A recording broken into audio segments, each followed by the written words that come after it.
Chatty gang. Happy Friday, everybody. Good morning, Jettios. Ramsey got the belt. Finishes the week strong.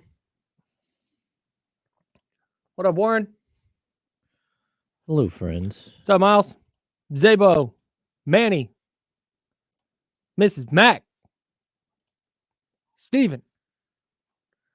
Steven is forever a legend after his performance at Junior that day. That was a brilliant. I'm not going to put him on blast, but an iconic performance from our guy, Steven. It was.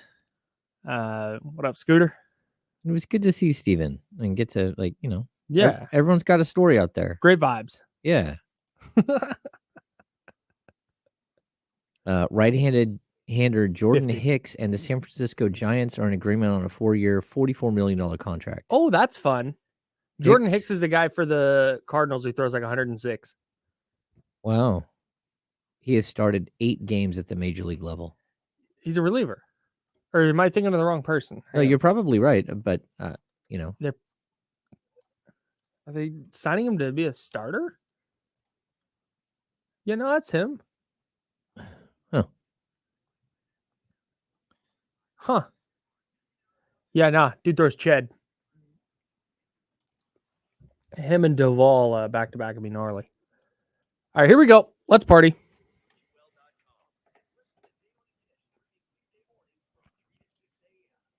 Listen on ESPN 1320 and always live on the free Odyssey app.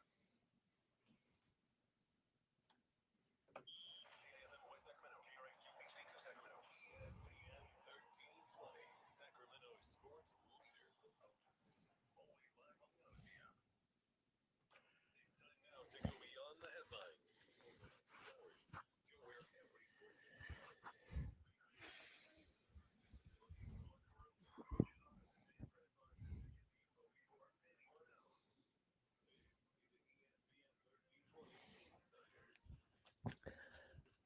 Vibes are great on a Friday. Welcome in, everybody, whether you're listening on the radio, whether you're listening on the free Odyssey app, whether you're watching on ESPN 1320 TV, youtube.com/ESPN1320. That's twitch.tv/ESPN 1320. If you're hanging out there, hanging out in the chatty house, we appreciate you immensely. On a Friday, there is so much to get to. We got NFL playoff action beginning this weekend. It is wild card weekend. I will never call it super wild card weekend. That's stupid, and I hate it. Is that a thing? Yes, that's what it is officially called. Oh, no. If you were writing for like the New York Times, You have or to call the it that? Associated Press. Oh, no. Luckily, I don't write for USA Today proper, so I just get to blog and I just get to call it wild card. Wild card weekend, not But they just- super wild card weekend. Not mega, not ultra. They were like, yeah, Super Bowl, super wild. super mega And it's not ultra even, bro, wild card weekend. it's not even weekend. They called it super when they moved a game to Monday. Oh, no. It's wild card weekend and Monday, not super wild card weekend. Why are they cheapening the term super? Like, Right. they are the owner of the Super Bowl. Right. Like, what are we going to call it? The Super NFC Championship, Super Championship weekend. Right.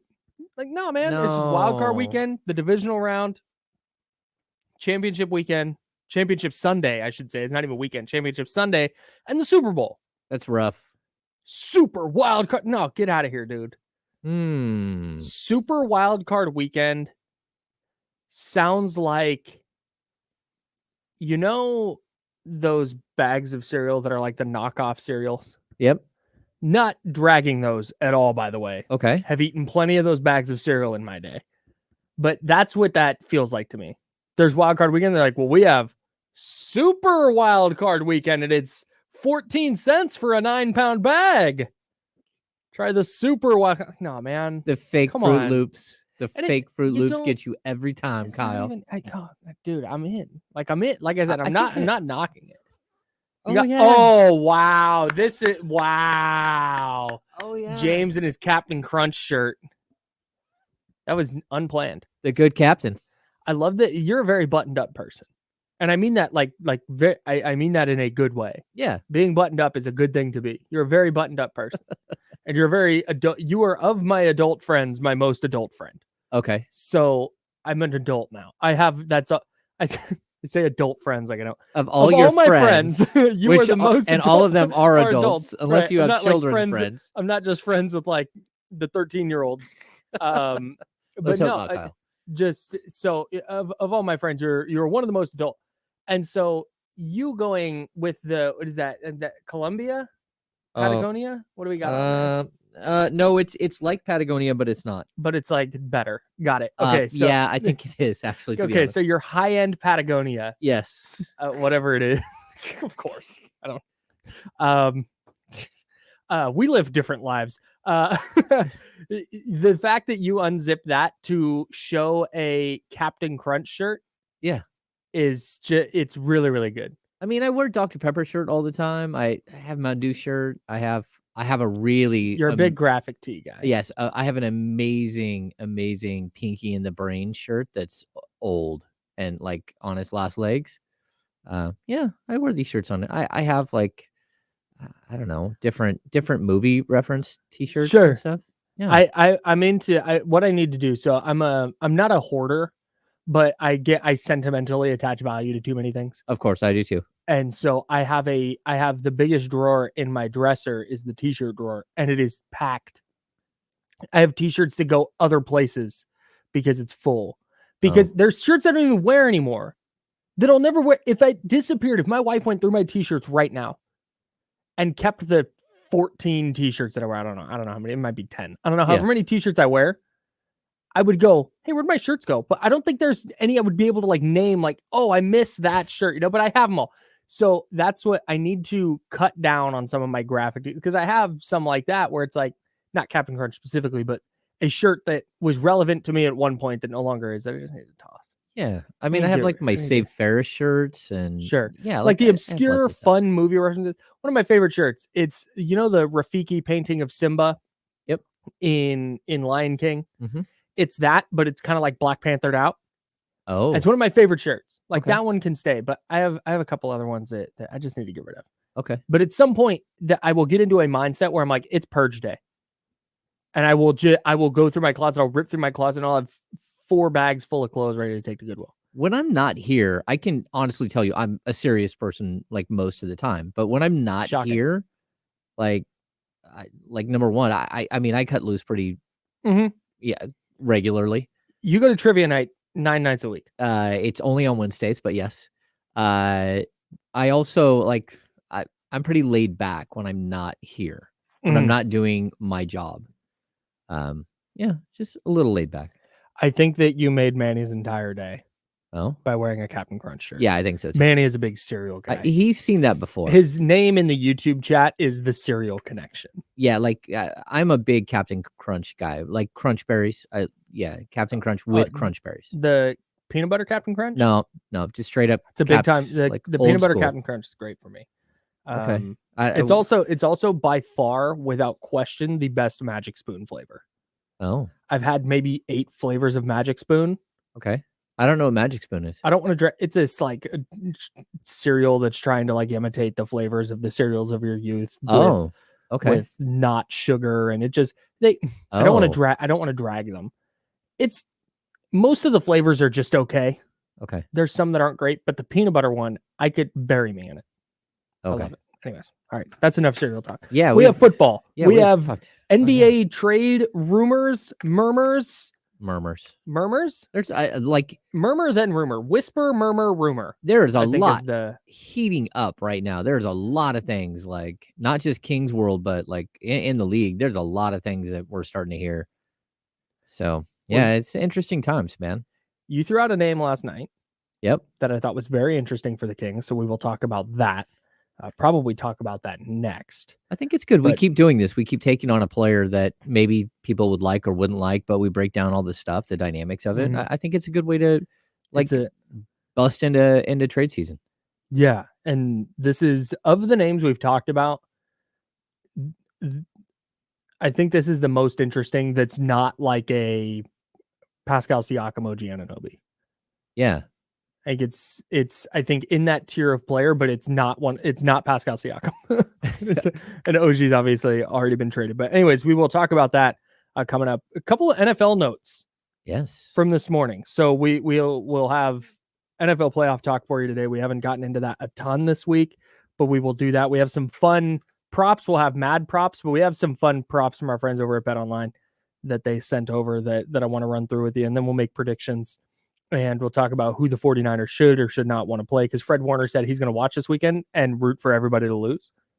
Well, that's what you should be doing. No doubt. But also, that's not realistic. So who should the 49ers be rooting for? Okay. We'll dive into that. But it was announced this morning, the Associated Press All-Pro first and second teams.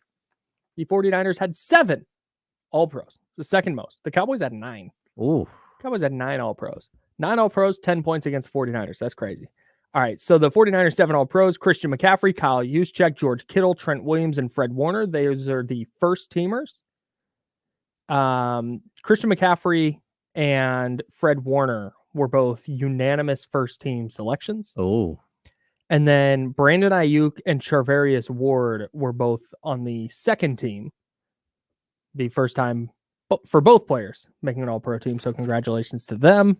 And all-pro is so much more important than Pro Bowl. 1,000%. Like so many people make the Pro Bowl. This is like the best of the best, voted on by everybody. Like this is the best of the best. When you go back and look through somebody's career, their basketball reference page or their football reference page or their baseball, I guess baseball, not really, but you go through basketball or football reference, the first thing I look at is how many All-Pros did they have? Yeah. That's just a very good snapshot of, okay, maybe they made the Pro Bowl. Maybe they were really good at their position that year, but were you one of the best 2 to 4 players at your position? Yeah, that's what matters. During an era, are you one of the best? You know, it's like, how good was Tim Brown for all those years, but was he ever a top 4 wide receiver in the NFL? The answer is no. No. He's really good though. Hall of Famer. Yeah. So just interesting. Let's see. I have a list of players who got votes. Brock Purdy received 22 votes out of 50 total. He was not a all-pro quarterback. If he had been, I would have been very surprised. Deebo Samuel received 3 votes. Nick Bosa had 5. Javon Hargrave, Dre Greenlaw, Tayshaun Gibson, Mitch Wishnowsky, and George Odom were the others to receive votes. Oh, George Odom, special teams ace. Yes. So that's that to me underscores why the 49ers need to win the Super Bowl. Because rosters like this don't get to hang around for a long time. Christian McCaffrey, big money player. Kyle Juszczyk, big money player. George Kittle, big money player. Yeah. Fred Warner and Trent Williams, all making a ton of money. Brandon Ayuk, due to make a lot of money. Yeah, that probably just hurt the Niners. Big time. Yeah. Charvarius Ward on a reasonable deal, especially if he's going to be playing like an all-pro. Yeah. On a reasonable deal, but I think he's only signed through, let's see, 2, 3. I think he's signed through next season, maybe the next 2 years. He's good. But he's had a really, really good year. Yeah. But this to me just underscores like, man, this is you've got 7 all-pros. But you didn't need that to know the 49ers had a really good loaded roster. But you look at all of these players, Christian McCaffrey, Kyle Juszczyk, George Kittle, Trent Williams, those 4 specifically, like how many years of high-level play do they have left? Yeah. How long, even if they're with the 49ers for the next 3-4 years, what does that window look like? How quality are they for that stretch? So that was the big takeaway for me with the all-pro teams. Yeah, it's good stuff, man. I thought that they might have a few more, like, to be honest. I'm surprised Ayuk made the all-pro team. Just because there are a lot of really, really good wide receivers. Yeah, the thing with Ayuk that's fascinating is when you put his production into a like league average passing volume offense. Because the 49ers are last in the league in pass attempts. If you put them in the middle of the league, I think 480 puts them in the middle of the league. And then you flesh out his numbers and his rate stats. He's at like 88 catches, 1,600 yards, 8 touchdowns. Like he's right there with his volume so low. And then when you go look at all the advanced metrics of like separation and catch percentage and percentage of catches for first downs, like all this stuff, he is at or near the top of the league in all of those. So I think it's really well deserved for him. Honestly, the biggest snub out of all those players I named, it's Mitch Wishnowsky. Mitch Wishnowsky was awesome this year. He is for the always 49ers. awesome, man. You know, the Niners have had a long history of like awesome punters. I don't know if that's good. Andy Lee, He was their like, best player for a long time. he was their best player. Yeah, what, Max Rudiger? Yeah, there we go. Sure. Yeah. I think Tommy Thompson is the name of the first punter I remember Oh, okay. for the 49ers. Reggie Roby. Oh, damn. one of the R.I.P. great- yeah, one of the great punters of all time. for the R.I.P. Reggie Dolphins. Roby. Yeah. Yeah. 49ers legend. Yep. All right. Kings at 76ers tonight. Is this the toughest matchup of the year for Sacramento? We'll talk about that. But there's some trade whispers, murmurs. It's whisper, then murmur. Something like that. Are we between a whisper and a murmur? Yeah, something like that. All right. There's a name that's popping up around the Kings, and we got to talk about it next on ESPN 1320, Sacramento Sports Leader.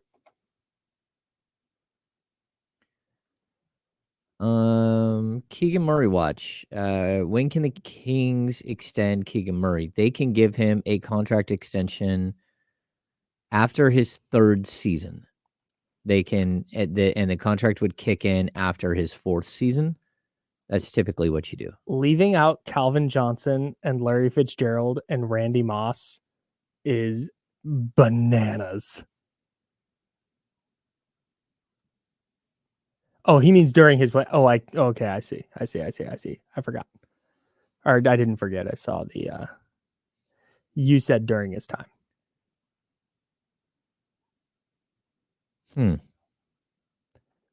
I'd have to go dive in fully into that.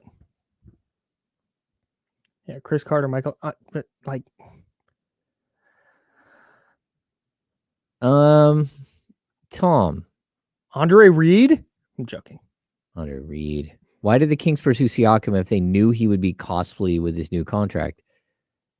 Well, the problem is that when a player plays for a different team, you can't have contract negotiations with him. You can't ask what he wants for a contract.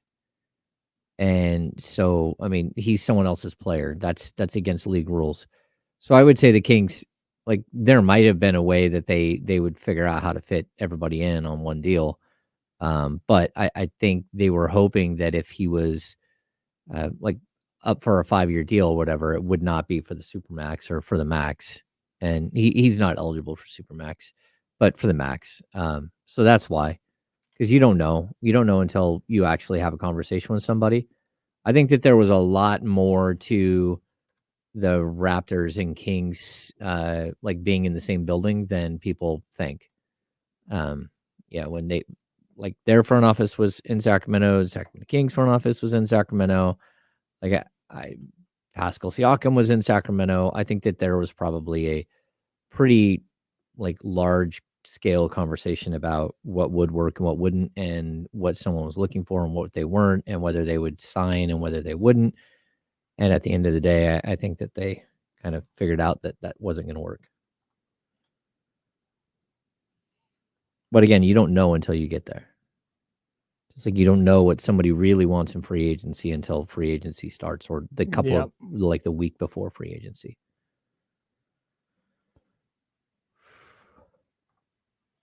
When was Tim Brown's rookie year? 91? I don't know. Here, I got it. Maybe not that far back. Yeah. 88 was 88. his rookie year. I didn't go back that far. Did he ever make an all-pro team? Tim Brown was an all-pro 0 times. Yeah. 9-time Pro Bowler and an all-90s, a member of the Hall of Fame all-90s team, though. Yeah. Just like he was always really good, but he was never. Yo, I have 0 recollection of Tim Brown playing for the Tampa Bay Buccaneers. Oh, wow. That is something that had been obliterated from my memory. Is that his top? Yeah, I'm seeing how many years he was top 5 in yards.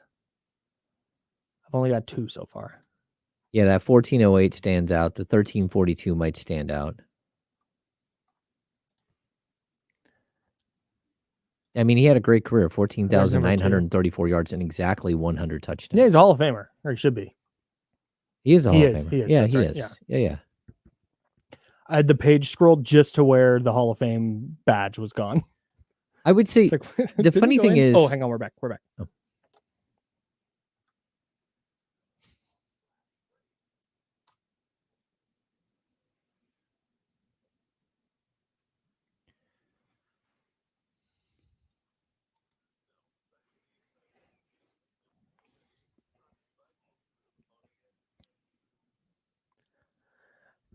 I'm telling you, some of my favorite conversations are just talking about players from my youth. Yeah.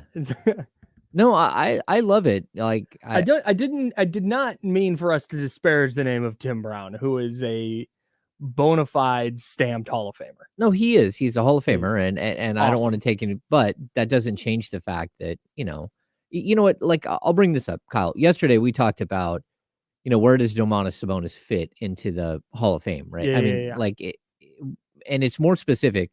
Like if you're going to be a player who makes the Hall of Fame, you have to be within the top like 3 or 4 at your position for an extended period of time, right? Mm-hmm. But then I think about like guys like Tim Brown, and Tim Brown fits into like a different category where he was really, really consistently very, very good his entire career. And I know it's not the Hall of very good, it's a Hall of Fame, but it reminds me of like the 90s where, like, you know how many centers there were? You could be like, even let's say Vlade Divac, probably the 11th best center of the 90s, maybe 12th, because there was that many great centers. Firmly top 15, fringe top 10.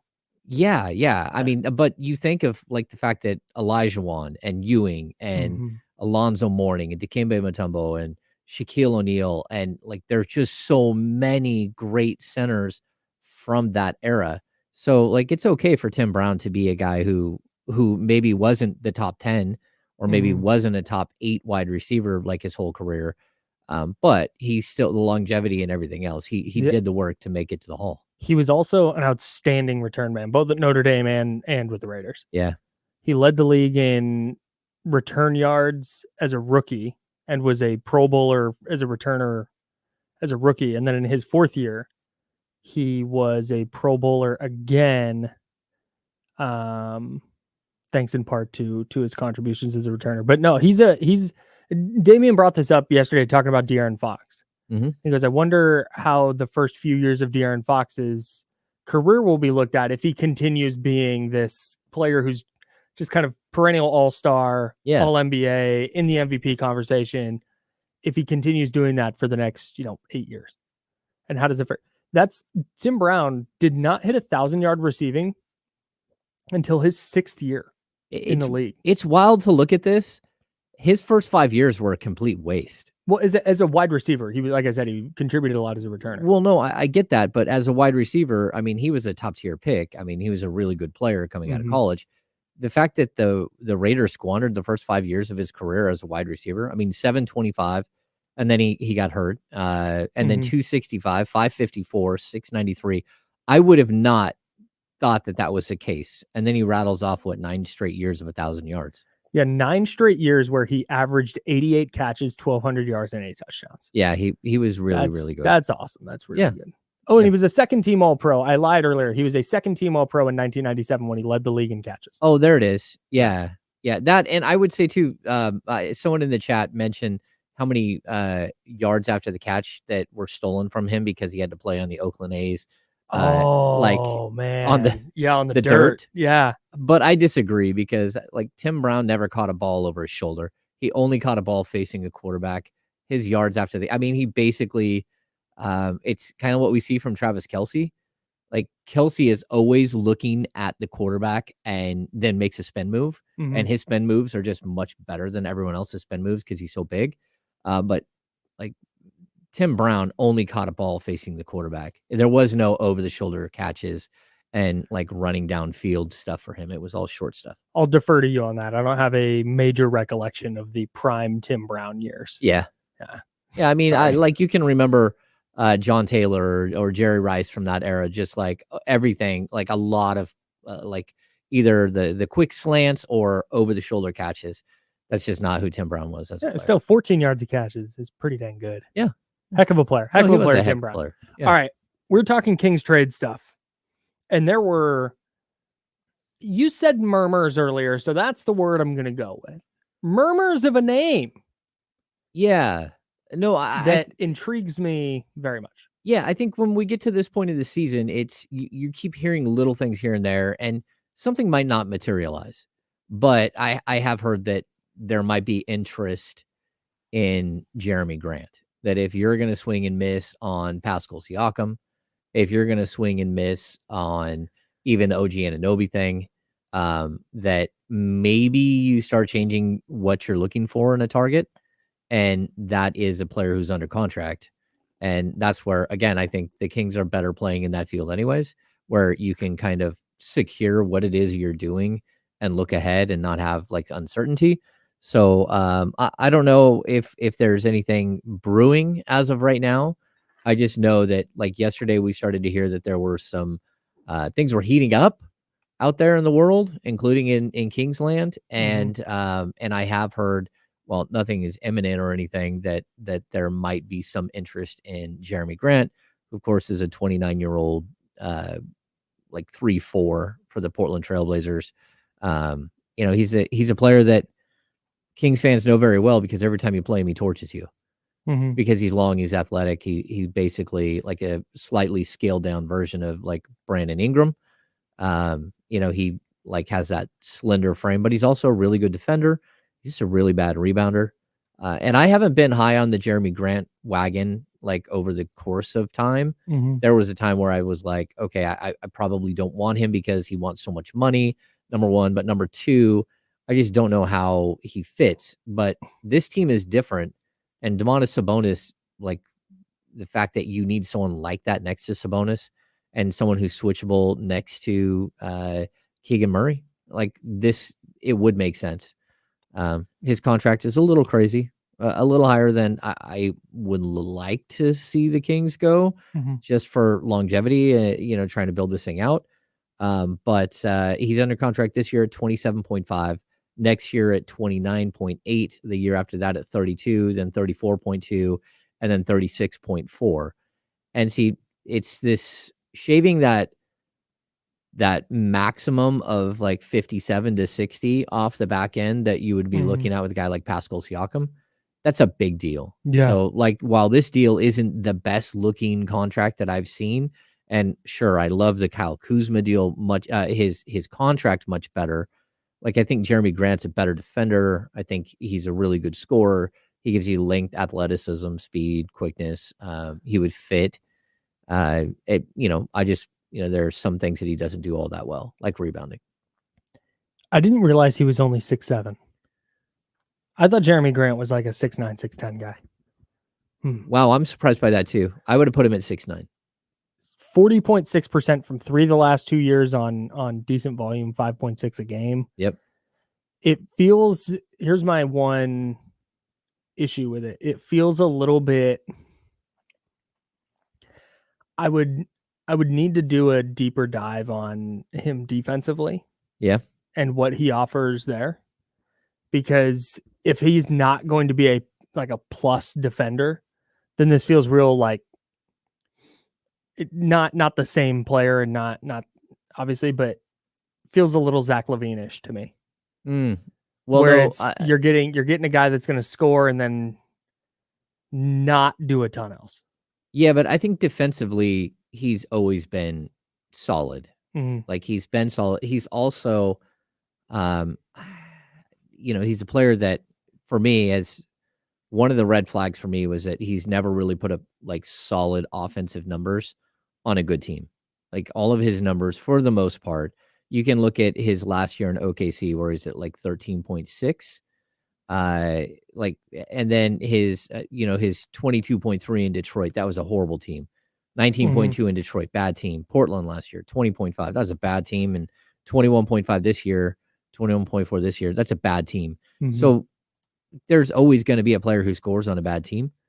I mean, I always reference like the Antoine Carr days and the Rodney McRae days of Sacramento Kings. Even Wayman Tisdale was like a 10 point, 11 point per game scorer, comes to Sacramento and strings together a bunch of 20 point per game seasons. Naturally. Yeah. I mean, that's just like, somebody has to score. Right.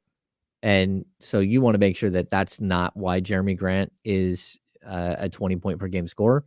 But I also like his makeup, that, and he's the son of, is it Harvey? Oh yeah, Harvey. Yeah. Yeah, and his uncle is Horace Grant. Yeah. So, yeah, good yeah, lineage.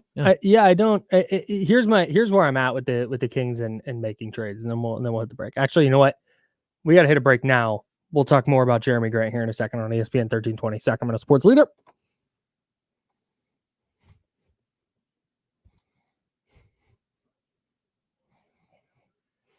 What's going on?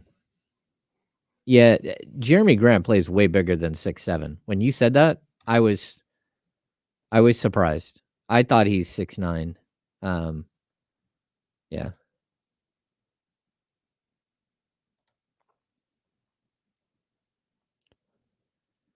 Okay, I can look up what Jerami Grant's wingspan is without like going into. I'd rather get an honest wingspan. 2014. That sounds so funny. I know what you're doing and I understand why you're doing it, but saying I need to get an honest wingspan. Let's go back to 2014. Yeah. Well, you can go through the anthropometric. It's a complete crap. That's what Dr. David's saying about your Tim Brown takes. I'm more partial to James Jett and Napoleon Kaufman personally, but that's just me. Okay. I was obsessed with James Jett as a kid because I thought his name was just the freaking coolest. 7'2" 3/4" wingspan. Dang. 8'11" standing reach, I believe. Yeah, 8'11" standing reach. So not only is he a long wingspan guy, but he's also a narrow chest guy. So like those are some long arms. That dude plays well above. Like that's basically, like, in all honesty, that's Rudy Gay. That's Rudy Gay's stats. 6'7" with a 7'3" wingspan. James Jett, we had this my fantasy football league has been alive longer than Kyle. Right. Like literally, I think it's 1 year older than Kyle. 89? It's 34 years old. Yeah. So that league, that league is 32. My bad. But that league, 1 year we had this guy who was just a huge Raiders fan, and he chose James Jett in the first round after he had that 15 touchdown year. Yeah. And everyone in the room got quiet. Like, oh no, this is where we're going. 12 touchdowns in 97. 12. Yeah, my bad. In 98, James Jett, 45 catches, 882 yards. That's crazy. All he could do was run fast, man. My rookie season, James Jett, 33 catches, 771 yards.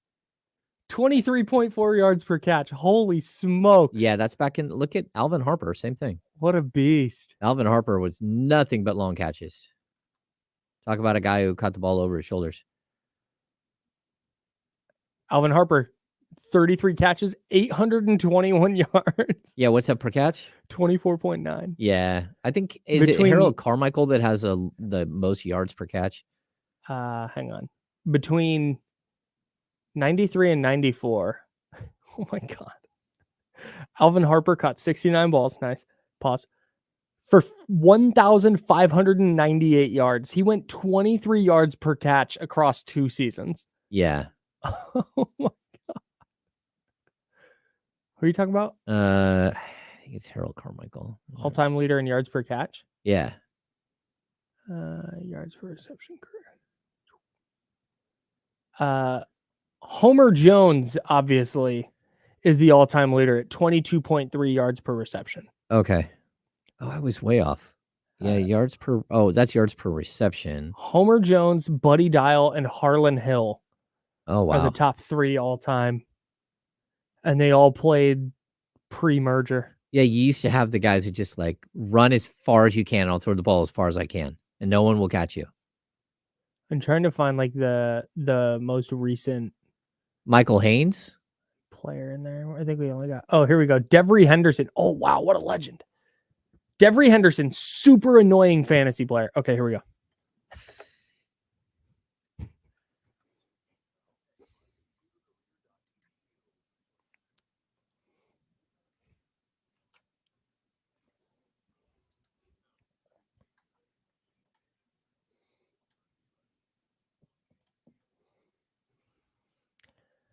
I'm telling you, man, if you're listening to the show on the free Odyssey app or on the radio, we appreciate the heck out of it. Thank you so very much.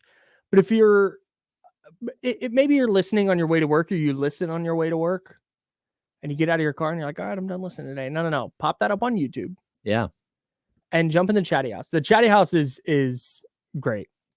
I just the conversations we have during the breaks, like we always go right up to where we're like, okay, hang on, we got to stop. We're going back. Yeah. That's my most favorite. It's my most favorite part of the show. Well, that's My what you do, because I'm never paying any attention to what a clock is. Like I don't go over You here have and it look right there. You have it in front of you. You could look. Kyle one day, he's like, you can just add up, and I'm like, oh no, I'm just gonna wait until you panic and say, oh no, we're back. We're back. Oh man. Funny. Yeah, no, we're talking a lot of like 90s, 2000s football today, and it's just really in my wheelhouse. Tom Too Witty in the chat wants to know who the most random tight end from my childhood is. I'm gonna have to think about that. Give me a few minutes to. I'll think about that at the break when I don't have to focus on other things. But I'm gonna think really hard about this. Okay, so I can say like Russ Francis was R.I.P. Was like the guy. Yeah, I was gonna say he's not random though. Russ Francis was a baller. Yeah, and then Dan Jansen, I think, Okay. was the tight end on the '84 Dolphins Super Bowl team. Everyone loved them some Todd Christensen. Yeah. I'm trying to think who else. Like, Earl Cooper for the Niners, who was a running back first and then became a tight end. Sure. Yeah, you have no idea who any of these guys. John Frank. Yeah, I could probably sit here and come up with a whole lot of Brent Jones is right about the time I start. Okay, and then Greg Clark, R.I.P. Greg Clark, yeah, he was there. Yep. Justin Peele. Oh. Garrett Selleck. Like those guys are more my like wheelhouse of random tight ends, but I'll think of a non-Niners one for my childhood. Anyways, Jerami Grant is who we're talking about, and the whispers have turned to murmurs on a potential Jerami Grant to the Sacramento Kings deal. Now, you were mentioning this before the show. There's the date matters here. January 15th is the date that we should be circling for when, like, the trade deadline is February 8th, but January 15th is maybe a more key date than that. Yeah, January 15th is a date that players that it's like a weird rule. So players that were signed because they re-signed using bird rights with 20% raises in salary, right? Mhm. And if their team is over the cap, they cannot be traded until January 15th. Mhm. And there's a handful of players like this around the league, including Jerami Grant, including D'Angelo Russell, which there may or may not be some rumors heating up with the Atlanta Hawks and Los Angeles Lakers. We'll have to wait and see how that all pans out. But there are a group of players. So December 15th is a day that players who in the offseason signed with new teams can be traded.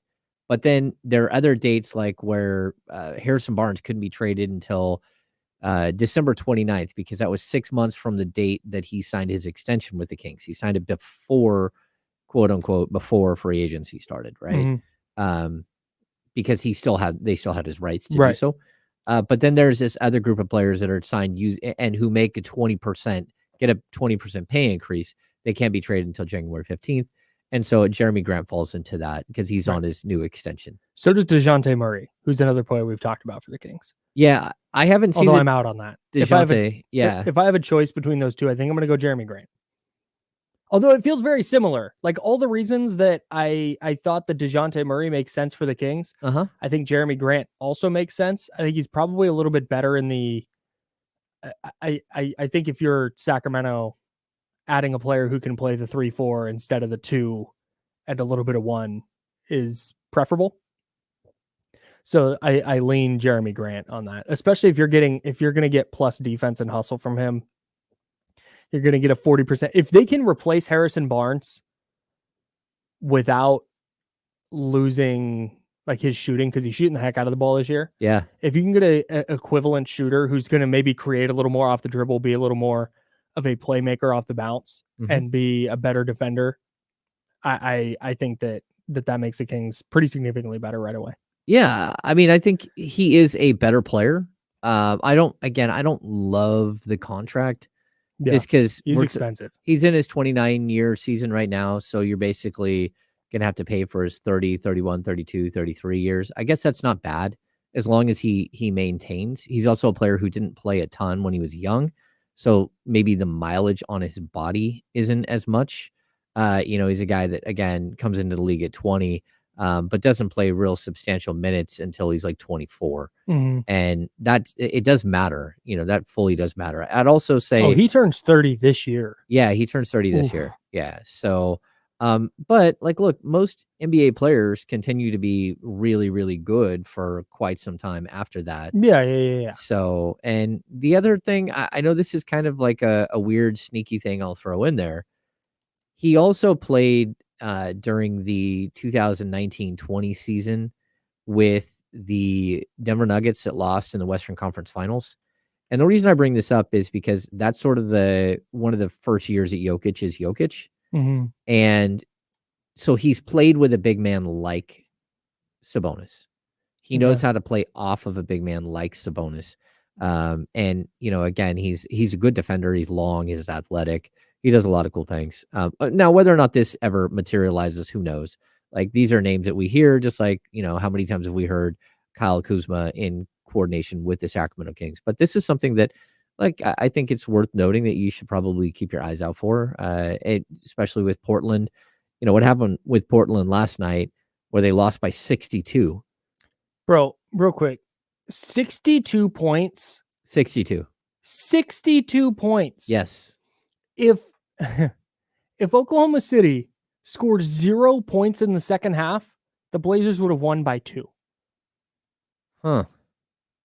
62. That's being down 50. Yeah. Which is like that gets tweeted about, right? A team is down 50.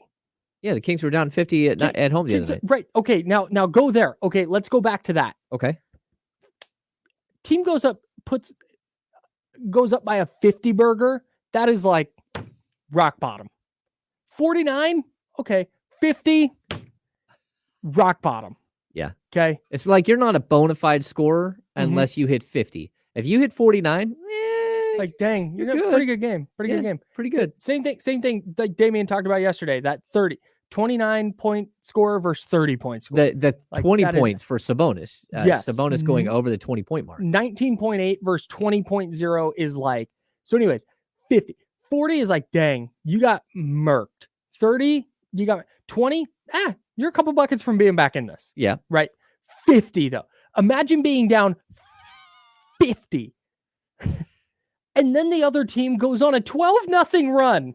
And then the game ends. You know what happens in those games? 62 points. Kyle, in those games, that's where I like, I don't know if people enjoy that I tweeted or not. Like, I know the other night I tweeted Kevin Huerter 3-ball, Kings within 40.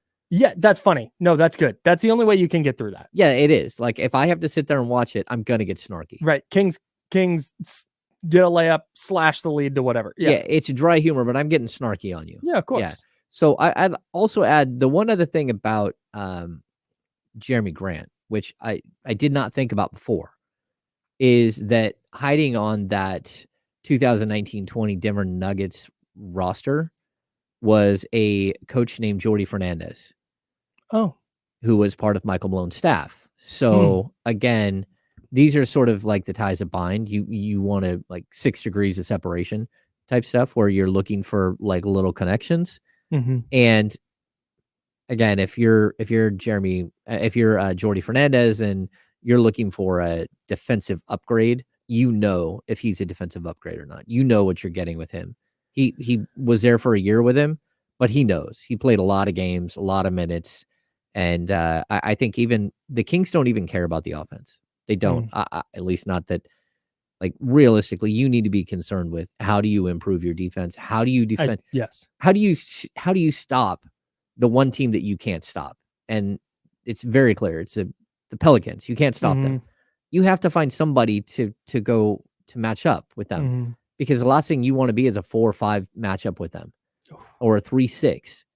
Like, and which is very much on the table. Yeah, it's sitting right there. And you could see New Orleans saying, "Oh, we'll tank this last game so we can play the Kings in the first round." Right. That sounds good to us, because they've mollywopped you like 4 times already. They've just crushed you. Mhm. Well, I think one time they lost by 5. But the rest of them, like, not really all that competitive. Mhm. So you got to find somebody that can defend Brandon Ingram. I don't think there's anyone out there that you just go, hey, he's the Zion Williamson stopper. Dude, seriously. The only way to do that Like is a to bank vault on a Roomba. Yeah, you exactly. Just you build a wall and you hope that he doesn't still sneak around the wall and do a left-handed layup. Yeah. Yeah. How much does net rating matter to you?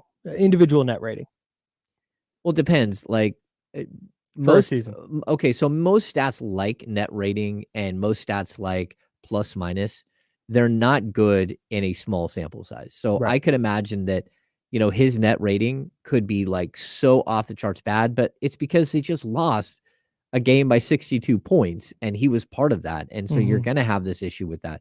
I'd like to see his net rating for his career. I'd like to see the net rating for him over a 4-year period or a 3-year period. But, it's one thing if again, Alex Len this season, he's like almost every game he plays in, he's a positive. And I think there are 3 games that he's played in where he's a negative. And he's a combined like -4 in those 3 games. Mhm. The positive that he brings on the plus minus box is crazy. So you start to understand that a trend, he sort of defies a trend. It doesn't matter if he goes in a game when it's a blowout. It doesn't matter if he goes in the game, when it's closer, you're up 2. It doesn't. His impact is felt in almost every single game. Yeah. But you usually want a much larger sample size than just one season to rate a player. He has now, granted, he has been on a lot of really bad teams. Mm-hmm. He has 2 seasons with a positive net rating. Yeah. Oh, it's tough. And those were 2 seasons where he had 2 of his lowest usage rates. Yeah. I mean, I've always looked at him as a player that, number one, the Kings liked him when he was in Detroit and were interested in making a trade for him then. But okay, I'm in here, and let me tell you why. I'm just looking at this from a numbers perspective. Mm-hmm. So he had a positive net rating in 2017-18. He was a 1.7, and then in 2018-19 he was a 5.4 positive. Okay. With OKC. Yep. Since then, it has gone downhill pretty dramatically. Okay. But all of the years where his net rating is the worst, so 16, oh no, he only played 2 games in 16-17. 16-17 total. Okay. This year, a 25.3 usage rate and a -12.5 net rating. In 21-22, he was 25.3 usage rate and a -7.8. So the years where his usage rates are the highest is when his net rating is the lowest. Yeah. And I think you're going to see that usage rate of 25.3 plummet if he comes to Sacramento. No, totally. And that I think is a positive for Jerami Grant because it's going to allow him to maximize what he's doing. They're not going to ask him to create a ton off the dribble. There's going to be times that they do. There's going to be times where they like a matchup for him and they're going to get him the ball and they're going to say, you go cook. But it's going to be a lot of hanging out in the corner. It's going to be a lot of leaking out and fast break buckets and open corner threes that we see Harrison Barnes get a lot of. And I think you see that usage rate dip, and I think you see his production climb because of it. Yeah, I mean, I hope that there are players we get. So we had the discussion yesterday about the Hall of Fame, right? Like whether Domantas Sabonis and De'Aaron Fox can be Hall of Famers, Mm-hmm. right?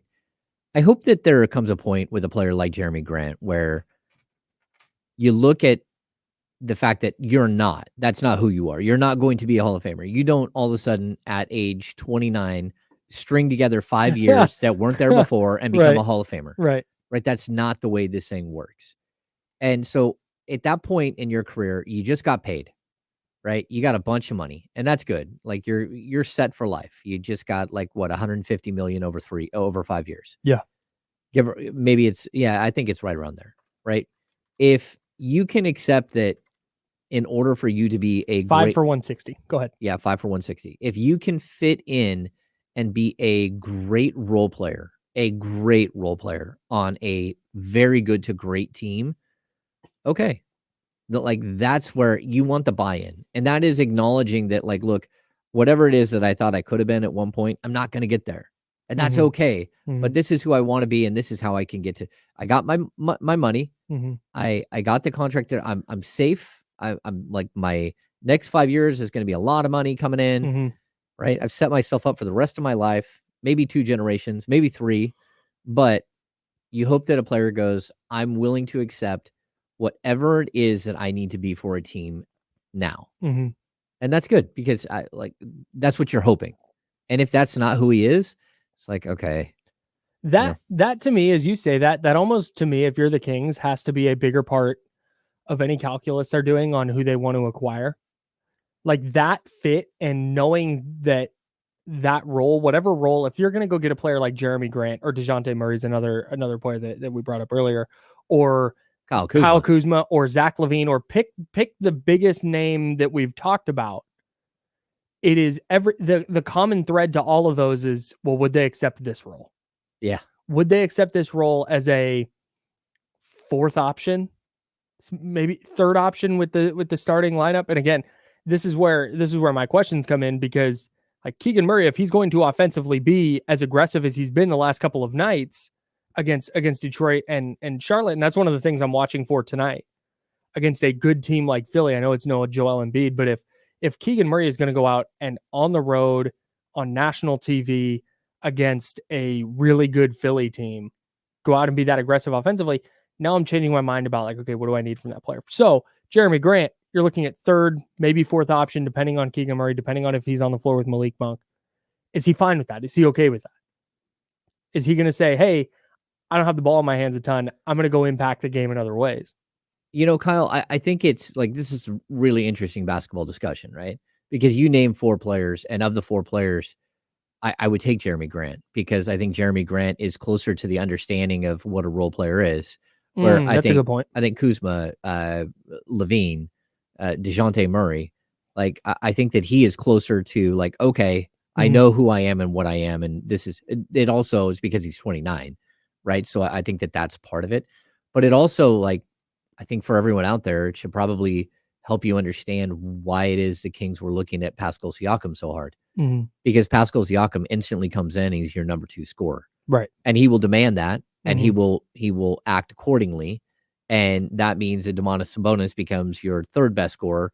And if, heaven forbid, Keegan Murray decides he's going to be a really good scorer as well, now Domantas Sabonis might become your 4th best scorer. And you start seeing how this thing becomes a really, really, really high-end team, like very quickly. Yeah. Like, again, if Malik Monk is your 5th best scorer on a team, and everyone knows what Malik Monk can do, now you're starting to go, okay.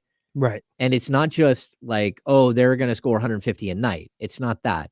It's that on each and every night, you have 3 or 4 players that can bust somebody up for 30. Yeah. And that's just really tough to defend. And so it makes sense why the Kings would be looking at and willing to, like, really, go all in maybe on a guy like Pascal Siakam if he was going to stay. If he's not going to stay, it's a waste of your time. Get away from it. But if not, if you think that there's a way that you could land a player like that, he's a much better player than Kyle Kuzma. He's a much better player than Jerami Grant. The problem is you're going to have to pay for that. And that's, I think, one of the problems that you have if you're the Kings. It's like, how do you fit all these guys in together? But also, like, it's why you also look at players who are locked in 3-year deals, 4-year deals, and can't say, no, I don't want to re-sign with Sacramento. Yeah. Like, okay, you got traded there. Like, great, you're staying. This is your life now. Like, make the best of it. Like Kyle Kuzma, like, it would be 3.5 seasons in Sacramento, barring the Kings trading him. Again, Jerami Grant, you just signed a 5-year deal. So he's in the first 6 months of a 5-year deal. He's got 4.5 years. Right. So you hope that he's going to be good that whole time, and that he's going to be willing to accept that role. But, a championship teams have players like Jerami Grant on them. Yeah. And this is the key. This is what you're saying. They have players like Jerami Grant in roles that they're probably overqualified for. Yeah. Like, we talk about the Nuggets a lot because A, they're the defending champs, and B, I think they're kind of the gold standard for team building. I think it's a perfect discussion right now. It's the Denver Nuggets. Aaron Gordon is vastly overqualified for what Aaron Gordon is doing for the Denver Nuggets. Yeah, but from a like, hey, on a team, what's the most he can do production wise? He is way overqualified to be a defender, scrappy, diving on the floor for loose balls, playing really good defense. He was a number 1 in Orlando. Yeah. He was the dude in Orlando. And then he goes and he takes this back seat to Nikola Jokic and Jamal Murray and Michael Porter Jr. And now he's like the 4th option, sometimes the 5th, depending on what KCP is doing. He was certainly the 5th when Bruce Brown was on the floor. That's what a Jerami Grant type of player would need to be for the Kings, where you're looking and going, wow, Jerami Grant is the defense and hustle guy. He is what he could be scoring 20 a night, but he's getting you 13 or 14 a night and playing really good defense and getting rebounds, which I know he hasn't done a ton of, blocking a few shots, altering shots at the rim, being that type of player. That's where he becomes a piece of a championship team, is when he is, to me, overqualified for the role that he's going to be in. And I think when you bring that up, closing lineup, let's talk this. Yeah. De'Aaron Fox, Malik Monk, Keegan Murray, Jerami Grant, Domas. Yeah. Right. He is the 5th scoring option in an ideal world. And that's not to disparage Jerami Grant. That's to say, hey, if Jerami Grant in that lineup is the 5th option because everybody else is playing that well, now that's a really, really dangerous team. No, I think so. And also, like, if you just look at the pure matchups against a team like Denver is the cream of the crop. They are the best team in the Western Conference. Yeah. I don't care maybe what the league. I don't care what the stats say right now. Yeah, maybe in the league, because, hey, they won the championship last year, right? And your point with Aaron Gordon, like, Aaron Gordon's doing whatever he's having to do because he just got a ring and because he saw the pathway to the ring. Yep. The pathway to ring is to make sure that Jokic is protected. It's to save Jokic and allow him to do what he does, because you're an incredible team when you allow him to do what he does, right? And that's where the Kings have to figure out how to protect Sabonis so he can be the same thing. But all of a sudden, if I'm looking at this team, I can see Keegan Murray matching up with Michael Porter Jr. I can see Jerami Grant matching up with Aaron Gordon. I can see De'Aaron Fox is a better player than Jamal Murray.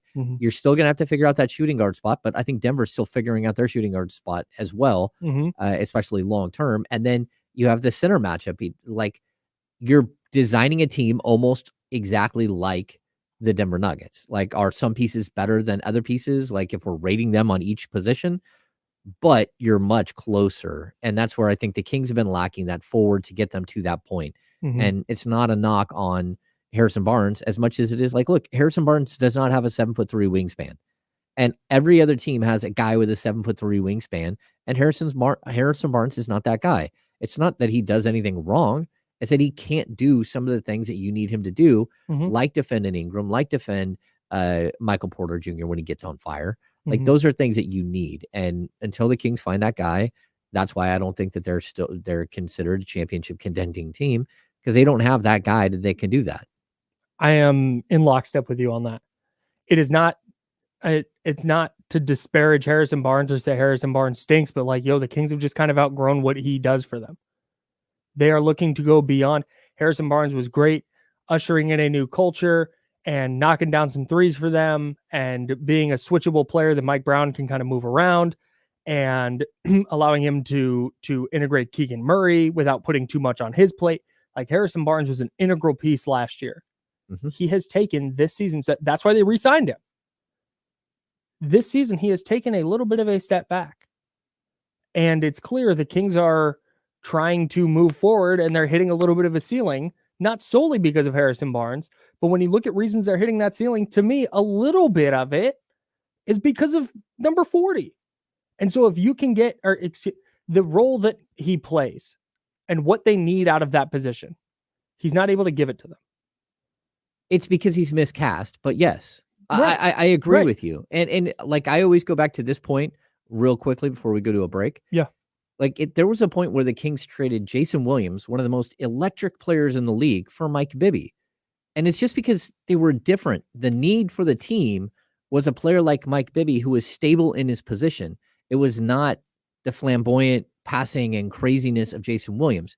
And like, who would you rather choose to be on your team at that point in time? It'd probably be Jason Williams.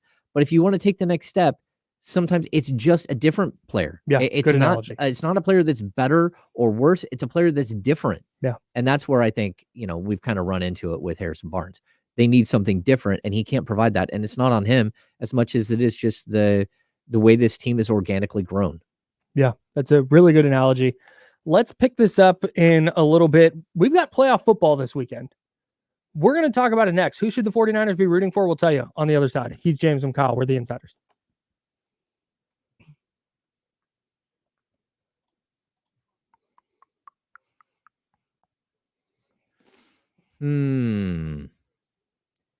Yeah, someone throws in Cam Johnson into the chat, and look,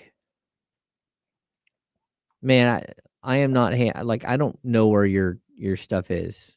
I don't have time to look at everybody's responses here, but I know, again, a lot of people like the Cam Johnson idea. Cam Johnson still doesn't know who he is as a player, and he's almost 28, or he is 28. He's older than you think he is.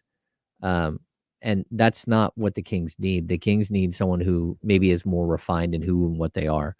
Cam Johnson, in theory, is great.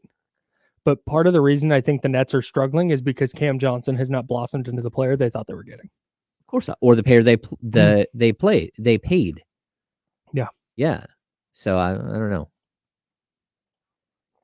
Yeah. Okay. So if you get Grant, hope you have. This is from I'm Not Ham. If we get Grant, hope we can have Thibault attached to the deal as Grant and Thibault money match Barnes, Herter, Davion's money this season. I'll take you another step forward. Further, I Am Not Ham. That's not the deal I would do. Oh, the deal I would do, straight up, you can fit in. It takes a little more finagling with the numbers and who's involved in the trade, and it becomes a bigger trade. I try to get Malcolm Brogdon out of the Portland Trailblazers all day long, because Malcolm Brogdon steps in and is your starting shooting guard, and he's a really, really good player, and he's not part of the future there. And at $22.5 million this year and next year, he's affordable, and he's 31. He's a guy that comes in and does a job. And if he's torn up the Kings so many times because he's physical, 6'5", physical, can pass, can rebound. Again, that's a deal where I'm all in. Now that's going to cost you picks, but yeah. And Chris Ochoa, there's no chatter with Mikal Bridges, because the Kings would love to have swung for the fence with Mikal Bridges last year. They wanted 5 first-round picks, and to be honest with you, I still don't think that they would trade him. Mikal Bridges is a bona fide stud, and I really think that he would be the perfect fit. But at some point, it's tough. 5 seconds.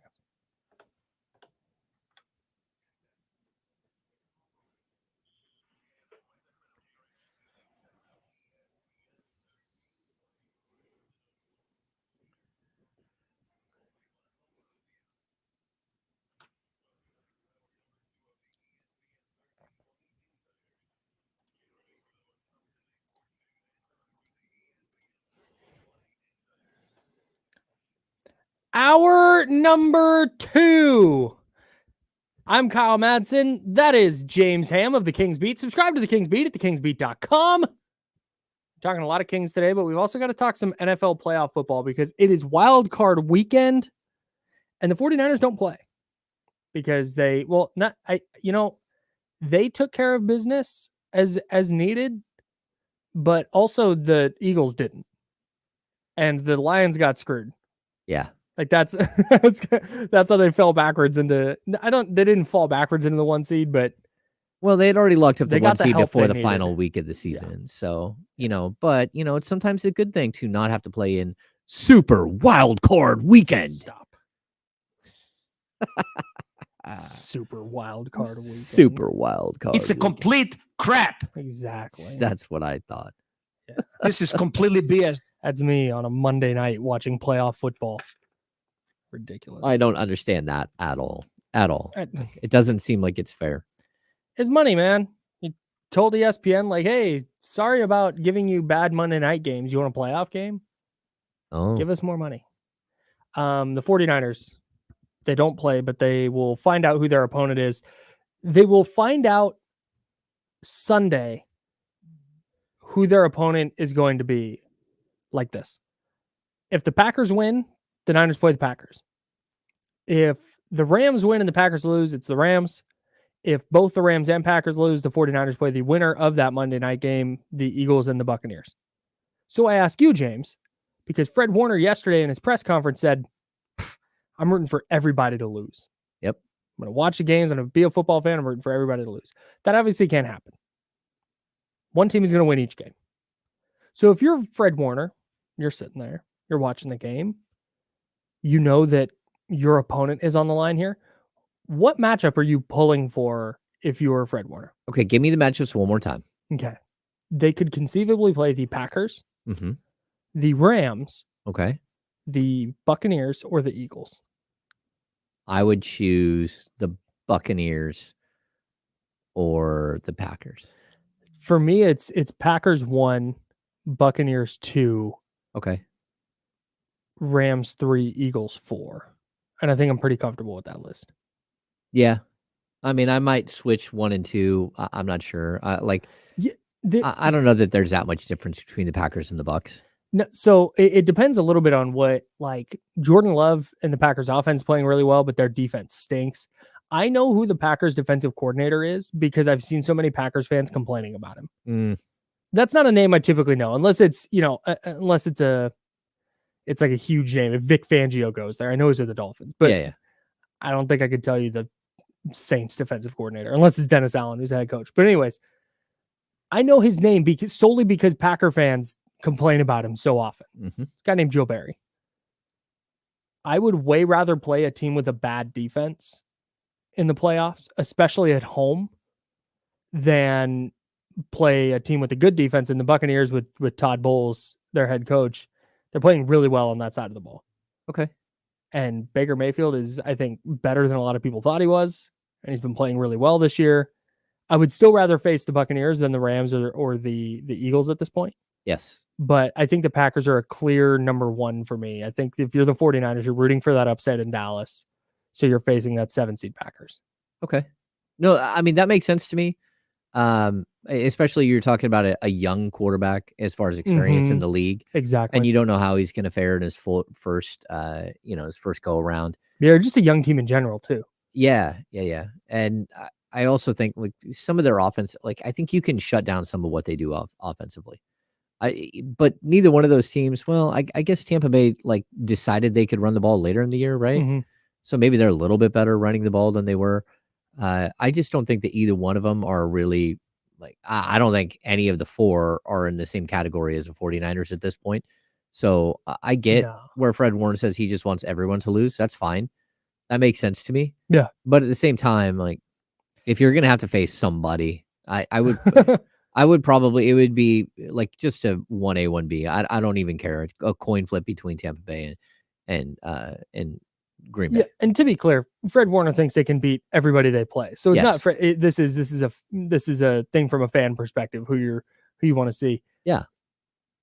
I agree with you that none of those 4 are in a tier with the 49ers. But on the other hand, I wouldn't pick any of them to beat San Francisco. But the Rams, I think, pose a real problem, particularly with how well they're playing offensively. And that's just like, that's your division rival. You'll be seeing them, I mean, for a third time, but realistically for a second time. Yeah. And they will have just gone into Detroit and won on the road in Detroit's first home playoff game. That place is going to be nuts. If they go in and handle that crowd and handle that environment and take down the Lions, like they suddenly get very dangerous to me. And then same thing with Philly. Like I know Philly has been awful. They started 10-1 and they've gone 1-5 since. There's all these stats about teams that have started 10-1. There'd never been a team that didn't get to 12 wins.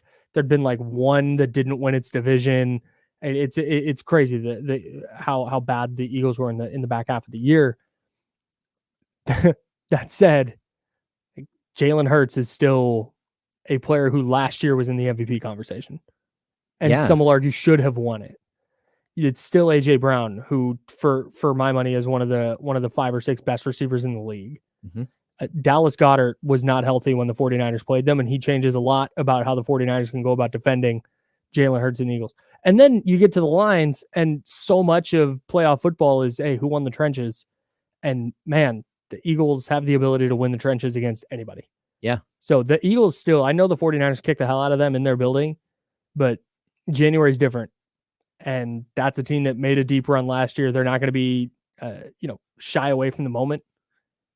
I think, I don't want to say Philly's dangerous, but of those 4 teams, I think Philly's the one that's the most, I could see them going into Levi's and winning. Yeah, I mean, that's a dangerous team for sure. And they're a dangerous team that's backed into a corner, and a head coach is backed into a corner. And does a team want to play to keep a guy's job?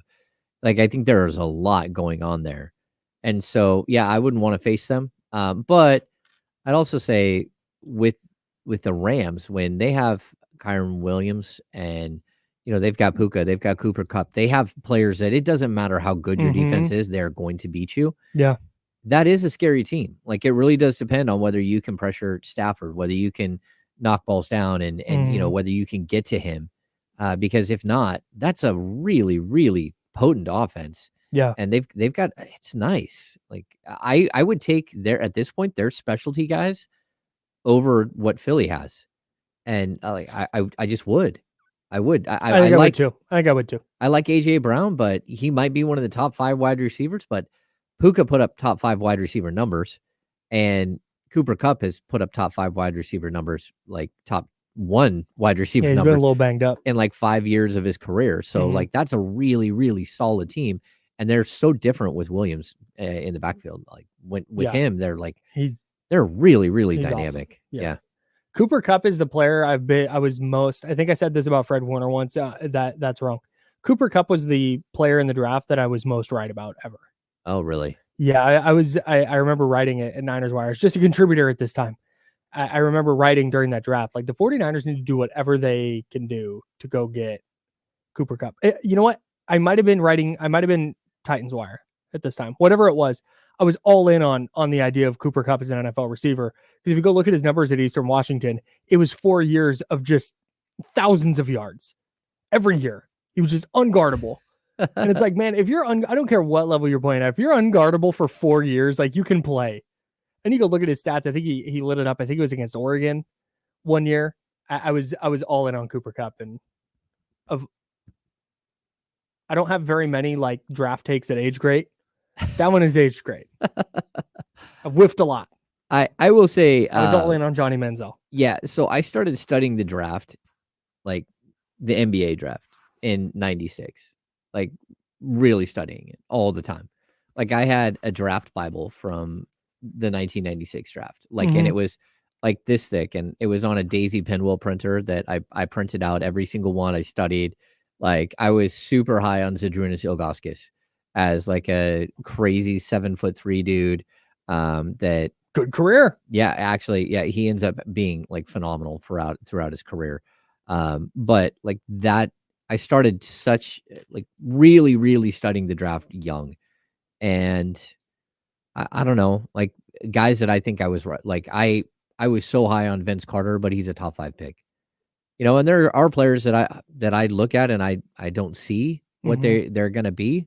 Like, even Franz Wagner. I wasn't super high on Franz Wagner because I didn't think he could stay at the 3. And if he doesn't stay at the 3, his value drops. If he's got to go play the 4 and be like a smaller stretch 4. But he's been great.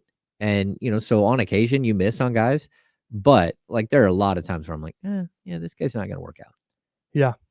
And then you're spot on, especially when they come in the building and you interview them beforehand. You're like, okay, yeah, I see with this guy. Yeah, don't tell me that you're like Jason Kidd, but not the old Jason Kidd, like the really good Jason Kidd. Oof. And then go out and like literally miss 99 out of 100 shots before you came in and interviewed with us. Yeah, Michael Carter Williams. You're like, oh, okay, dude. Fascinating career for MCW. Yeah. Go rookie of the year and then just fall off the face of the planet. and then come back every once in a while. Yeah, he just I think he still got a contract last year for like a 5 minutes. No, he did. Because I was talking about him with a couple of my buddies. I was like, yeah, and then he was out of the league by 2018. And then I look at it, he was in the league last year. Yeah. It's wild. His career has been wild. The first 5 years of his career, he was good. All right, hear me out. Can he play some floor? Well, now he's like the old slot- Jason Williams, except for yeah. a Jason Kidd, the old Jason Kidd, except for the old Jason Kidd could hit 3 balls. Right. Yeah. Yeah. He is not Jason Kidd. No. Jason Toddler. Yeah. All right. What are we gonna do? Oh, we got MadProps. I was lost on time. I got totally lost there for a second. Okay. We got MadProps coming up. No 49ers to do, so we're gonna have Kings 76ers tonight. And then I picked a number from each playoff game. Oh. And we'll roll through those. It should be a lot of fun right here on ESPN 1320. Oh. Whoa. It's a big man falling. We got a big game tonight. Philly with no Embiid. Be right back. All right. What's going on, everybody?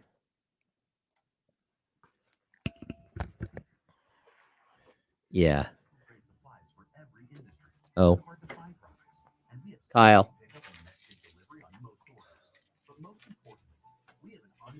All right. Kyle left, but he left the stuff on in the background, which I don't know how to control. Oh. Hey, you're up next. Ugh, my throat hurts so bad. There's no way I. Oh, did I figure it out? Oh, I'm not supposed to touch the board. That's a bad idea, James. Either way, I turned it down, so I think we're okay. Cool roll. In my hypothetical Grant Bogdan trade, is Malik still your 6-man? No, still 6-man. No, again, Malik Monk is playing in his perfect role. Like, I hear it all the time. Oh, Mike Brown's a horrible coach. Mike Brown has way more wins than any of you. All of us combined, he has more wins. And so, look, at the end of the day, Mike Brown is doing what he believes is best. And in all honesty, I agree with him 100%. Like, Malik Monk is cast in the perfect role. And if he doesn't get that, okay, I get it. Like, he still wants to be this player or that player or whatever. But the fact that he can come in and stay fresh and play 25 to 28 minutes a night, and some nights he gets to close the game, most nights he gets to close the game, but he gets to do whatever he wants on the court and just be himself. Like, that's a really, really good role. And if you can find that in the NBA, you should probably cherish that. And I'm not concerned with what fans think about, what Mike Brown does with him, or the fact that he doesn't start. Like, I don't think he is a starter. And I don't think it's that he's not starter quality. I think he is starter quality, but he's not a starter. He's better in the role he's in. Kyle, I had turned down one of the buttons because I could hear all the commercials, but I moved it back up just now. Oh, whoops. It's because I did this. Yeah, that's what And I I could. didn't turn my mic off. My bad. It's okay. I was able to, I touched a button. Not bad. So Let if me I just make sure everything's on still. yeah. No, we should be good.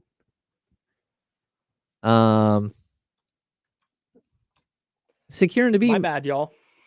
like Malik Monk might leave for nothing. Yeah, Malik Monk might leave for nothing. Like, I don't understand where people would be confused by that. He's an unrestricted free agent. He can go sign with whoever he wants. Do you want to be back in the stream there, Kyle? There we go. All right. Yeah, I mean, you hope that that's not the case, but look, the Kings can offer $17.4 million. They can offer not a dollar more. And they can offer him a 2-year deal at that, or they can offer him a 1-year deal at $12 million and do a 1-and-1 and have him opt out and then give him a long-term deal. But making up that money is tough. Matt, I'm going to say an 8. Matt asked, what is the likelihood the Kings actually get a deal done this trade deadline? Yeah, I'm going to say on a scale of 1 to 10, 8. And hey, if you guys are in here and you don't mind, hit the thumbs up button for us. Please. Kyle, I think if you do the thumbs up, it's possible that the thumbs up will actually there's an emoji that shows up. Ah, we're back.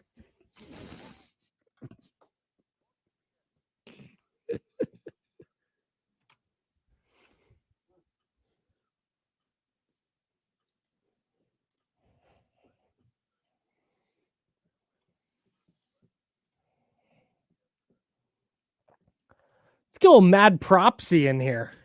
I'm in. If you happen to be watching on the YouTube stream, youtube.com/ESPN1320, go ahead and hit that thumbs up for us. We'd appreciate the heck out of that.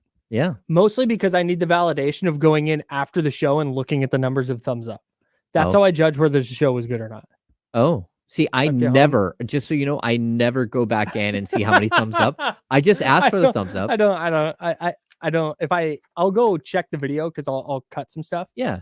But if I happen to see it, but I don't actually go. Okay. look. On the Kings beat, like I do go to the page every once in a while to make sure that I'm looking at comments, and then I look at thumbs ups and all that stuff, but not when it comes to our show because it's mixed in with the other show. You look at comments. Oh, just to make sure no one says anything ridiculous. I get an email every Oh, time okay. someone sends a comment. No. Oh, I know someone wrote like an essay on Malik Monk, which I did not read. Somebody like Sean and Brendan both were like, "Oh, that's someone wrote like an essay in the comment section." she copy pasted as a post. Yeah, just like Good old fashioned plagiarism, like baby. Chat GPT that thing. Oh, we should ask ChatGPT who the King should trade for. Oh, there it is. That'd be fun. All right. You know what else is fun? MadProps. That's what we're gonna do now. Mm. As I get my buttons ready. It's time for MadProps. 2 games, 2 props. Which number will he hire? That's for Kyle and James to decide. Here's MadProps. Actually, hey, if you own a business and you want to sponsor this segment, rich.ripley@odyssey.com. There it is. MadProps brought to you by your business here. No, so the intro says 2 games. No. We got 7 games here. Oh no. We 1 from each wild card game, and then the Kings Sixers game tonight. The So here's marathon how- continues. Here's how we do this. Wow, RIP Nipsey Hussle. Nice, dude. Well done. So here's how this goes. If you're new to the program, MadProps, I pick a number from usually the 49er game and then a number from the Kings game, and we decide which number is going to be higher here. So with wild card weekend, I went Rams points against the Lions or De'Aaron Fox points against the 76ers. Ooh. I'm going Fox. Going De'Aaron Fox. I think this feels like, and we're going to talk about this later when we get to keys. We're getting a big De'Aaron Fox game. I'm thinking Got Tyrese Maxey on the other side. No Joel Embiid. National TV. He's been struggling a little bit lately. 27. Yes. I think we're getting a big De'Aaron Fox game.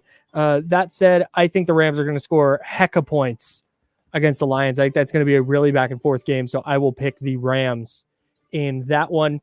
CJ Stroud passing yards against the Browns or Kings 76ers total points. CJ Stroud, the rookie number 2 overall pick, making his playoff debut against the vaunted Cleveland Browns defense. That's a really tough defense. I am going to go. Oh man. I'm going to go Kings Philly. Going Kings. I don't think he can get 250 against that defense. I might be Yeah. wrong. I mean, I love that offense, but I have a feeling he's going to melt down a little bit and show his youth, his ute. Yeah, I think here's I'm gonna go with Sacramento as well. I'm gonna go the other reason though. I think that's definitely something, but I also don't think they're gonna have to throw it a lot because I think D'Amico Ryan's gonna have a little something for Joe Flacco. Oh, Yeah, I think Okay. that Houston's defense is gonna bring it. I think it's a little bit of a low scoring game. CD Lamb receiving yards against the Packers or Kings points against the 76ers. Just the Kings. just the Kings 76ers. I'm going to go CeeDee Lamb, which is wild because I think the Kings will score 125. Oh, I think CeeDee Lamb will go 145. Yeah, I'm in lockstep with you here. I don't know that the Packers have anybody who can hang with CeeDee Lamb.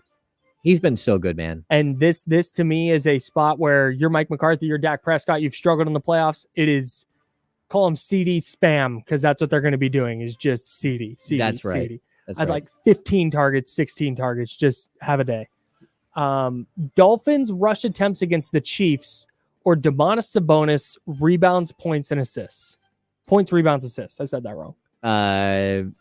Okay, so wait. So say this keep in one. mind, okay, Dolphins rushing what? attempts against the Chiefs. Now keep in mind, it is a wind chill of -23 in Kansas City. Egads. Yeah, dude. Oh man, that's tough. I'm going Sabonis. Because it's Paul Reed, and there is no Joel Embiid tonight. So Oh. that's who's going to be defending Domantas Sabonis. You know what? I hate when we pick the same, but I'm gonna do, Oh, because even again, I go to Matt. Even if Miami rushes it 40 times, that means Domantas Sabonis has to go 20, 10, and 10 to get to 40. Although he's due for a tough night. I don't know. He definitely could go 40. No, I'm not. No, I'm not. I'm going Domantas. All right, Jalen Hurts completions against the Buccaneers, or Malik Monk points. Malik. Ooh. What's the weather like there? In Tampa Bay? I'm I'm yeah, guessing it's in 80 Tampa. and sunny. No, it's in Tampa. Well, I don't know. Is it? Because there's a storm rolling through, or there Oh. was. Oh man. Tampa, I'm sorry, 75 and sunny. Oh yeah. Okay. Oh, it's windy. Oh. Sunday, high of 66. Not a lot of wind. Yeah, it's going to be 66 and cloudy. Okay. I'm taking it's Hurts, right? Yeah. Yeah.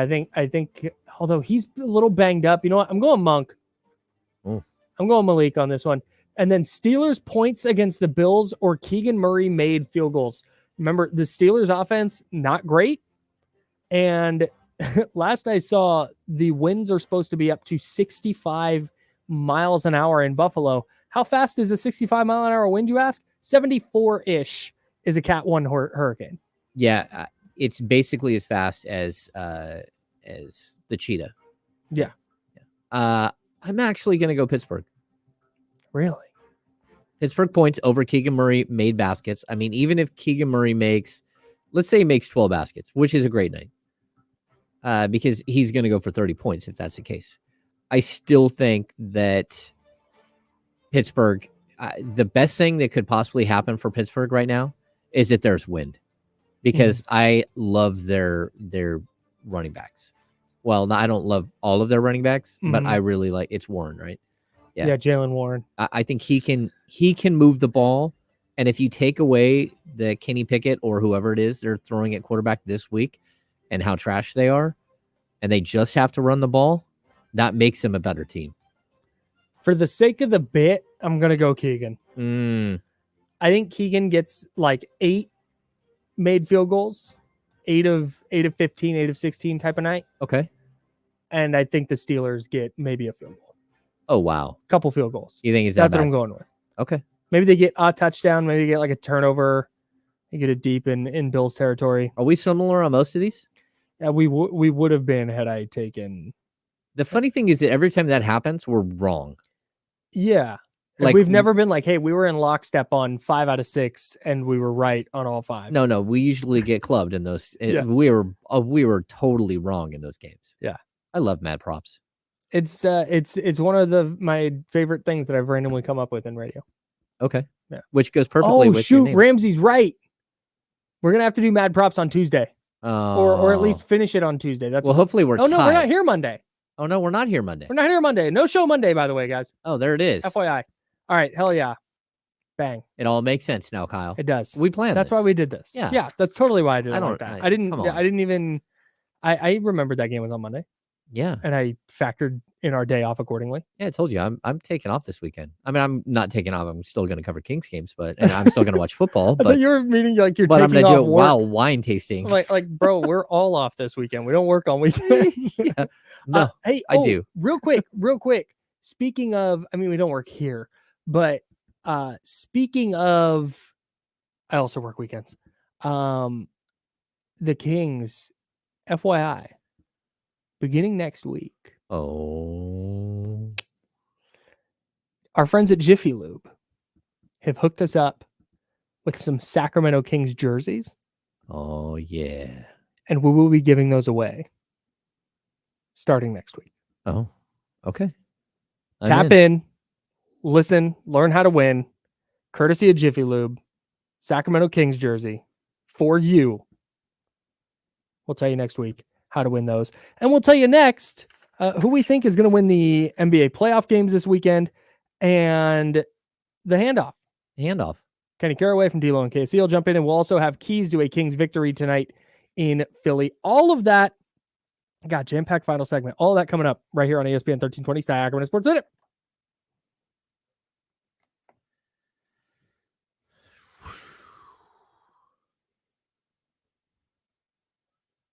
Huh. LaMelo Ball's coming back. It's weird how they waited until. This is exactly what we're doing. We're waiting to buy the jerseys, and then we're getting Kevin Huerter jerseys and Harrison Barnes jerseys. I have a Pooh Jetter jersey in my closet, all coming to you. Oh, that's spectacular. We're just going to wait and see which one is on sale after February 9th and then on February 9th. And then we're going to buy those and give them to you. I've been thinking a lot about the random tight ends. I think Bubba Franks is up there. Oh, yeah. Yeah. Packers. Yeah. Packers legend. Man, like someone brought up Kellen Winslow. Like that's an easy one. Yeah. Kellen Winslow Jr. Jr. was a psychopath. Yeah. He did something horribly wrong, right? And went to prison. Yes, I believe so. I don't know. I don't know now. I think he did something. I remember he did when he broke a guy's leg and he was like, I don't care, I'm a soldier, blah, blah, blah. Oh, yeah. He did that whole thing, but I haven't followed Kellen Winslow Jr. since. He got they're requesting a 14-year prison sentence for him. Oh. And that was as of February 2nd, 2023. So I don't know how long he's in prison. Dang. Yeah. Hey, can I just shout out chai real quick? Chai is delicious. Chai, as in chai tea. Well, chai means tea. Yes. So saying chai tea means TT. Okay. So I'm just, yeah, dude, Yeah. I learned that. All right. So yeah, chai, shout out. I love it. Oh. Yeah, Bubba Franks. Yeah, Kellen Winslow agreed and accepted a 14-year prison sentence for 1 count of rape and 2 counts of assault and was sentenced March 3rd, 2021. Oh. Will, please explain what a dirty chai is. There's this one time, this is a bit with me and my friends. Yeah, Mark Chamara, shout out. I would say Mercedes Lewis, but Mercedes Lewis is somehow still playing. Yeah, I think he just keeps playing. Yeah, he's always on the Jags. It's like Jimmy Graham. If you're a Jags tight end, you're Mercedes Lewis. Yeah. Now there's this place in Tahoe, South Lake Tahoe, and is this like coffee and tea spot. Okay. And we go in there one day, and the guy goes, "Hey, have you ever been one of those? Think of a guy that works at a coffee and tea shop in Tahoe. That's what he looked like." And he goes, "Hey, welcome in. Like, if you guys have any questions on the menu, let me know." Da da da da. And so my buddy goes, "What is this drink?" Because it's just the drink names. It doesn't have like a description. And so he asked what one of these drinks is, and the guy starts explaining what all the things are on the menu, which is fine. Did the guy have a man bun? Yeah, of course. I'm just asking. Yes, he did. Yes. Like I said, picture the guy. Yes. That's him. Got him. So at the top of the menu is something that says OG chai, meaning just OG, the OG. Yeah. It's just regular ass chai. Yep. Right.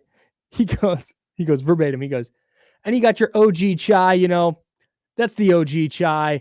And then it's like, "Thanks, man." He just like described all of it exactly what it says on the board. Yeah. Okay. Like the definition of the word is just the word. It's like me reading 6 quick thoughts. 6 quick thoughts. Well, let me read you what I wrote. It'd be a really funny bit to be like, "Here's 6 quick thoughts. Follow James on Twitter." They're there. There. All right. Next. Did somebody? Oh, dang. It's just chai. Like, here's been my issue. Oh. Is I don't want a chai latte. I don't want the chai like syrup.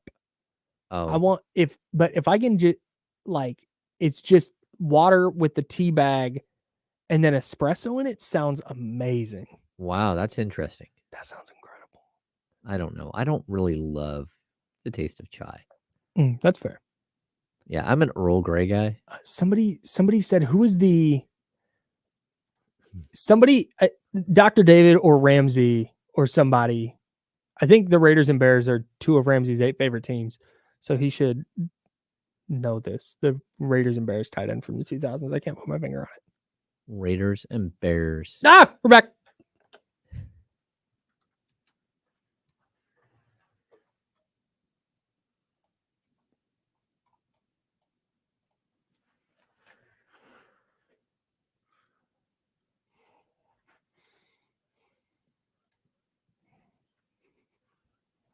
Zach Miller is the word is the player Okay. we're looking for. All right. Martellus Bennett, another good one. It's been the name of random tight end day during the breaks. I love it. Yeah. Someone put in earlier, Dave Mine Casper. after a leg workout. Am I right? Someone wrote Dave Casper, which was, of course, Raiders tight Of course, end the Holy from Roller. from the 70s and 80s. It's actually one of my mom's cousins. I've never met him, but like a distant cousin. Oh, yeah, that's neat. I don't know. Cool. Throwing it out there. Love that. Yeah. Okay. Tonight. Hey, real quick. We talked about the NFL playoff games with the bad weather. Are you a pro bad weather football guy? No. Oh. I are you? Yes. Oh no. See. Oh, I want a full blown Category 6 hurricane whipping through there. Have you ever had to play in bad weather though? No, I'm not playing that. No, I don't care. You never played high school football in bad weather? No, I played baseball. Oh no. Where when the weather's bad, we went, all right, guess I'm yeah. watching PTI today. Like that. Oh yeah.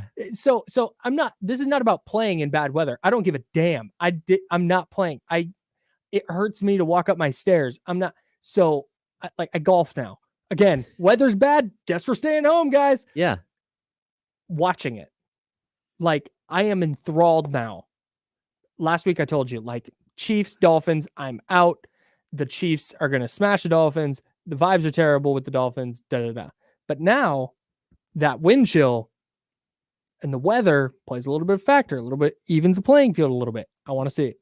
Yeah, but you also in that game you have speed backs and Mostert and Ashan versus like a rough and tumble, like both of the running backs, Pacheco and Clyde Edwards-Helaire. Like those guys can plow. So like when I was in when I played high school football, yeah, like they're gonna like be used as like snow plows. Like those guys can go get you 3 yards every single down and get first downs. And like when I played in high school, it started raining at like 3:00 in the afternoon, but it was torrential downpour where those rain where you're like, oh, that's so much water. You're watching it bounce off the ground. It's so much. Dang. So, but it doesn't stop.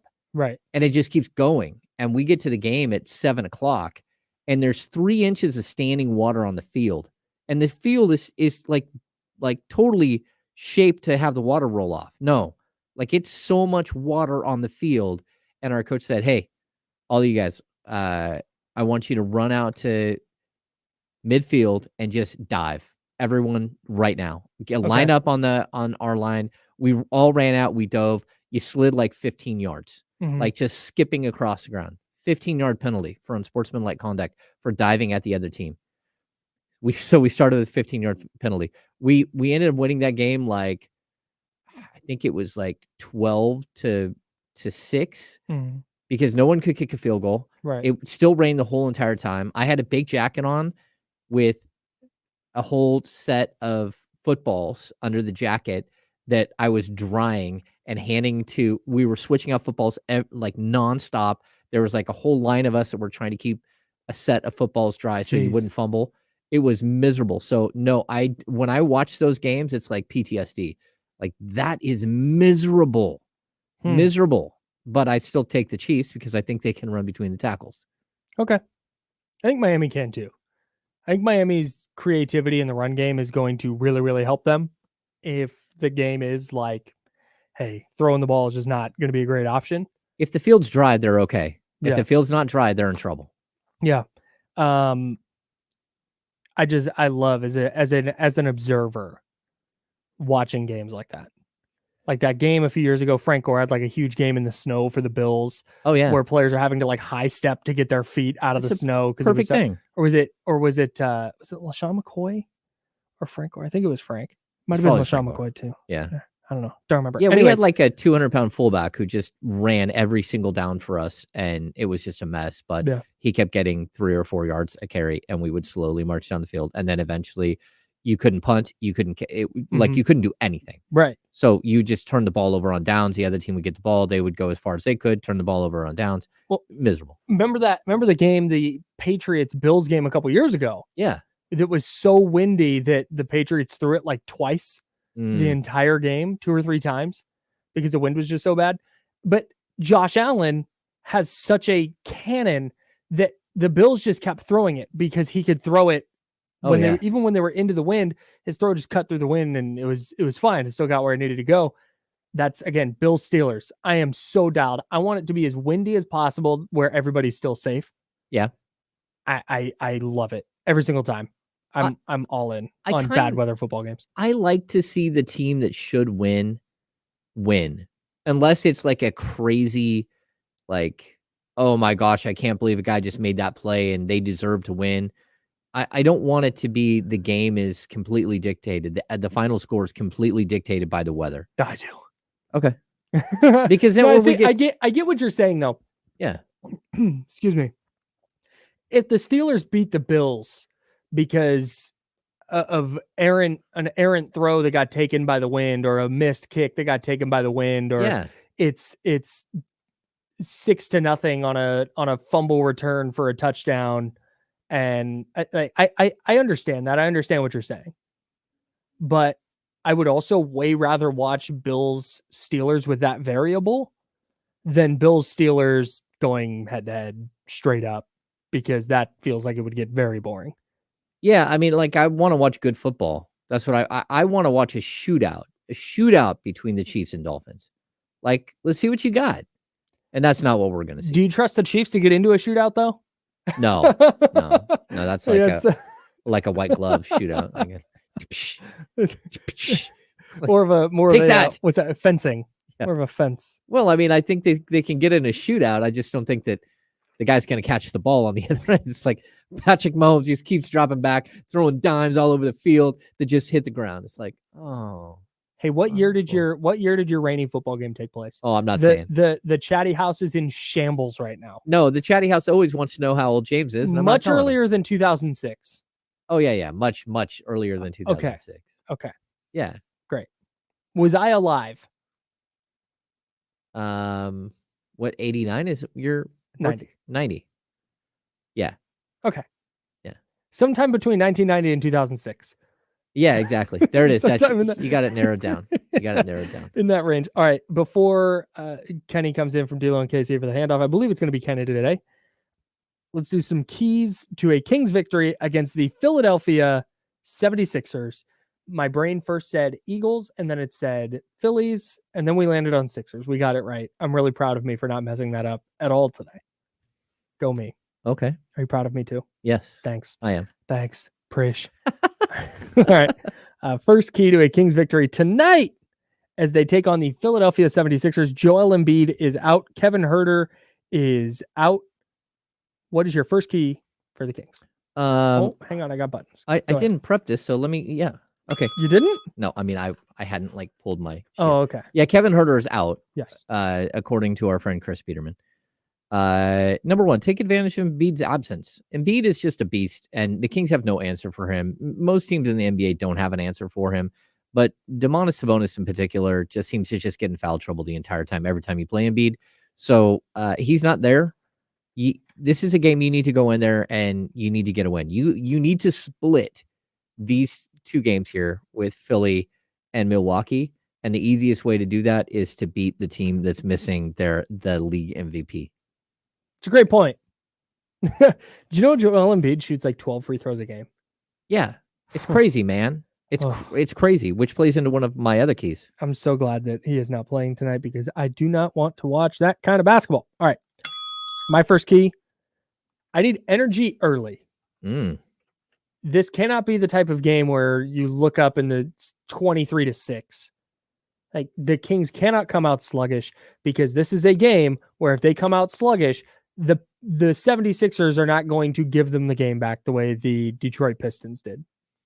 Like that's just not, or the way the Atlanta Hawks did in Atlanta. Yeah. The Sixers, even without Joel Embiid, are still a very good team, very talented, very well coached. If they get up 15 in the first quarter, I don't think they're going to let go of that rope. So I think the Kings need to have that energy early and come out and show that they are ready to play and be engaged in the game. Yeah, I think the Kings just need to remember, like 2 years ago, that Philly rolled into Sacramento missing 5 starters and punked them. Oh. Like, just remember. Don't forget what happened. Like, remember the Alamo. Yeah, exactly. Yeah, go in there and like be an elephant. Like, remember everything. Don't be a goldfish. And go in there and get a win. Like this is a big game. A 3-game win streak on the road would make a lot of people forget about the 2-2 homestand that wasn't great. Yeah, well, and it validates. You know what? Fine. It validates beating the Pistons, beating the heck out of the Pistons, beating the heck out of the Hornets. If you now go lose to a team that's a contender without their best player, you go, okay, so the Kings are just better than those bad teams and not a good team beating the hell out of bad teams. That's how that reads to me. So I'm with you. Number 2. Don't foul. They're first in league in free throw attempts, free throw makes, free throw percentage. Jeez. They actually take advantage of their free throws, not like the Sacramento Kings. The Sacramento Kings are not good at free throw shooting. They're one of the worst teams, if not the worst team in the league in free throw percentage. Embiid averages 11.6 per game, so that helps you. But like this team's gonna get calls. You need to stay out of this, keep them off the line. Yep. Make them beat you. Yep. Number 2 for me, De'Aaron Fox needs to find his groove against Tyrese Maxey. Maxey's a stud. He definitely is, and he's a very good defender. He's going to make life difficult for De'Aaron Fox. But we talk about this all the time, and it's one of the boxes that De'Aaron Fox has checked for me that makes him a superstar in the NBA when he goes up against another top guard, another very good player, whether it's Devin Booker, Shai Gilgeous-Alexander, Steph Curry, whoever it is, pick your favorite guard in the West. De'Aaron Fox is going to level up his game a little bit. Yeah, I think so. And he's been struggling a bit lately. We saw him find it in the fourth quarter against Detroit. He was better against Charlotte. They didn't really need him to take over and have a huge game against Charlotte. They won that one going away. Tonight, they need him. Tonight, they need that 30-point a game De'Aaron Fox, MVP conversation De'Aaron Fox, superstar De'Aaron Fox. That's who they need tonight.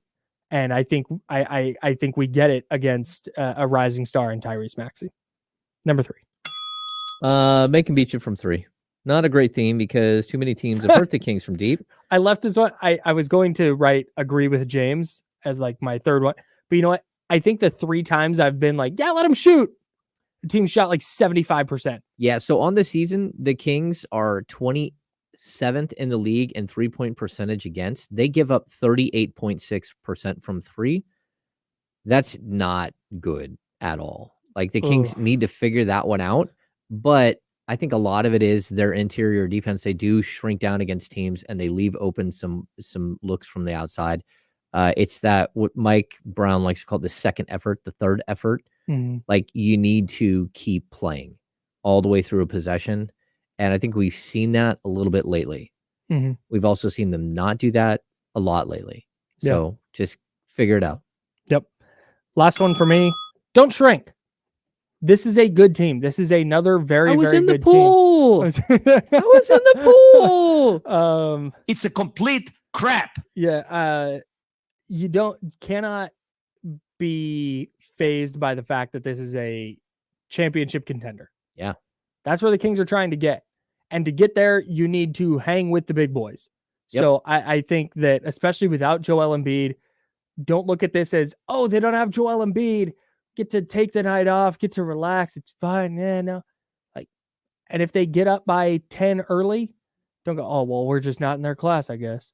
I know, man. The Kings should understand the standings say that both teams have 23 wins. The Kings Mhm. have 14 losses. They have 13 losses. You're a half game behind Philly in the overall NBA standings. Mhm. Like, why not? Dude, Like, that's just it. They're not invincible. at some point, you They're need not to the 98 Bulls, show- man. Yeah, at some point, you need to show that that's where you're going, that Yeah. you're going to be that team. Mhm. And like, whether they can do that or not, I'm not sure, but they need to show it that they can. No, I'm right there with you. All right. The Kings do all those things. They will win tonight in Philadelphia. Be a big one for them. Kenny Caraway about to step in for the handoff. D'Lo and KC coming up here at noon. I want to talk a little playoff football with you guys once Kenny gets in here. I got from our friends at Bet Online. They sent over some playoff props, some wild card weekend props. We welcome in Kenny Caraway from D'Lo and KC. Welcome in. Oh my God. See, I always turn that mic off so it's not loud while you're there. We go. Hey, welcome in Kenny Caraway. Hello, fellas. Yeah. Acknowledge Friday, him. baby. Yeah. Friday. Don't acknowledge him just yet. Well, Don't do that. Not yet. That's it. acknowledge me. All right. So, Casey, I was going to talk to you about Jerami Grant, but I want to run a couple things by you real quick, by both of you guys. Okay. I got these wild card weekend props from our friends at Bet Online. Will a wild card team make the Super Bowl? Not a team playing on wild card weekend, a team that didn't win the division. Oh. So Pittsburgh, Miami, Cleveland. Any of those teams going to make the Super Bowl? Cleveland has me thinking, but I'm going to say no. Yeah, I would say Cleveland and Miami both have an opportunity to make the Super Bowl. Mhm. I don't think Cleveland has an opportunity to win the Super Bowl, but I do think the Dolphins do if they can figure out this whole half their defensive line just got hurt. I think I'd be floored if Miami makes it. I'd be shocked. Yeah. All right. Like, They were they're your signing- pick. I know. Before they had to sign Justin Houston and Melvin Ingram off the street. That was tough. It's a tough look. I agree. Yeah, if you're signing those guys mid-season to be like depth pieces, like, oh, okay, yeah, I kind of like it. But when it's like, hey, you got to start, I don't love that. I'd be pretty shocked if Cleveland makes the Super Bowl. I think they're winning it. Oh, If they're playing that well, that they are beating, who they got this weekend? They got Houston, Houston. and then Baltimore at some point. Yeah. I would be. if they make this, if they win the Super Bowl, I think Joe Flacco deserves a statue out front.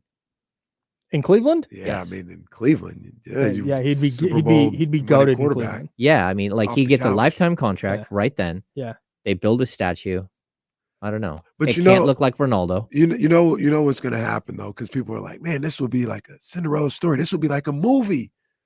Have you noticed that the movies never win in the Super Bowl? it's like win the first game or win the game to get into the playoffs, and then that's when it ends. So the storybook ending, the movie ending would be him winning this game like in a close game, and people are all hyped, and then they get beat down next week. Oh, okay. Any given Sunday, that's what happened there. and then he never ever is heard from again. Then he's out. And He's he done. just retires. That's it, dude. I think maybe I'm wrong. I'm always wrong, but I think Houston's gonna have a little something for Joe Flacco. No, I Okay. think so too. I trust D'Amico Ryan. I think the Browns. I'm picking the Browns to win, but I hear you, Kyle. What I ab- do hear you. What about on the NFC side?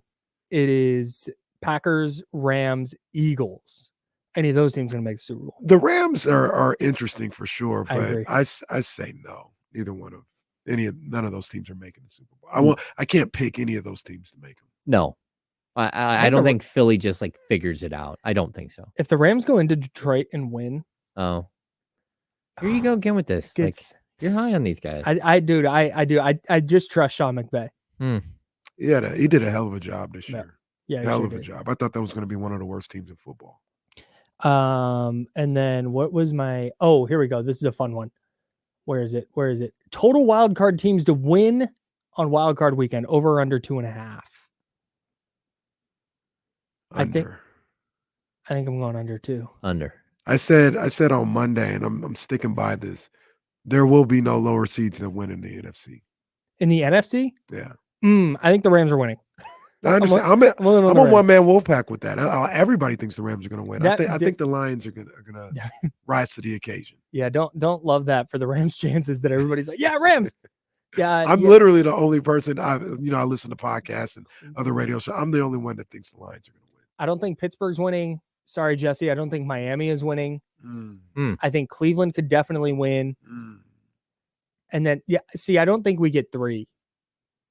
I think one of Philly or LA wins. Mm. Okay.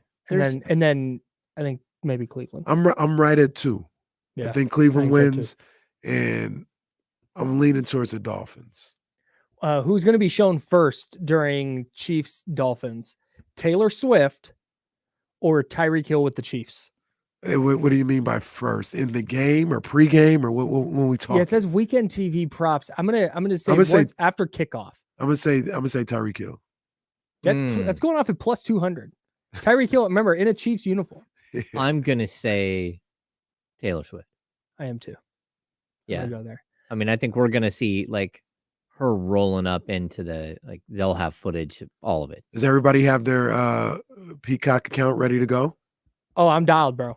Okay. Yeah, I watch a lot of stuff on Peacock. I regret it all the Pause. time because it literally is, of all the apps, it is the most ridiculously bad app of all time. It's one of those The ones interface is it's I don't want to drag NBC, but it's one of those ones it where struggles. you pause it and you run and you run to the restroom. You come back, it's no longer there. And then when you go back to the show, it's not where you left off. That is frustrating. It is at the beginning, and you're like, son of a, That I don't is- even know where I was. That is very frustrating. It's the worst.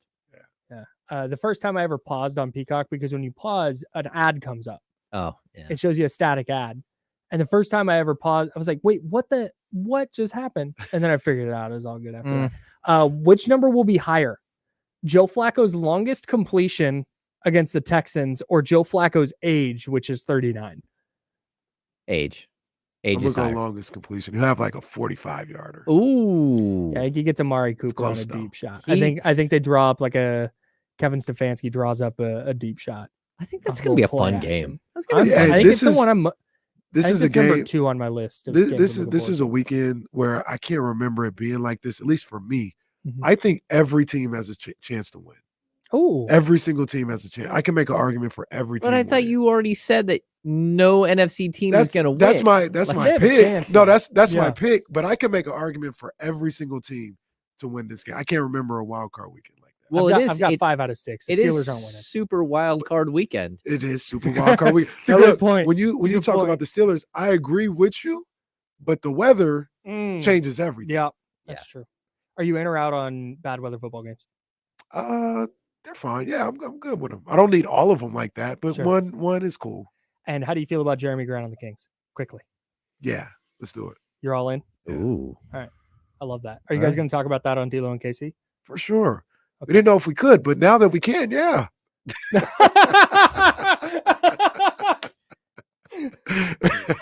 Maybe we talk about that. I don't know. Maybe Being if fri- Kenny being- listened to the show, he would know how we framed this. Being friends with James Ham has its benefits, guys. All right. D'Lo and Casey are coming up next. Everybody have a great weekend. We will be back with you Tuesday. Remember, we're giving away Kings jerseys starting next week right here on ESPN 1320.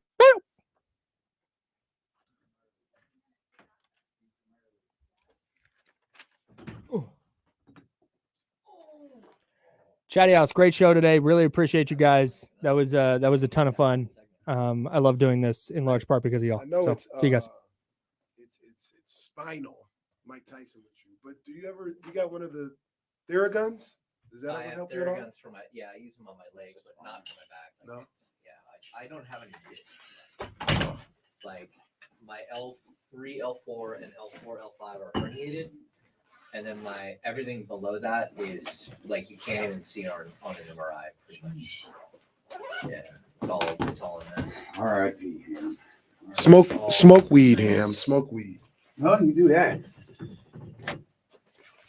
I don't Probably smoke help. weed. I don't smoke weed, but I remember I used to always tell my grandmother, why don't you start having some marijuana? She's like, I'm not doing that. I'm You like, could- "It- that hurt." Man, you drink THC, boy. You be in. I guarantee you drink a little THC, James, you won't feel shit. You won't feel nothing. Yeah, I mean, like I did say like on the show I'm hearing that there are murmurs there that the Kings are interested. Mm. Whether that's, Oh. but did you see the other trade They need to be. that might happen today? Uh-uh. Not today, but like it might break soon. View this.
By their own team. Oh, very good. Very good. Is Matt George watching? He just texted me and I want to respond to him. Matt George, you out there, buddy?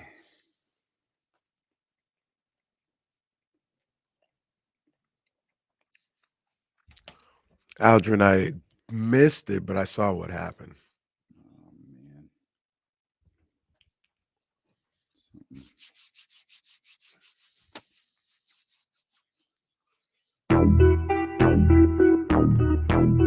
Hey, Riggs.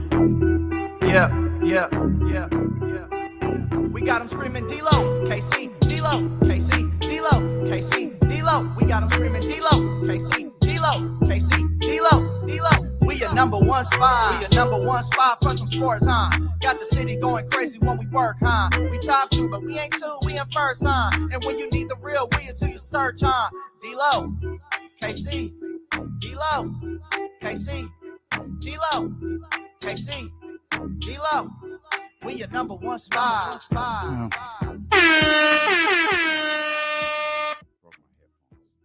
We're off to a rough start. We're off to a real bad start. I'm gonna tell you why. See, I was telling Jesse this before the show. This dude right here. What I do? This dude right here. What the hell did Yo, I he do? low key foul. Talk about it. Talk about it. See, What let me the tell you. hell did I do? Let me tell you what this dude does. We were having a conversation one day. Crazy. We were having a conversation one day.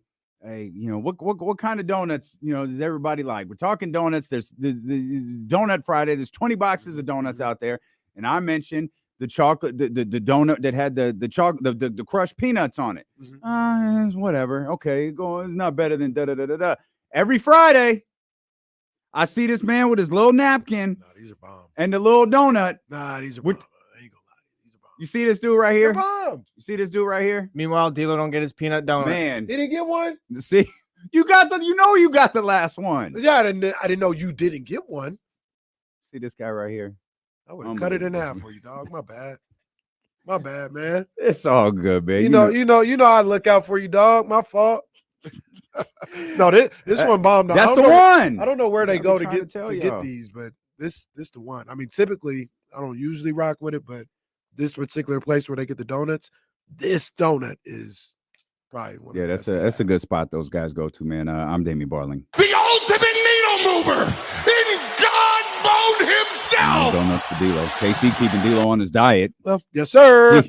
Acknowledge me. And we in here on this Friday, man. Busted headphones and all. Yeah. We in At least here. they're not burnt. Well, I Like, they're got not, you. like, Well, on fire. Like, that's true. Almost That's went out like true. JR. That's well. I got it in one ear. I don't know what happened. I just used these for our KSFM work 30 minutes ago. Might just be like that headphone jack or something, because Nah, that's twice it- they've almost blown up on nah, you. It might be that. It just might be the headphones, but I'm gonna go one ear rather than put in the KSFM headphones and look goofy on the stream all day. well, I mean, that wouldn't look goofy. You know what I'm saying? I'd match you. I'd put on my over the ear joints too. See, you're making up for eating a donut, aren't you? Man, we starting a show like this because last night was a hell of a night in the association. Yes, and everybody getting their ass beat. Good God, that was awful. Did something happen yesterday? Not for Wow. you. You're good. Well, You're good. what? Jesse walked in. Was there basketball being played yesterday? Jesse walked in to say goodbye, but didn't say anything. Just opened the door. But it's like a 70-point game at this time. We're doing the KSFM show. Jesse walks in, daps up Casey, comes over to me, doesn't say a word. No, so we just gonna act like what's happening ain't happening. Back-to-back scheduled loss. Scheduled loss. Yeah. I think it was like the second night of a road Hey. trip, all that good stuff. Hey, here's the thing. Y'all didn't even have the worst loss yesterday. Oof. Y'all Ooh, didn't even have the worst loss. Like that could have led SportsCenter. It ain't gonna lead nothing. that was nasty. Not when you lose by yeah. 62. I got a question. It was a fair question I was asked about that Celtics game. I want to talk about it a little later. We'll get into that. Kyle Matson's going to join us coming up in about 10 minutes or so. We'll talk about Super Wildcard Weekend with him. I'm hyped for some wild card weekend. This is a good slate Yeah, of I'm games. excited. I told excited. the insiders on the handoff. I said, look, man, this is one of the first times I remember I can make an argument for every team winning. I can I'm see a with it. scenario where Yeah, every I'm team with it. wins. I'm with it. And that's exciting. Yeah, absolutely. I'm 100% with that, man. It's going to be fun to talk about that. And of course, we'll take you all the way up to right about game time as the Sacramento Kings will take on the Philadelphia 76ers tonight on ESPN. No Joel Embiid, no Kevin Huerter. So same. Yeah, get well soon, KH. I know, he's our MVP candidate. And if we're going to be down our MVP candidate, it's only fair That's right. that the Sixers are down theirs. I don't know this for sure, but I heard that Kevin Huerter was doing like 100-yard dashes. It was like, doing 360 dunks. And Mike was like, nah, you good. Just take the day off. It's all right. You good. No, it's fine, Kevin. Nah, hopefully Kevin's ankle gets better. That was, again, a really weird way to start the Charlotte game. But, yeah, he has been officially ruled out for tonight's game. And I think every Kings fan is just wondering, well, version of the team we getting tonight. Yeah, hopefully we get a team that's ready to play like they did on Wednesday. Mhm. Because An played opponent really be damned. If you play well, you're going to be in the game with Philadelphia. You're going to be in the game with Milwaukee. You're going to be in the game with all of the top teams in the league if you execute. Like we could talk about it's Charlotte. We could talk about it's Detroit all we want to, at least for 3 of those quarters against Detroit. Not argue for all 4 quarters against Charlotte. They executed. They played well. You're going to need you're going to need production and non-blowout minutes from guys like Trey Lyles tonight, though. Right. You can't have, I don't think, against Philadelphia or Milwaukee coming up this weekend, I don't think you can have we've been calling them top heavy games, top 4 heavy games. I don't think you're going to be able to get away with that unless they're extreme. Yeah. Unless you got 30, 35, 30, that's probably a bit of a stretch to ask for all of that. That situation will get you a win, but in a more realistic situation, you're going to need guys like Trey Lyles and perhaps Alex Len or JaVale, whichever one he goes with tonight to cook a little bit. Let me ask you a question. Is tonight's game, and we'll just follow it up and say Sunday's game as well, is this a measuring stick situation for the Kings? Like, can they prove something to you in this weekend? I don't think so. I mean, like you. I guess if you win 2, and maybe I don't know how we're not going to feel a certain way about winning 2. Yeah, so I guess this is kind of cheating, right? Like, if they were to lose, I wouldn't feel down on the Kings, right? But if they were to win, I'd be like, man, maybe they didn't turn the corner. Yeah, you know what I mean. So that's until they lose by 60 to Phoenix. We're like, oh crap. Well, they wouldn't be the only one. Well, no, they would. Well, hey, who said it yesterday? Was it you? I think Jesse said it yesterday Huh. when Darvin Ham was talking about the rotations and I've heard all of this talk and blah blah blah. And Jesse was like, yo, he looked like he got that Luke Walton vote of confidence. That Luke. What do we read today? You got they reiterated My it man today. got the vote of confidence. Ooh. Yeah, you can't tell Darvin Ham nothing. He had them Luke Walton vibes. That Luke Walton press conference was probably like one of the highlights. Hey, James, how that you time. doing, big dog? Because you could just tell too. Every press conference. Hi, James. Because this is Zoom era, right? Yeah. Hey, Luke Walton, James Ham. Hi, James. That day, hey, Luke Walton, James Ham. Hey, James, what's up, baby? How's the family? How's the wife? Huh? In his head, Luke Walton's like, "What's up, James? Huh? What's good, baby? What it Oh, my do? I wonder if we have video of that somewhere. It's got to be somewhere. That's iconic. That's absolutely. Trying to I think low of key when- miss. I low key miss the Zoom era because we could just go into press conferences whenever, just live. Oh yeah, we went into I Monty miss that. McNair, being Yeah, introduced. all of that. I miss that. Here, just get in there, guys. Yeah, No problem. that's good Even- stuff. Even if you aren't authorized, just get in Yeah, there. come on, man. Listen, well, my face. Well, all right. Oh, no. Well, Hey, it's Friday. This Friday. You guys say what you gotta say. There's some good ones where not everybody would be in on the Zoom because you could see everybody who's there, and then they would start talking about the person who's not in on the Zoom. Oh, them moments. That's Jason Jones used to be on those calls. That's back when Jason Jones was still on the beat. Oh, there'd be some No, that reminds me. some trash we had talking. we had a couple of Zooms this week, and it's always funny when somebody doesn't mute during the Oh, Zoom. Jesus Christ.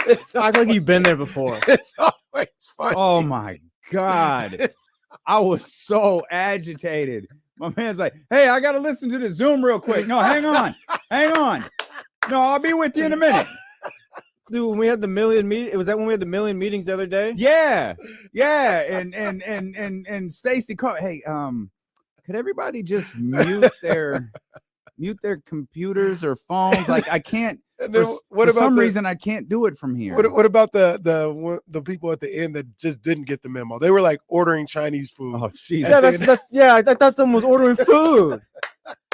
They were ordering Chinese. I was so damn agitated because I knew all this was gonna do was prolong the meeting. Well, y'all hoes, shut up. And you know what? When they ask, are there any questions at the end of the meeting? Don't ask a question. Man. Talk to your manager. Oh man, I was seeing that the other day. I was like, man, it never gets old in the Zoom era when somebody doesn't mute their When mic. your boss asks, do you have any questions? Does anyone have any questions? The universal answer is no. Don't be that person. Now that could work twofold though, because sometimes you don't want to go back to work. In our situation, yeah, don't ask no questions. Yeah. But in some other jobs I had, man, we asking questions for another 30 minutes. So walk me through. That's twofold. That other side, boy. Hey, I didn't understand. I don't know. I didn't really understand that. That's like, oh man, that's not funny. But have you seen any clips of the Young Thug trial? When I saw when they was playing his record like 2 days ago. see, it's always something. But the other day, the guy, they were like, they asked the guy on the stand, they're like, hey, you know who Serena Williams is? And he's like, yeah, I know who Serena Williams is. Are you familiar with like when she was at Wimbledon and she did what they call the Crip Walk? He goes, I don't even watch tennis. I don't even know. He said, I don't know nothing about nothing. That's how it is. Some of them you gotta understand what meeting you're in. That's it. Some of them they need to go. Hey, I gotta somewhere. listen to this Zoom real quick. Hang on, guys. Yeah. I'll be right Can you with you. get I'll take the shrimp fried rice, egg rolls on the side, please, and broccoli beef. No. Make sure I get some more chicken fried rice as well. Thank you. Yeah, so we're here trying to discuss. Meanwhile, just massive news about the company going on. No wonder y'all don't know what's going on. Goodness gracious. All right.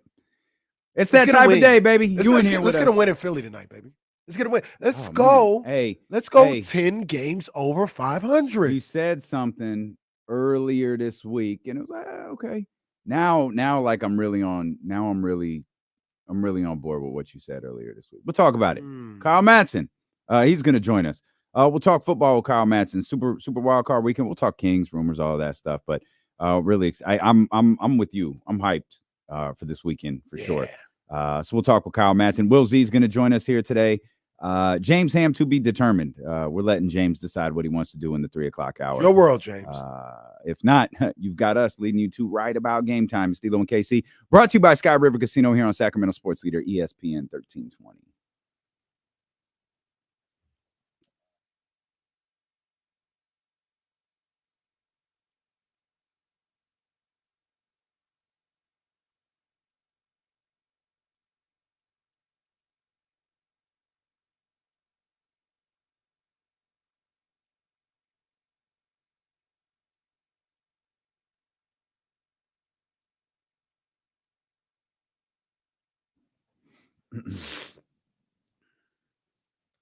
Oh man, hey, yeah, hey, Wizzo, man, damn, Bay Area down bad, and I ain't even trying to make jokes, man. They got to do something, bro.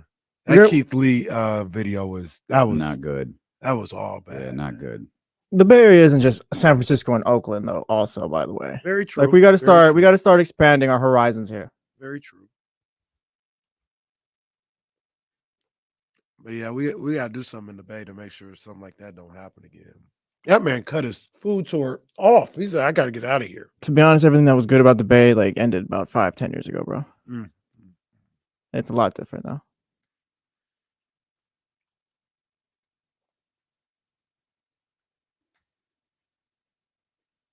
My confession. Did you listen to I Want You Forever? We didn't even get a chance to talk about it. How'd you feel about the song? It's not what I wanted. It's 9 minutes is a long time. Well, it's 9 minutes and nothing. Like it's a 2.5 minute record. Like it's basically the hook for like 3 minutes, 3.5 minutes to start the song, and then Jay starts, and it's I think it's just another. It's like it might have been left over from 444. Like it's like another sorry Beyonce type verse, and then it's another 2 minutes of like it's one verse, and it's just a regular verse, and then it's like another 3 minutes of the hook. So I listened to it, and like I was really I was like, okay. And then I listened to it again to like hear what he was saying. And I was like, all right, the verse is cool. I don't think I'll ever listen to it again though.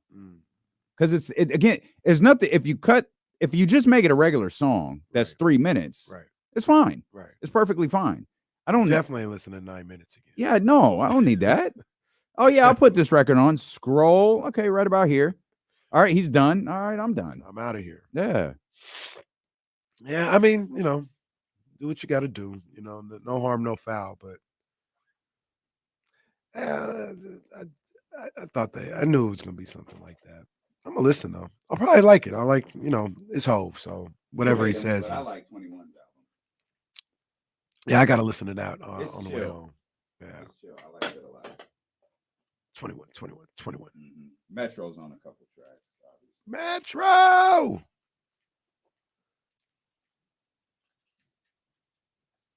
Hey, give me the thumbs up if we come back. I thought I had an extra cord in here. Oh, man. Definitely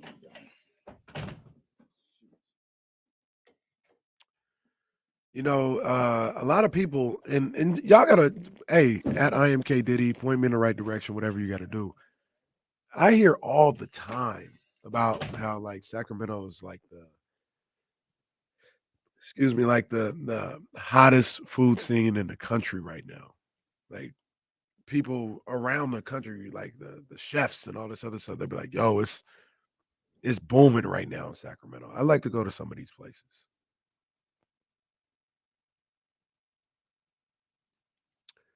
I'd like to check them out at IMK Diddy. Tell me the places. Tell me the places to go. Places boom. Preferably I won't limit it to new places, but if there's new places popping off, let me know what it is. What you got there, dog?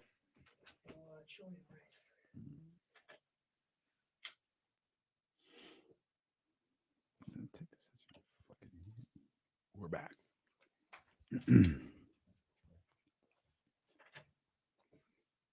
Love me some Faye Faye. Yeah. That's my girl. Happy belated to Mary J. That's my girl too. There's something about them tattoos when in the 90s. I was enamored. No, man. Something about 53-year-old Mary J. Blige. Come on now, Monet is just Lord have mercy. Came across that Hip Hop DX post and was like, oh my God, let's retweet this so everybody knows that Mary J. Blige is where it's at.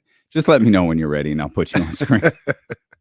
You good? You good? Yeah. We eat food on this show, man. It's no big. We be on the air for a long time. We be talking a long time. Miss Fox even know what it is. She's like, hey, if y'all can eat on the show, I can eat on the show. So now, here's the deal. So I listen back to my shows, and because there's things that'll happen on the radio that as it's happening, I'm going, man, you know what, that sucked. Like that wasn't very good. You gotta watch the I'm gonna go back and listen and figure out how I talk myself into that corner. You know what? How do I get? Mm-hmm. Good for you for going back to listening to it, because what I do is God, that sucked. Don't do that again. He's the Air Fox. Just never do it. Well, but that's the thing. But then when you go listen to it, and granted, you've been doing radio longer than I have, so maybe your ear is a little more refined. But I go back and listen and go like, oh, it wasn't that bad. Like I notice it in the moment. It feels like I was silent and didn't have anywhere to go for 19 seconds. And I go listen, it was like half a second. Right. It's like a real split. And so I've been listening to you guys a lot because I love the way you guys pace your show. Specifically you, Damien. I love the way you guys pace your show. It's not because I was brought up in radio under like this is how radio goes. This is you do this and you do this and blah blah blah blah. Like very old Shot school clocks and everything. Very old school Danny in San Francisco type thing. Yeah, and that's how radio used to be. Right, 1,000%. And now it's more of like a podcast that's just live. Yeah. And so if you're doing it right, yeah. Right. And so I'm really trying to, and so I listen to you guys a lot because a lot of what I'd taken in radio was from old school radio guys that I grew up listening to. So now I'm trying to listen to more of you guys and trying to, take away some things and see what I can do. And one of the things I've noticed is it kind of eats on air a lot. Mm-hmm. And I'm like, maybe that's what I need to be doing. Yeah. So I brought in my lunch today. Got to carb up. It might be the key to everything. Yeah. You got to carb up. Here we are. That's the beauty of a 2-man show. It's the beauty of a 3-person booth right here. Is we go off, we talk, you can get your bites in. Yeah. Oh, that reminds me. Somebody put it in a it was Manny who put it in the chat. Shout out to Bonte, who also gave the cosign to Crispy Crunchy. I saw that. Yeah, I saw that. I saw that on. I haven't had Crispy Crunchy in a while, man. It's been a minute. I might have to. Crispy Crunchy goes. Yeah, them biscuits go crazy. That's what takes it over the top. Them honey biscuits, man, they go crazy. Can I derail this one more time before we get into real stuff? Have we even started? Yeah, go ahead. Okay, great. I heard you guys talked about aliens the other day. Oh yeah. So that's a passion topic for me. Yeah. Okay, so what you think happened in Miami? That was not. See, this is the problem. Is aliens are real, like for sure, absolutely, 100%. If you sit here as a person and you think that in space is infinite, space goes forever. You could go and you'd never reach the end of anything. There's other people out there. I don't know about people. I shouldn't say people. There's other life out there. Yeah. Whatever it is, maybe it's an amoeba, maybe it's just like a small bacteria, maybe it's people that look like us, maybe it's some form of like what you see in Signs or your stereotypical like movie alien, right? Absolutely. Maybe it's that. But the hubris it takes to go, nah, we're all there is. Like, dude, we are specks of dust, bro. We're probably the idea that maybe the idea that there's nothing else out there though is insane. Well, that is way more insane. I don't necessarily think we've been visited. That I don't. I'm. You ain't see them 9-foot creatures that were in the hills in Brazil? They're just walking around. That was crazy. See, but that's the kind of thing. Like, I think there's a lot of stuff out there that gets pitched as like, oh, look, they're among us. And it's not, and it makes there was the a idea, Bigfoot video that hit the internet like dude, a month ago. Look at him squatting down, like, yeah, it's a guy going to the bathroom. He's not like, dead yet. Like, Bigfoot. That's right. Bigfoot. That's right. Is it the same Bigfoot? Is it just one? Bigfoot having his Joe Flacco moment. Has anyone ever gotten a clear? Well, that's That's a the Mitch- frustrating. That's a thing. Mitch That's what Hedberg I. joke. That's what I can't wrap my head around.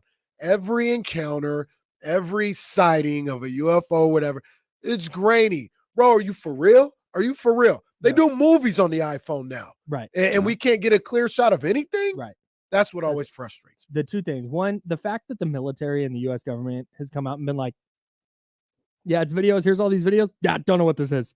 Like, that's crazy. That's wild. So I don't know. I don't know for sure, like on that, but I know for And, sure there's that life. they said that about There's Miami. definitely- No. Oh, they said that. What they No, said? I don't know what the Miami thing. I think. Nah, I don't buy it. No fight. Oh no, there was like 100 police cars down there. They ain't got Yeah, no video. They ain't nothing. never dispatched 100 police cars No, to unless they- Arden. No, unless they. No, I know, but unless you don't know if there was rumors of weapons or something involved. I don't know. There's an alien just don't- walking Well, down the street. Dude, hey, The but they're police not- report's got to okay, be a but- little more detailed okay, than but what they're okay, giving us okay. right now. If we called, we're at Arden, okay, and we see straight up alien walking around Champs, Uh-huh. we call SAC PD and go, hey, there's an alien at Champs. You think SAC PD is gonna send 100 cop cars and believe that credibly? Or Okay. if we call and say, hey, there's a fight down here and somebody might have a gun, do you think they're sending 100 cop cars? So, Because you know what I'm saying? two things there. They're not gonna go, what aliens? Everybody go. One, Nah, they're gonna don't be send at one Arden. guy. That's the first thing. Don't No, be don't do there. that to Arden. I've been Arden. I was Arden during Christmas. Okay. How'd that go? Well, they had a fight one of the times I was Okay, there. good. But the other time it was fine. Did 100 police cars show up? No. Okay. No, actually, no police car showed up. Two, if there's an alien walking around that's like 10 feet tall, do you think one person's calling the cops? Or do you think the cops are like, yo, the switchboard just went nuts? They're all located in the same area and they're all saying the same exact thing, that there is a 9-foot tall creature walking around this mall. And this is now that we talk through this, it's hilarious because like the alien is in the Miami Mall. Like, can you imagine being the guy at Champs? Alien walks in, yeah, brother, I need like a size 13. A 9-foot tall alien needs a size that Champs is not going to carry. You're gonna need to special order that. And I just What's your I address? We said, can I ship ain't that for free. calling the cop. What you want me to do? Oh, you're on It's- Glandor? Which here it's done. It's done. Okay. Whatever you want to do. Switchboard Whatever takes you the want to call. do. I can't help you, big dog. Yeah, I don't what know you what want to me tell do? you. I If can't. there was a 9-foot tall alien for real walking around in the mall in Miami, he'd be starting at the 5 for the Heat tonight. Well, Eric Spoelstra would Snow. have him suited up. well, Pat Riley throw some rings at him. 10-day contract, throw them on the table. Set a the bag of rings on the table. Yeah, that's what you do. That's what you do. Set the bag of rings on the The table. alien's like, "Bloop." The bottom line. That's the alien Is- language I came up with. I Very good. believe. I tried to Google a word that you said earlier, but I don't know how to spell it. What did you say? What? What'd you call it? Inebriated? No, not inebriated. I know what that is. No, you said I don't know if it's a living creature or an Amoeba? amoeba. Amoeba. Yeah. I don't know what an amoeba is. It's just like an amorphous like germ. Just say Amorphous. germ next time. I felt like there was. There's an also a episode of- music store. I felt like there was an episode of Doug where he was talking about Uh, amoeba. often called an amoeboid, is a type of cell or unicellular organism with the ability to alter its shape primarily by extending and retracting pseudopods. Obviously, Bro, this is way too many Google words that I don't here understand. Google amoeba, AMOEBA, No, and no, pictures of amoeba look like aliens. Okay. All right. The other thing about this is, and What you was know, the over under on this? Kyle honestly Off the told me he was gonna board. come out guns blazing. So I was like, bro, you guys are talking aliens. I got thoughts. Oh, you had inside information. Oh, okay. Yeah, it's, but, it's off the board. It got public real quick. If there could be other living forms that are on the same IQ level as humans, and we're smart. We're not dumb. I'm not saying that, but the aliens are vastly superior to us if they can come to Earth, because they figure out a way to get to Earth. We can't get 1000%. nowhere else. So they're way smarter than us if they can get to Earth. Yeah, but can they shoot a jumper? Yeah, yeah, but if they get here, if they get here, it's over. Like the only one who can compete is Victor Wembanyama and perhaps LeBron. Now, James. I did say this. I told the wife this. I would side with the aliens. Traitor. Because I need somebody to take out the robots, and I think they could do it. So I'm rocking with the aliens. So what this really You're just describing Transformers. what this really The boils robots are down really to- recruiting right now too. Like those videos are getting crazier. Come on, man. That's Didn't why one I'm rocking with the aliens because that's my last hope. Didn't one of your boys robots beat the hell out of somebody the other day? Ooh, Your boy, Elon. that ain't my boy.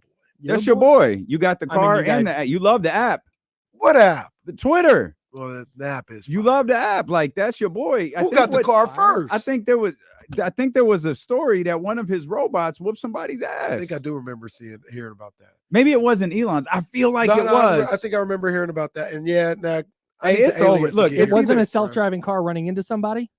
No, that was Oh, the that day was a different before. thing. Yeah, that was Got a it. different Okay, day. got it, Yeah, that got was it, a day. There was an update to the car that if you ever read the fine print of the Oh, update, it is no. spectacular.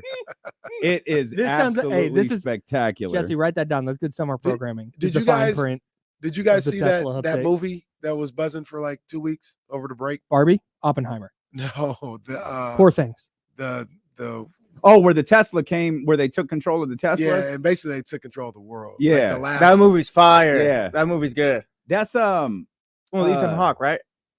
and just Sandra Bullock. Or President no, Obama's behind that movie. The Really? Obama company's behind that. Oh, movie. nice. Shout out to Obama. I They forgot also what it's do called. Ada Twist, which is phenomenal. Ryan loves Ada Twist. But Yeah. that's some of these things, bro. You got a little too much knowledge going on, man. What's going on here, man? What y'all Mm, trying to tell me? mm. I'm trying. It don't to- matter what you're trying to tell me because I'm waiting for the aliens to come. I'm rocking with them. I would I'm letting never- it be known right now. I'm rocking with the aliens over the robots. If aliens are watching, Here- I'm on rocking your with the team. aliens Here's over the here's the robots, here's bro. the fine print. Taking my talents to Here- Glab and Glob. Here's the fine print on the release notes yesterday. Full self-driving is early limited access beta and must be used with additional caution. It may do the wrong thing What? at the worst time. Well, Stop. It may do the gosh. wrong thing at the worst time, so you must always keep your hands on the wheel and pay extra attention on the road. Do not become complacent. When full self-driving is enabled, your vehicle will make lane changes off highway, select forks to follow your navigation route, navigate around other vehicles and objects, make left and right turns. That's crazy. That's This So sounds basically like they gave that to us Yeah. This for sounds real, like- for real. Yeah. I'd be hot. Isn't it like $5,000 more like a year ago? You paid like 5,000, $15,000 more dollars. Oh god. and now they just Yeah. giving it It to must us. be. It must be nice to have it like that, where 5 and 15,000 is the same thing. Must be nice. Oh, Whatever. That Then sounds wait a minute. like, what just honestly, happened? No.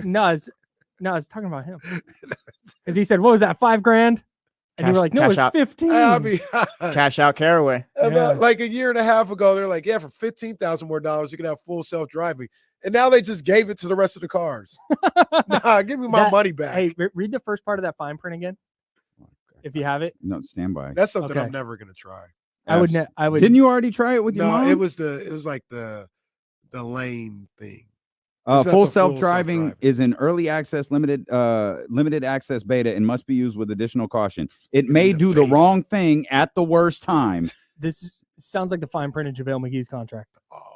Oh, now Okay. why? All Come right. on, Why? come on. That's a good joke. Come Why? on. That's a good joke. What are we? We love the 3-time NBA champ. Why? Come on. Come What on. are we That's doing a here? harmless joke. We love Um, JaVale. Where- What? I haven't- No, I haven't no. thrown flagging all week. No. very- Hey, Unnecessary review roughness. this. Review Roughing the JaVale. this. Roughing Wait a the minute. No. You're not the official. Oh, boo, boo. Boo that ref. Yeah. Roughing Boo the that JaVale. ref. That's a 15. technical right there. That was uncalled It for. was kind of uncalled That was for. kind of love hanging on the rim JaVale. right there. I do that because I love him. Okay. JaVale McGee is one of my favorite players in JaVale the played well the association. other day. And then Great. didn't play the next night. No, Because he played against might Charlotte. do the No. wrong thing at the No, he wrong didn't. time. Did Yeah, he played against Charlotte. Did he play against Detroit? He might not have played against Oh, maybe Detroit. that's what I'm Yeah. thinking of then. Okay. He didn't. I know he didn't play in both of those games. It's one of- Yeah, he it's didn't. only He didn't one. put. You're right. He Detroit didn't- was the Alex Lane DPOG game, right? Ah, Yeah, yeah. So yeah, then he didn't play. JaVale played 4 minutes in the Hornets game. He did not play versus Detroit. He had 8 points in 4 minutes. Did he have 8 points? Almost I- like they're I thought worried that was that- Alex. Oh, it he'll- might have been Alex. Yeah. I Almost like they're- Alex. Almost like they're worried he'll do the wrong thing at the He wrong got a time. dunk. JaVale did. I JaVale don't know. got 5 shots up in 4 minutes and 31 seconds. Yeah, I think JaVale had 7 rebounds in 4 minutes. no lie. I think JaVale had like 5 rebounds on one shot. like his own rebounds. As you know, That checks out. That's what happened. That checks out. Who are you most surprised made the playoffs? ooh, the Steelers. The Steelers stink, dude. Yeah. Can I say real quick along those lines? I am so happy it's the Texans and not the Jaguars against the Browns. Oh, me too. Jags Me too. Browns, get me out of I don't want any part of that game. Texans Browns, now I'm interested. Oh no, man. There's something about the Texans that are just boring. Now, like not the players, not Texans? CJ, not Really? D'Amico, the franchise. Franchise is boring. I've never been excited to watch the Texans. Well, Remember that time they played the Patriots in like the division round and they thought they were gonna do something, they got slapped up. Yeah. Remember they played them, they were like 10-1 on Monday Night Football. They had the Letterman jackets, got slapped up. Yeah, That was never- Brock wasn't Osweiler. But wasn't that the Bill era? Wasn't that the BOB era? Yeah, now that could have That's something to why. do with it. That's that could have why. something to do with it. That's why Bill Airplanes. O'Brien brings the stock down drastically. The swag killer. By the way, shout out Jerami, the new head coach of the. Your guy had that right. Yeah, well, it was Ian Rappaport. I don't know Your boy. I don't know who your guy Well, was. my guy said that Alabama was getting to Washington. Yeah, so he KC went was 1 following and this 2. guy who all he tweets is like breaking news, and he had Was Was it it- in Rappaport? was it Vrabel? Yeah, Vrabel. So we were being the going guy. over because he was like, yeah, this guy says Vrabel's going to the Patriots. I was like, wait a minute, I just read this article that Ian Rappaport put some tweets up, said there's a full-on succession plan in New England, which was announced today that Jerami will be the head coach of the New England Patriots. I think that's been the case for a while. Hmm. I remember his name coming up. It must when- have been because it's in his contract. I think it was when when Brian Flores went to the Dolphins. Mm. I think Gerard Mayo was the guy that I think that was about the time that his name first started coming up. And everybody was like, Josh McDaniels. And it's very clear now that it was Gerard Mayo the entire time. Mhm. Good for Which the Pats. is probably why Josh left.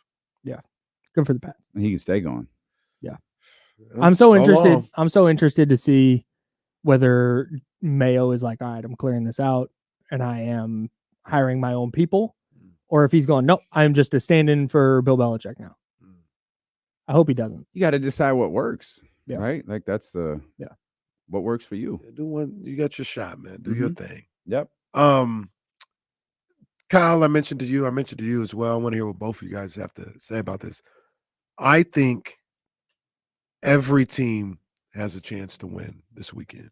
And I probably wouldn't feel that way about the Steelers, but this snowstorm that's going down, I mean, you don't know what's going to happen in those situations. I think every team that plays this weekend, I can make an argument can win the game. Yeah, I think strictly because of the weather, for sure, in Buffalo, Yep. because that's just the equalizer, right? Yep. But even still, we've seen Josh Allen throw into crazy wind before, and they were fine.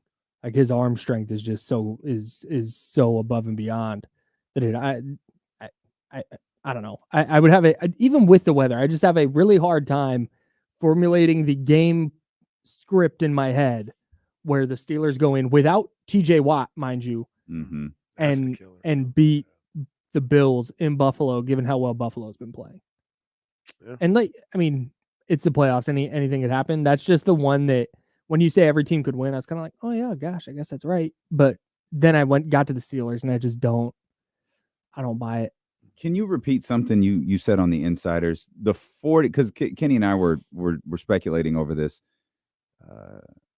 a couple days ago. The 49ers will know who they play Sunday. Well, no, not quite. Okay. If the Packers and Cowboys both lose, then they'll know they play the winner The of the winner. Monday night game. Got you. Okay. But if What, if one of those two teams wins, then they'll play that team. Packers and the Rams. You said Packers and Cowboys. Oh, Packers and Rams. Yeah, sorry. Packers and Rams. Thank you. Yeah, so Okay. if one of those So- if one of the Packers or Rams wins, they'll play that one. If they both lose, they'll play the Monday night winner. And if okay, got you. And I think that's going to happen. So I'm sticking by no lower seeds in the NFC will win. Anybody can win. Except for Anybody can win, except but for if lower I'm seeds picking win. somebody to win, I'm picking Right. all Yeah. upper seeds. Yeah. I think I'm taking the points in all of them. Do you Like, think just give me all the points. Do you think the Cowboys would, if the Packers get the Cowboys at home, do you think they'd fire Mike McCarthy and run for Bill Belichick? Ooh, I think they would. I think they would. I think they would fire Mike McCarthy, but I don't think they'd make a run at Belichick. Or they might try, but I don't think that would realistically happen. Because I'm guessing Bill Belichick would not want to deal with Jerry Jones. So that was the consensus yesterday. But they're also, I don't know this for sure because I don't follow that team like I used to. But just as a casual football fan, I think Steven has a lot of the control now. Yeah, now, I don't know if that's the same thing as Jerry. Right. But okay, They say Steven Steven and rephrase. Belichick have a relationship too. Let me rephrase.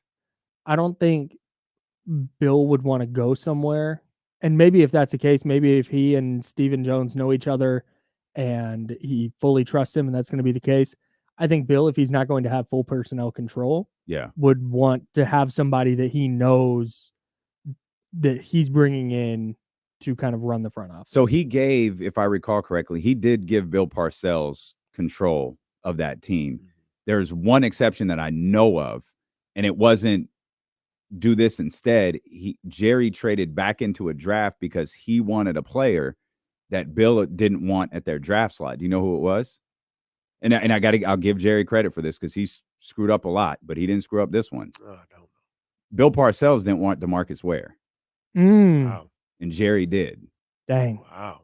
And that's probably his shining moment, given the great Zach Martin story that's out there in the Johnny Manziel draft. Yeah.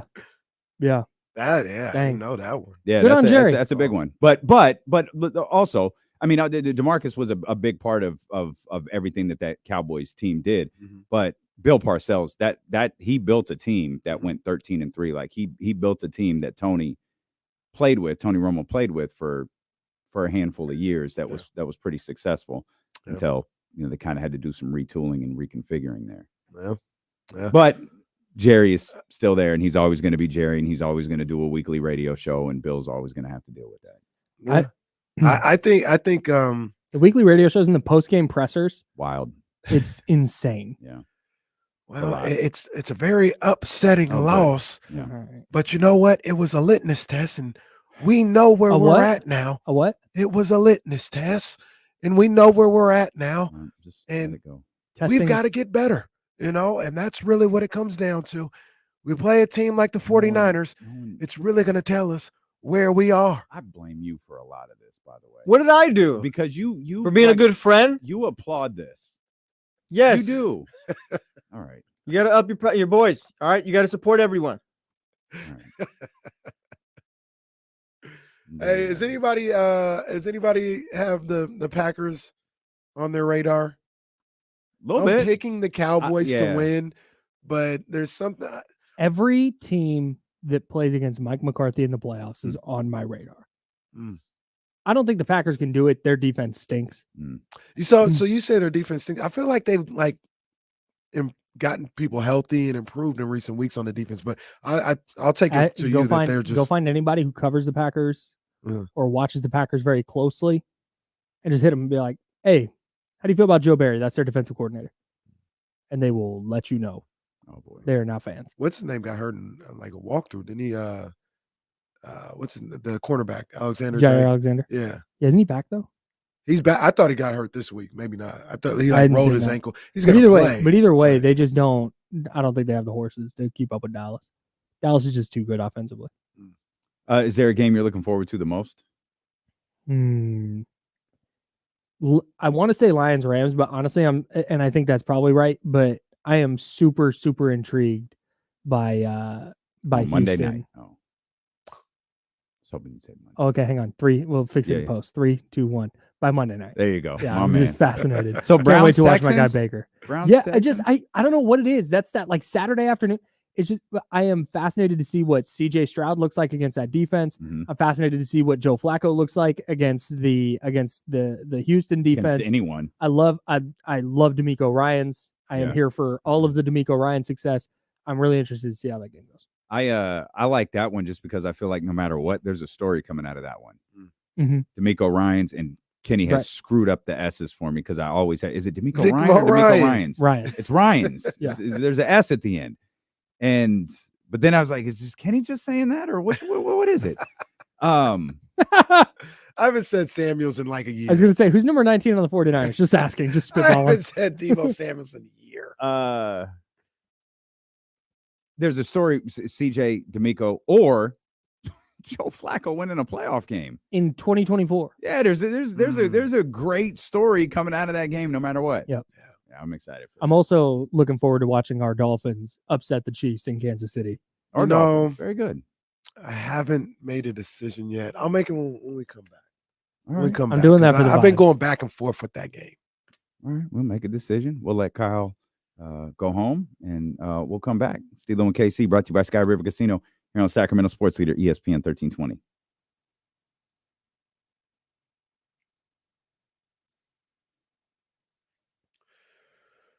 Oh, brother.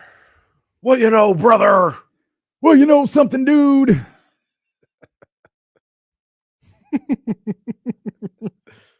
This is, congrats, guys, on your little donation here. That's big time. Hey, Thanks, Jim. appreciate you, Jim. Thanks, Jim. Odyssey Appreciate is you, dog. Jim was just trying, man. He was just trying. I'm taking that $5 and I'm going to go buy a coffee right now.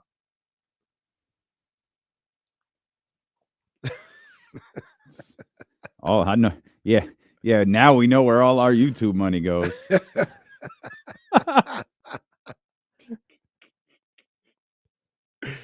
It's the Birmingham Black Barons. It's the team Willie Mays played for before he signed with the major league.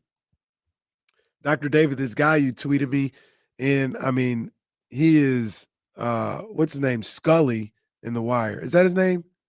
What's the boxer, the guy that got out of jail that was teaching the kids how to box? Oh, yeah. I don't know if it was no, Scully. It was not Scully. what was his name? But I know who you're talking about. Yeah. Yeah, he's either him in The Wire or the dad in All American. He is. I don't know nothing about Walking Dead. That is nope. It's not- Oh, It's I was a- like the dad in All American. Yeah, that's right. He's It's so funny watching HBO Spencer's shows once dad. you've watched The Wire. I went back and watched The Wire during the pandemic. I kind of want to watch The Sopranos with all the Cuddy. Cuddy. Oh, there you go. Cuddy was going around teaching boxing and And I'm sleeping with pretty the sure moms. I'm pretty sure No. I'm pretty sure that's yeah. Sopranos that's is solid too. Yeah, if we rewatch that's that. Yeah. It's solid the second time. I've watched episodes before. I've never run it back. I've never watched it. The, It's good. the only thing I saw, and I don't know if it scarred me or what, but it didn't make me race to go watch the series. The only thing I saw was when the guy got curb stomped. Yeah, that happened. I said, well, I don't know if I need to watch The Sopranos. Started watching How to Get Away Hey. with Murder. That show's pretty crazy. There's I always didn't- something going on. I think this Oh, is what- that show is fire. Yeah.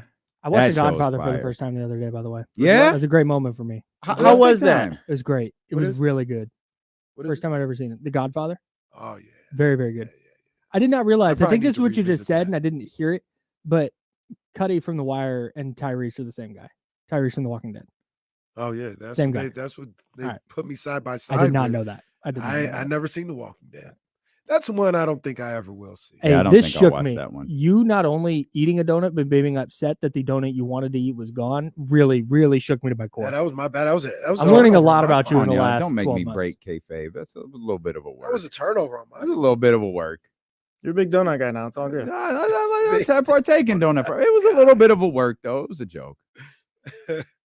Adam tonight is If not- it was there, I might have eaten it. But no, that Casey enjoyed them donuts more than I Adam do. tonight is not a Drake Bars game simply because they Joel play Embiid's on out. Sunday. Oh. Yeah. All right. Goodbye, everybody. Kings 53-0 in Drake Bars games. 53 and If I want to 0. guarantee a win, I make it a Drake Bars game.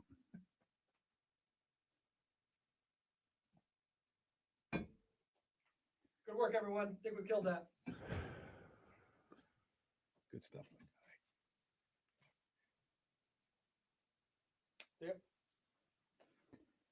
Have a good weekend. Thank you, brother. You too, my man. See you guys. Kyle Madson. Every man needs a really good pair of dress shoes, and I do not have one. I had this suit cut for an event we got to go to tomorrow, and I thought I could probably. I had ordered a pair of shoes. They're not going to be here in time, but I you know what? Like I could rock these one shoes that I have. I don't think I can. I have to go. You mean dress shoes like be hard bottoms or loafers, like what you had on at the Yeah. baby shower. That's probably more what I'm looking for, like the velvet or suede. What I don't know that I can afford the ones you had on at Yeah, the I was, baby I was shower. gonna I don't know that I say could you do said that. the baby shower. I mean, the baby shower was crazy. I talking mean, about? Those are something just regular loafers. What you talking about? they matched your belt. They were it's just regular. You know, I if I can go something just a little more regular, but I just realized that fellas, you need a good pair of dress shoes. Yes. I do not have one. I Yeah. don't. The dress shoes I have are all old. You need a good pair of dress shoes. Yep. A good black suit. Yep. A good navy suit. Okay. Steve. And you need a Yep. tux. I don't have a tux. I don't have a tux. Well, I have a Yeah, tux. don't I got have a my, but tux. it's my wedding tux, and I'll never wear that again. I have, my wedding tux from 08. Yeah, I'm built a little different than I used to be. That one ain't gonna do I'm it. treating my wedding tux like the bride treats the wedding dress. I'll never wear that again. Or you better stay in that shape forever. Why don't you frame it? Throw it in the man cave. I might. Like at the bronze throwback it. Montana jersey. Y'all Like should have seen bronze. this dude at his wedding though. This man walking down the aisle like his music just hit. Yeah, he hit the stops- pause perfectly. Stops in the middle of the aisle, turns around like The Rock. It was kind of like It was it's kind of like Michael Yo. Jackson at the Super Bowl. Yeah, He's just- think about like it. that. I'm gonna see if I can show y'all. Seriously, what it was like. seriously, I'm not even joking. So he comes walking down, and it's like it's slow, and then he kind of looks around, and he's a shoot, does the turnaround. And it was like a minute or two too. Oh no, it wasn't short. No, it wasn't short. Y'all should have seen this man. This man hit dead center of the aisle, turned around. I mean, And the applause is building up too Don't as he's listen to standing. these guys. Yo, that's Might have what- been close, hey, but don't listen to these guys. Did I nail that? No, you did. You did. Yeah, that's what it was right there. And the chatty house probably thinks we're exaggerating. No, No, it was that like was Mike it. at the Super Bowl. Hey, It was like hey. Michael Jackson at the Super Bowl. Hey, if Come on, Cheryl in Elk Grove is listening, she'll tell you. So I don't know who it was. Someone in the audience. Boy, get your ass down the aisle. I don't know who it was that yelled that, but somebody said it. Hey man, just trying to soak in the moment. Hey, the groom can that have a is- moment too. That is the best day of my life, and I was trying to make it last forever because it goes so fast. Nearly It did. goes so fast. You'll see. That's the best day of my life. I mean, outside of my kids being Should born be. and stuff like Yeah, that. Like that was absolutely. a wonderful day, and you just try to make it last as long as you can because it goes so damn fast. It was a beautiful. It was a beautiful day, man. It was awesome. It was a solid wedding. I had an amazing time with Aunt Wanda and Ace, and we had a good time. It was Good time. Good. KC time. put us at a good table too. Oh yeah, That was a cool table. yeah. We had a prime table. It was in the back, but it was cool. No, Well- it was in the back. That's fine. Yeah. Well, I mean, coworkers. it was fine. it was when we first walked in. You guys were the first people we saw. Oh, yeah. It's true. He wanted me to get good film of it. That's what it was. I was like Leezy's assistant that day. I had to get some. Said, D-Lo, get over here. Shout out Leezy. We hadn't seen Leezy in the chat in a couple. I days. text Leezy. I was like, bro, where you been? He working. Yeah, My man out there grinding. Yeah, he grinding. He My man- got jobs. He comes over to me at the wedding. Hey, I'm getting all sorts of footage, and I'm gonna put this. Leezy, this is Kenny's wedding. Like, that's between you and him. Like, you ain't got to tell me what you're doing, man. You want to play? You want to eat? Like, what you want to do? Like, it ain't got nothing to do with me.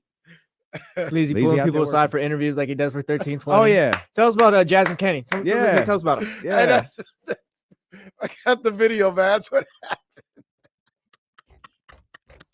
Hey, Leezy out there working.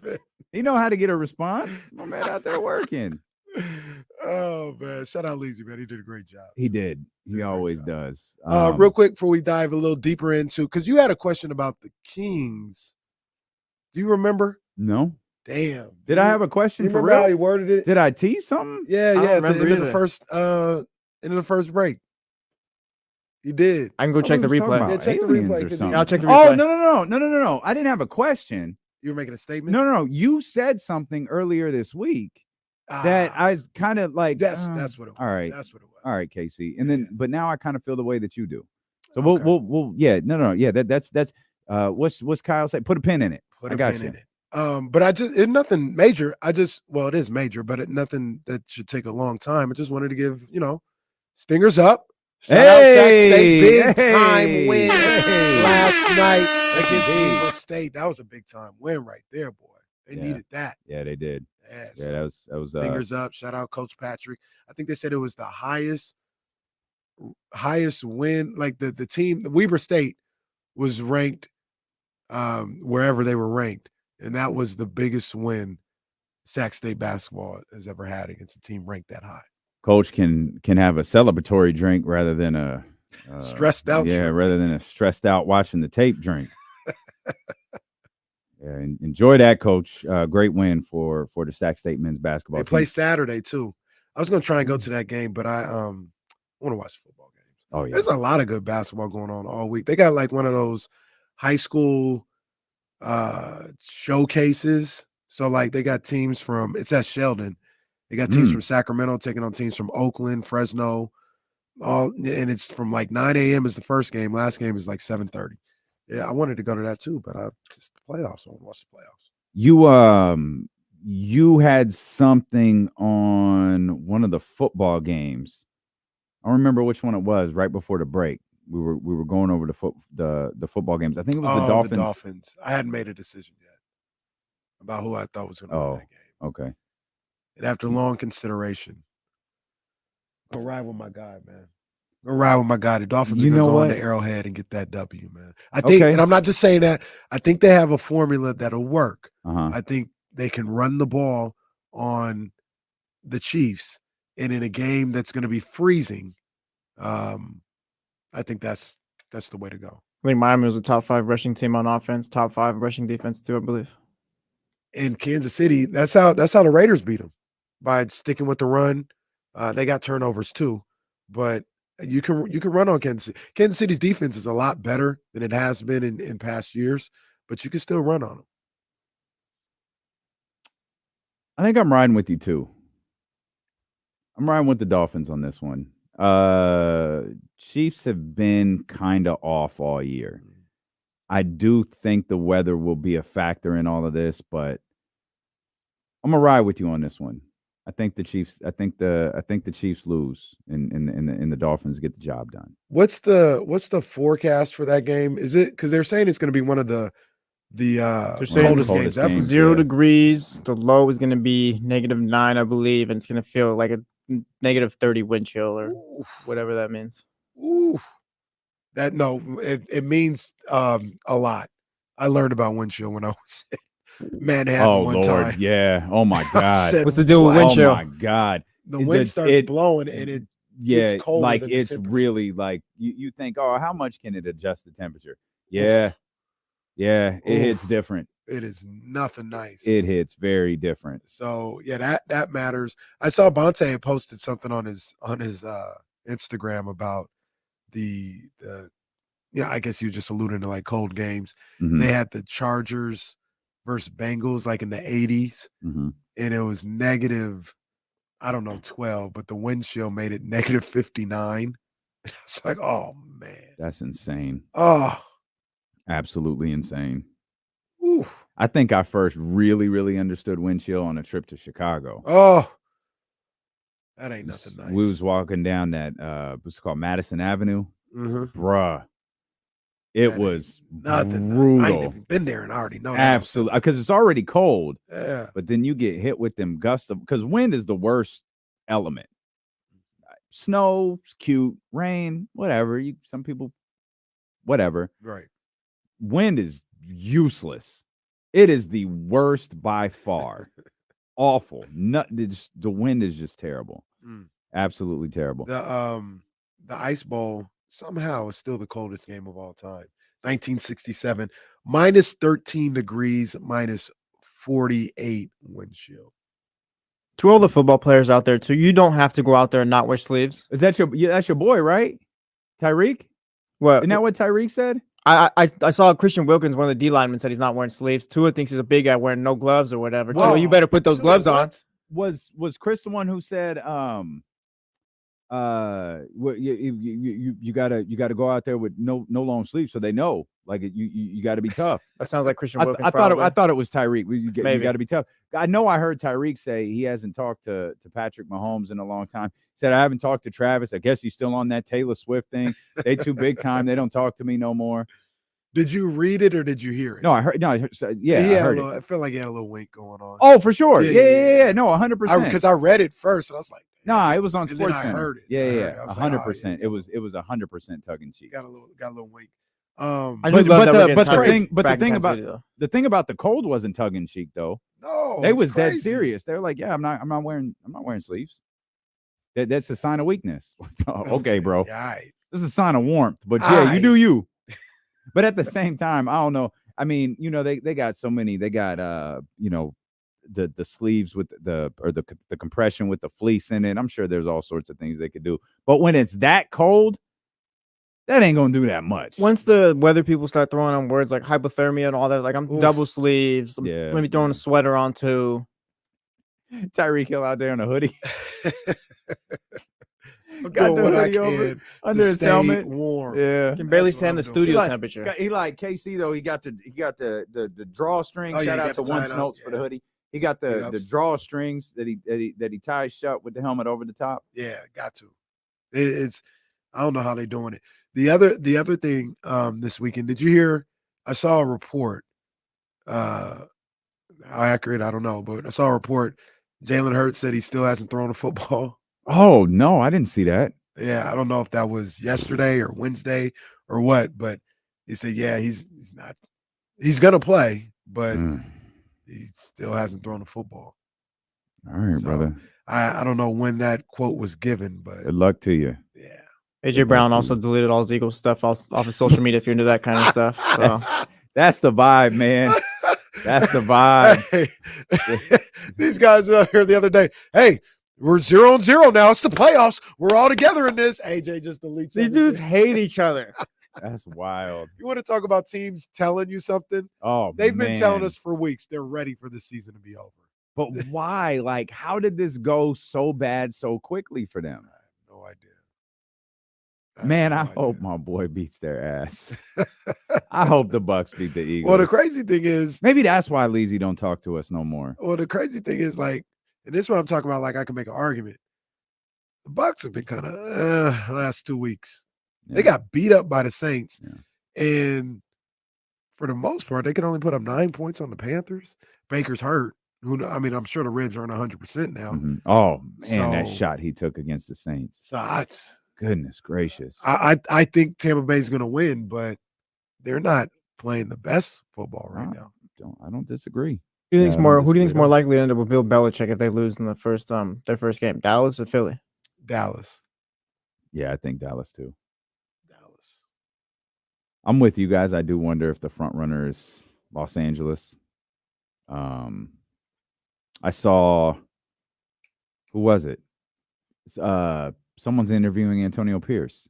Oh, I didn't see Titans. that. Titans. It was the Titans. Thank you. Ah. Yeah, and the Okay. Tennessee Titans are interviewing Antonio Pierce. So good for Antonio. Yeah. But also a very good sign, a very good, nudge to the Las Vegas Raiders. Like, look, you don't have a month to figure. You don't have Yeah, a I month got to wait for Harbaugh. Yeah, like I'm out here. I'm in these streets. Yeah. Outside. Yeah, absolutely. Listening to D-Lo and KC on KIFM, 98.5 FM KRXQ HD2 Sacramento, ESPN 1320, always live on the free Odyssey app, wherever you at. We appreciate you for being with us. For those watching, thanks for tuning in. YouTube, Twitch, Twitter. Love it. Not to extend the How does no one notice that nameplate has been on the screen for the last 15 minutes? I noticed it earlier. I didn't. Oh no. I changed it earlier, man. What more do you want me to do? It just says Kyle Madson, just for no reason, like he's on the phone and we're just not giving him an opportunity. It's still a new to show. We talk. still got to promote. Man, It's Friday. what a day. not to extend the football conversations too Nothing wrong with much. talking football. But I just had a random thought thinking about like cold weather games. Remember when the Niners and the Packers played like 2 years ago in the snow and the freezing cold? Yeah. And A-Rod was in the stands. Yes. Like, what are you doing there in the stands? You know what my most memorable cold weather game or in recent memory is I don't even remember who they played. I think it might have been the Packers. It was the Giants though, and Coughlin. Oh yeah, it was the NFC Championship game. Was it the Packers and Packers and Giants? Yeah, Favre threw the interception and he That's right. he was, Favre threw the interception. Is that the one where he cried after the game? Favre cried? Yeah. I don't remember. I think Favre cried after that one. But he Coughlin's just face was like, "Oh my God. Did not Get look this man healthy. get this man to a hospital." Did not look healthy. If I have my days right, I could be wrong, but if I have my days right, I believe that was the same day as Kobe's 81. Okay. Yeah, I believe it was. Okay. Because it was my mom's birthday, or we celebrated or something like that. Watched that game. It might have been a year before or after. I don't know. But Kobe's 81 was a Sunday in January. It was definitely Sunday. Yeah, it was definitely Sunday. It was also the day LeBron knew he was going to do it. Yeah. He about to go for 80 tonight. What a big day that was. I told my boys. That's the wildest LeBron lie ever, right? The thing is, he reuses like that same phrasing or whatever, because he did that for Scotty Barnes. He was did it at for a- Scotty yeah, he was in Barnes, middle school, yep. like, I turned to my boy or whatever. I told him, Yeah. this kid's going to be the truth Did it right for here. Austin Reeves too. First day practice. I knew. I knew. Yeah. Did you see that video of the guy? LeBron was at the USC game, and the guy sits next to. Yeah. Yeah. He gets the. It's not as charming as the kid, but it's pretty funny. Oh, the kid that's an all-timer. No, the funniest part about the kid was they interviewed her, and LeBron just kept watching the game like he didn't know this little girl was being interviewed about sitting next to LeBron James. LeBron just kept looking. At the game. court. Yeah, just kept looking at the game. This girl went nuts. Got interviewed, reporter. LeBron just. LeBron was probably irritated that day or something. LeBron was treating that like D'Angelo Russell just hit a 3. Just, I don't care. Staying locked in. Not going to be here in LeBron 3 had weeks 10 anyways. last night. He got that 10 though. Yeah, that streak almost He ended. got that 10. That streak almost ended last night. He got Man, that got 10. to 10. Goodness gracious. Yeah, they got that's we didn't touch on that. They got whooped yesterday. They got whooped. Did you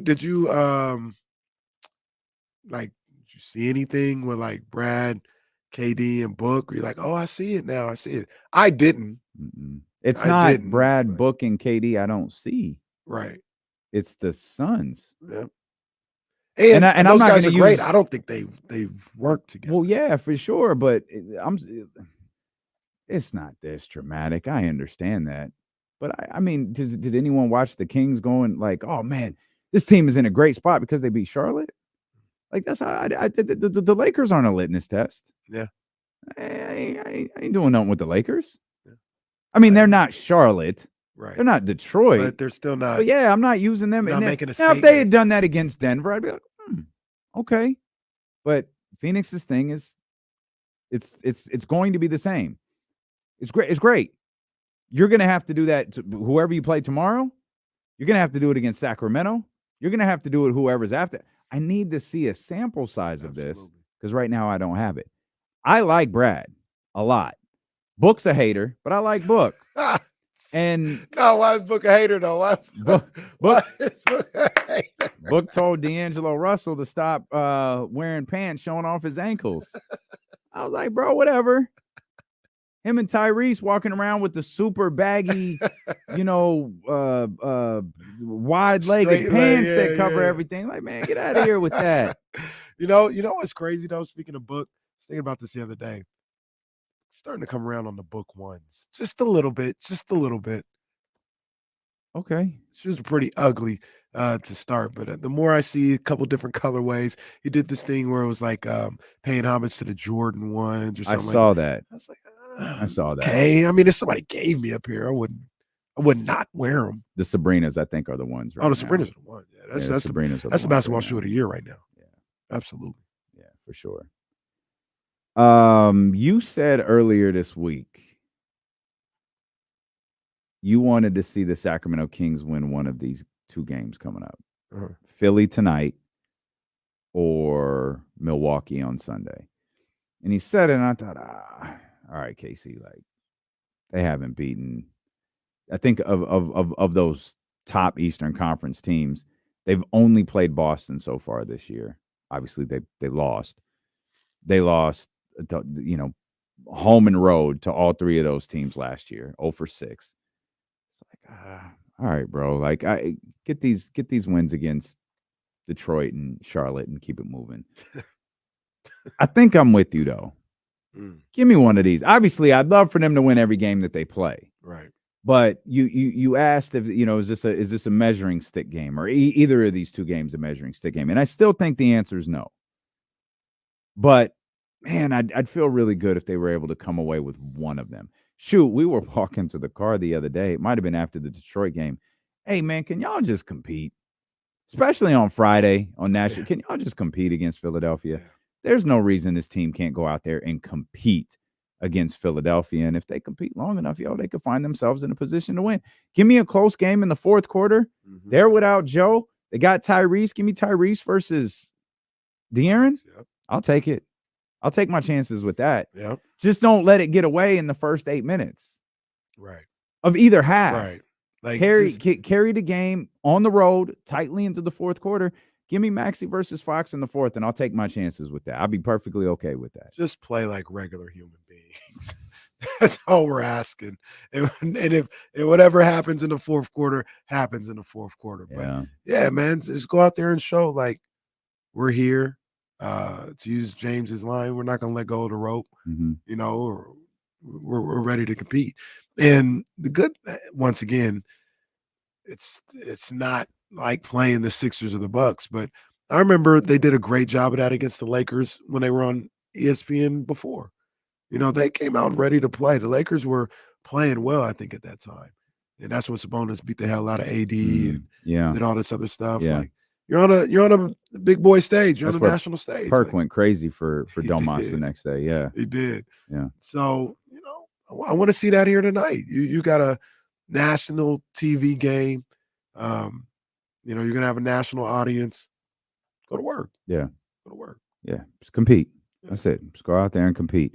I'll file these rather than measuring stick games. I'll file this under the mental toughness category.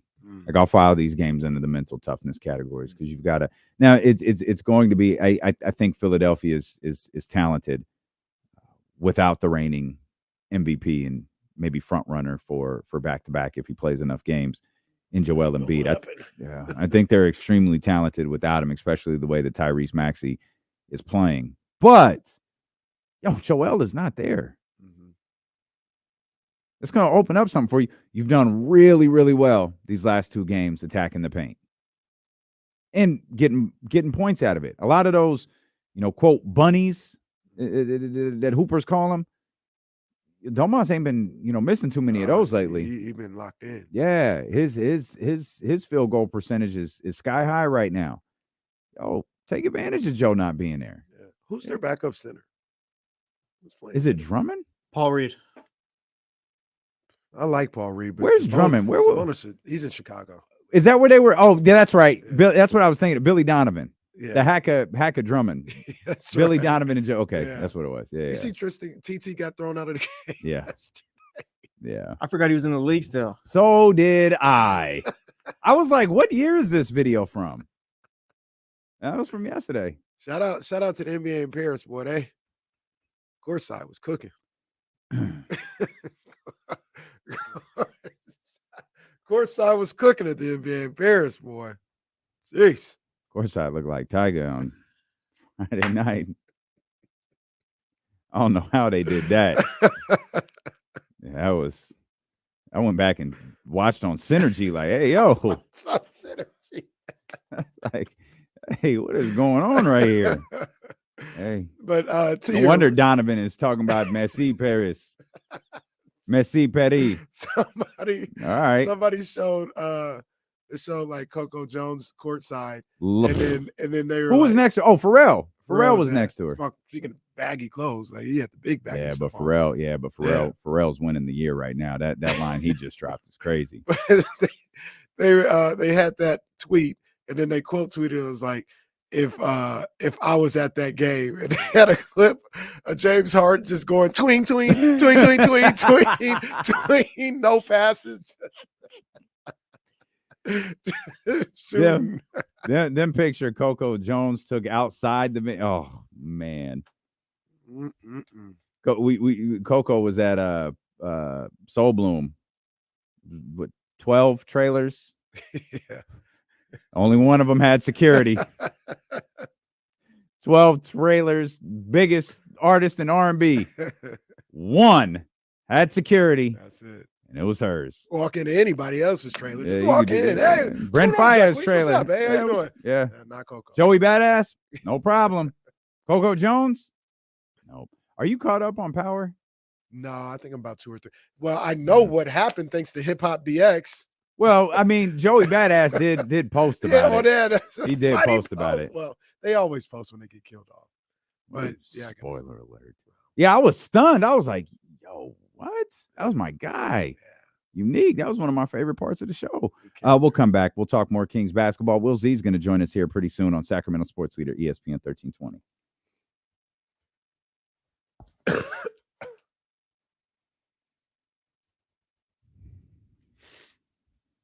Hotties per minute. I cracked up when I saw Donovan's tweet. I know he meant it like, you know. What he say? It just said Messi Petty. I was like, yep, I bet.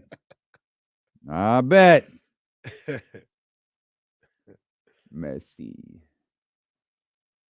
Need to get back on my app. That's the only word I remember. Messi. It looks very nice. She looks good. It was up there too. Ice-T, how old do you think Ice-T is? 64. It's pretty close. I think he's 65. He said that on stage at the Force tour. Like, man, 65. Wow. Shout out to Finn. Yeah, Finn indeed. A whole lot more people know him as Finn than Colors. And you know, he's one of them dudes who can color his hair and still look fine. Oh yeah, he makes it work. He looks absolutely fine. He makes it work.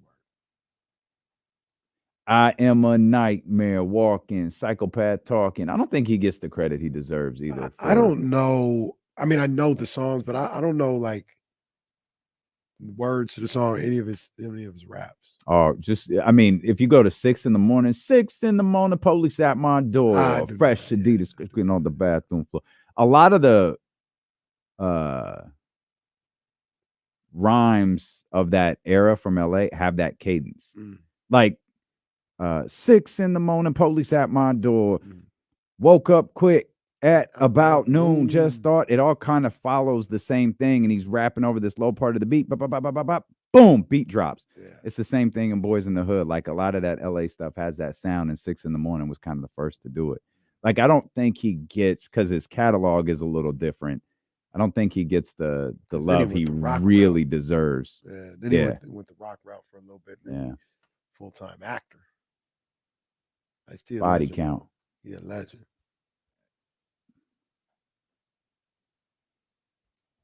Hey, we got to make sure. Hey, Nelson. Hey!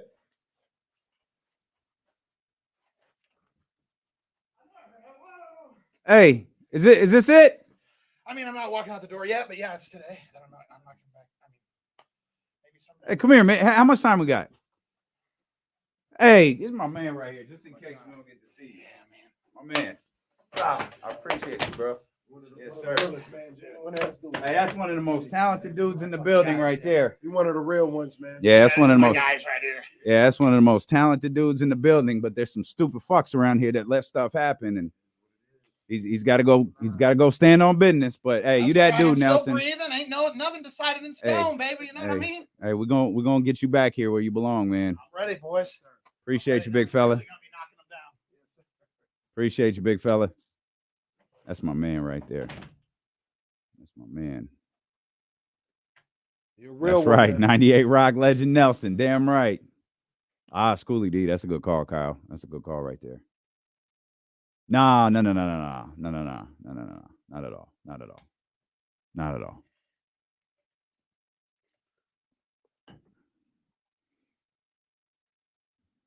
That's my man. Uh-oh. What happened? De'Aaron Fox on House of Highlights talking about the best and worst cities NBA edition. Oh boy.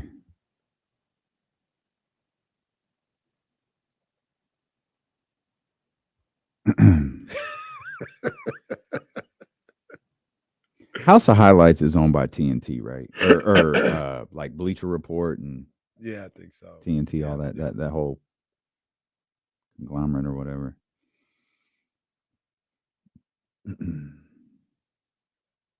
Did you see? Remind me of something about Fox, and then when we get a chance, put it in.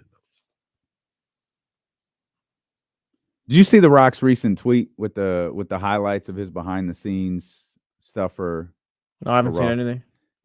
Yeah, there's that. He doesn't specifically specify, but there's no question now something's happening.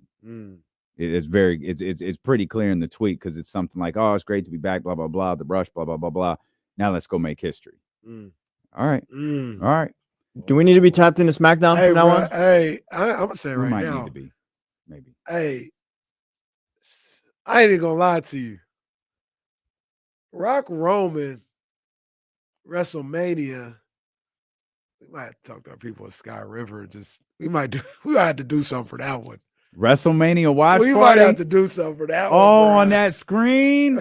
Oh, Bro, Rock Roman. We ain't got to do both nights, but whatever I night that like is, it. we might have to do something. I for that. like it. We'll have to check the legalities in that. Yeah, because it's streaming. They app. have WrestleMania watch parties though. I'm sure, And but it bars probably all over the place. costs, doesn't it? True. Yeah, it probably costs. Oh, I'm down for that. Yeah, let's Isn't start that where R.I.P. Yeah, but what Shy, whatever? Isn't that where he saw Kofi Mania? Remember they were at a bar or something like that? Like you said, it probably costs, but yeah, Shad Gaspard. Shad, Yeah. yeah. I thought he was backstage. Nah, I think they were like at a watch party, like a bar. Oh, okay. He It was broke Shad and MVP, right? Yeah, I think. Yeah. But I mean, yeah. Wish they had a do. camera on Shad and MVP when Brock Lesnar got a hold of him on that first SmackDown on Fox. That was cold. You know what I man. always forget about that is that was done to set up that stupid stuff with Cain Velasquez. Oh, That was not good. and that was in He Saudi, beat his wasn't it? ass in Saudi Arabia and it was over. Like he never came back. Dude's never been seen on TV again. I mean, and then he got arrested, but They didn't was have to just do gone. Kofi like that. Awful.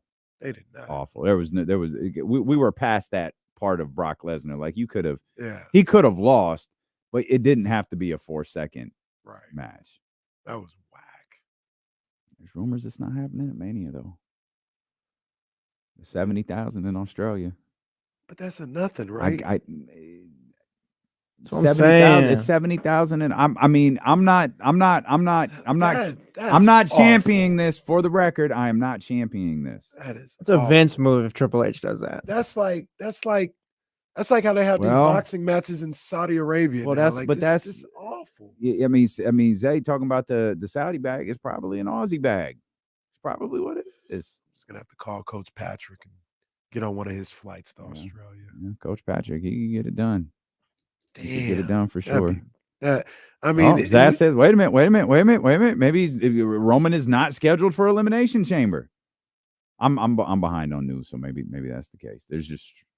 This doesn't make sense. Rock versus Roman anywhere but night 2 of WrestleMania doesn't make sense. yeah, Doesn't make sense. that's what I would think. And Philly is the perfect place for it. I mean, Philly's gonna be a hell of a crowd. Correct me if I'm wrong. Philly was the place where Roman first won the Royal Rumble when The Rock came down to help him and everyone booed. Like The Rock actually got booed because he was helping Roman Reigns at the time. This is when they were just trying desperately to make Roman John Cena. Mm. And it might have been leading into WrestleMania 30. No, No. Santa Clara, 31. It might have been leading into WrestleMania 31. Yeah, it was at Philly. It was in Philly. Yeah, Mm. they booed the hell out of The Rock for helping Roman. The There's a great picture of The Rock holding up Roman's hand, looking around like, what the hell is going on here? the crazy thing to me always with Roman after like seeing his the I don't know what you call it, one of those shows or whatever, that I didn't know he was like this in NXT. They had this Roman already and just turned him into something else for no reason. Like the Roman now that's good on the mic, has charisma. He was that in NXT. Yeah. And then they turned him into something else for no reason. Well, they made him, they did the Shield thing. Yeah. And they let Dean do most of or John Moxley, Dean Ambrose do most of the talking in the Shield. And Roman was the silent killer. Right. And then that Royal Rumble comes around where Batista's in it. And Roman is murdering everyone. And now the crowd wants Roman. They don't want Batista. They're not getting Daniel Bryan. So they get way behind Roman. Then the Shield gets over. You've got this Shield versus Wyatt family thing, which was crazy. And the Shield become like the biggest baby faces in the next to Daniel Bryan in the company. Yeah. And then they're like, hey, we've got our new John Cena. And now he's saying stuff like sucker and succotash or bro, what? It was bad. It was bad. He has one of my favorite heel turns of all time. It's one of the most subtle heel turns. Like when he returned and they scheduled him for that championship match and he won, but he like came in late, like he won like a heel. Yeah. But it's like, oh, Roman won. It's like, something's up here. Like something's not checking out. And then this is the Thunderdome era. Yeah. And then they're like Roman is signing something and the camera pans back and he looks over and it pans back a little further. Wise man. And there's Paul Heyman. It's like, oh, that's perfect. The wise man. That's perfect. And the best part about it is, and it was brilliant timing by Hunter or whoever did it, the crowd couldn't screw it up. There was no crowd to dictate what they were going to do moving forward. Yeah. You had like 8 months to condition the crowd to respond a certain way, and it worked to perfection. One of the great moments in wrestling history. One of the Love moments. I was real quick. I was just thinking about this WrestleMania. This has a chance to be one of the greatest. Yeah, this could be a big one. If they do everything the way we are telling them to do it, they have an opportunity. So what do you do with Cody then? I don't know, man. I don't know. Hey, wait it out, kid. Wait it out, kid. I still like I still think one of my early ideas works. I told Jesse about this yesterday, but we talked about it before. It's a little bit different, but Rock versus Roman night 1, Roman versus Cody night 2. Could happen. Because then it adds more to Cody if he wins. And like if it's here's the thing. If Cody's in the main event at WrestleMania, that's the other thing. Like it might not be Cody. Because if Cody's in the main event at WrestleMania, he has to win.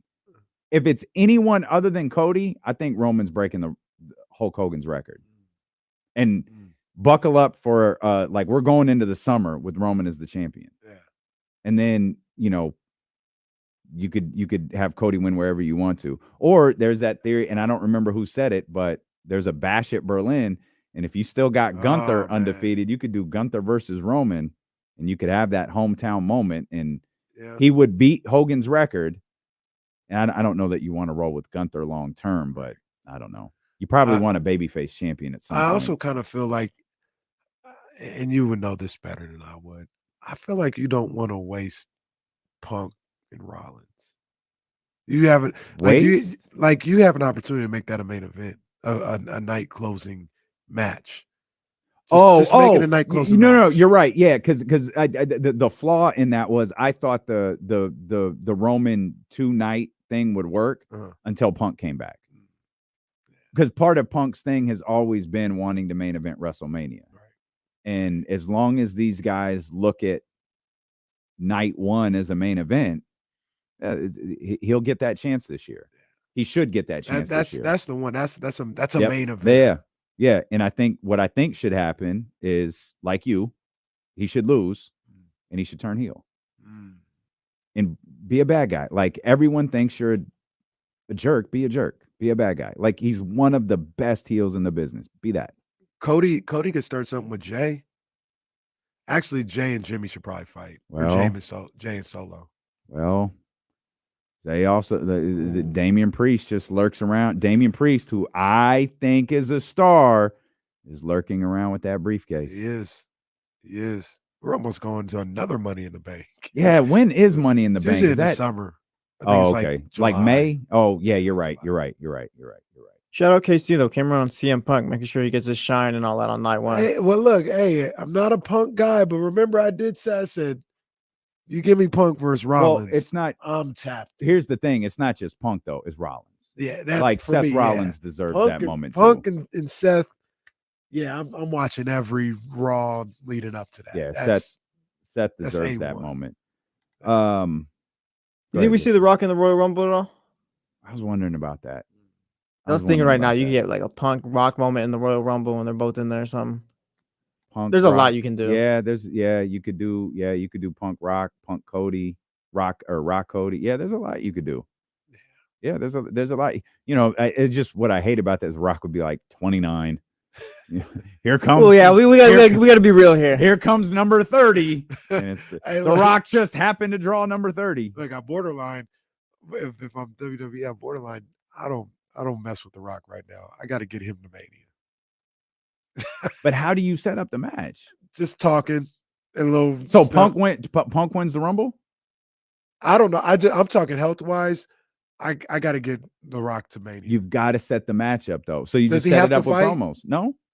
That's my whole point. So it's like I don't want him in no Royal Rumble. I don't want him taking the wrong step. The man is 50-something years old. I don't want him taking no wrong step. I got to get him to I don't the Mania. think that's true. Is Well, that true? I don't know. I just put that out there. What did check. my man Chandler say? He's got a hey man, you got a 20-year-old body and a 50-year-old face. You're right, he's 51. What's my boy on the pivot? Is it Is Chandler? it Chandler? Not Chandler. It's Chandler. You used to play for the Dolphins, right? On the Yeah, Ryan Clark and Channing Crowder. Channing Crowder. Channing thank you, Crowder, Channing yeah. Crowder. He was saying Yeah. some wild stuff. He said, man, you ever thought about that? You got a 20-year-old body and a 50-year-old face. Man, bring in Will Z. What's up, Will? What's up, guys? Will, you got any stats on Roman Reigns and The Rock? You work on those later. No, you work on those later. I'll take the homework assignment back. It's fine. It's fine. Our man Will Z joining us here. WillZstats.com. He posts previews every single game. Make sure you head over to WillZstats.com. Check those out. Become a Patreon subscriber as well. Lots of great articles that Will post. Been a nice little week here for Sacramento. Maybe Detroit wasn't perfect, but it was a win. Yeah. Charlotte, a dub. Lots of points in the paint. Big man in the middle for Philadelphia is out. Did you get a chance to look at the 76ers with and without Embiid? I did. It's a huge difference. So obviously the record 21-6 with Embiid, 2-7 without. But I wanted to go a little further than that. So went in and figured out like their whole traditional stats with Embiid. A quick stat rundown: 122 points with him, 113.4 without. Field goal percentage with and without for the whole time: 48.6, 44.6, 3 points, 38%, 32.8, free throw percent, 85.2, 78.8. Yeah, Rebounds. This is some big. This is some big. This is the one right here. I shouldn't have cut you off the rebounds. Oh, you're good. This one right here. Yeah, 45.4, 39.4. Assists 26.5, 22.7. And then turnovers, steals, blocks, they get better without Embiid, which I think is interesting. But those are pretty small jumps. It's the main points, shooting percentages, rebounds, assists, everything goes down without Embiid. And I think that makes sense because he's so good and he's the highest usage player in the entire league. Like, you're taking out such a huge part of the 76ers that it's makes sense that there's a drastic change in their numbers. Huh. Yeah. I mean, like you said, it makes perfect sense. This is a guy that's probably the best player in the league or one of the top three. So if you lose him, you're losing a lot. Who's the guy that you got to look at for Philly to step up in his absence? We all know Tyrese Maxey's going to do what he does, but somebody outside of Maxey to look at and say, hey, he could be dangerous now that he's going to get more looks and it could be more aggressive. I think it's probably a mix. Like we talk about when Fox is out for the Kings and how you're not going to get that 30 points from any one player. I think it's the same type of thing from the 76ers. What I love about their roster is that they have Embiid at the top and then Maxey close behind him. But after that, they have so many good role players that you're just getting little bits of production pretty much everywhere on the floor. So I don't know, Kenny, if there's one guy, maybe if someone gets going and gets on a heater, Tobias Harris can still, he's having a solid year. Kelly Oubre Jr., if he gets hot. But I think it's just, does someone get going? Maybe, but more likely it'll be a game if the 76ers win where they have like 10 players scoring double figures or something like that. The Kings have lost to the 76ers without Embiid before. Yeah. Pretty damn recently. But Will, as we talked about a couple of days ago, and we haven't had a chance to talk since the Charlotte game, they set a hell of a trend against Detroit, scoring like 80 something points in the paint. They were dominant again in terms of points in the paint versus Charlotte. With Embiid's absence, you think that's something the Kings can continue to, we're not, talking back to the basket here with Domas Sabonis for 48 minutes. We're talking Malik Monk penetrating to the basket. We're talking De'Aaron Fox penetrating to the basket. You think the absence of Embiid may open up that window again for Sacramento here? Yeah, I think so. And I had a feeling that you'd ask that, Damian, so came prepared. You know me well. So in the games with Embiid, the 76ers allow 50.5 points in the paint. In the games without, it's 57.3. So about a 7-point difference. So we're seeing it in the numbers. Obviously, Embiid gets a lot of attention for his offensive game, but he's really good on defense too. And I think the 76ers are in the restricted area, allowing opponents to shoot around 67%. And Embiid specifically is at 63%. So do the math. Everyone other than Embiid is, as a team, is higher than that 67. So I think the looks inside will be there. I'll be interested to see how much the Kings go inside without Embiid, because I think it definitely is an opening for them to kind of take advantage of tonight.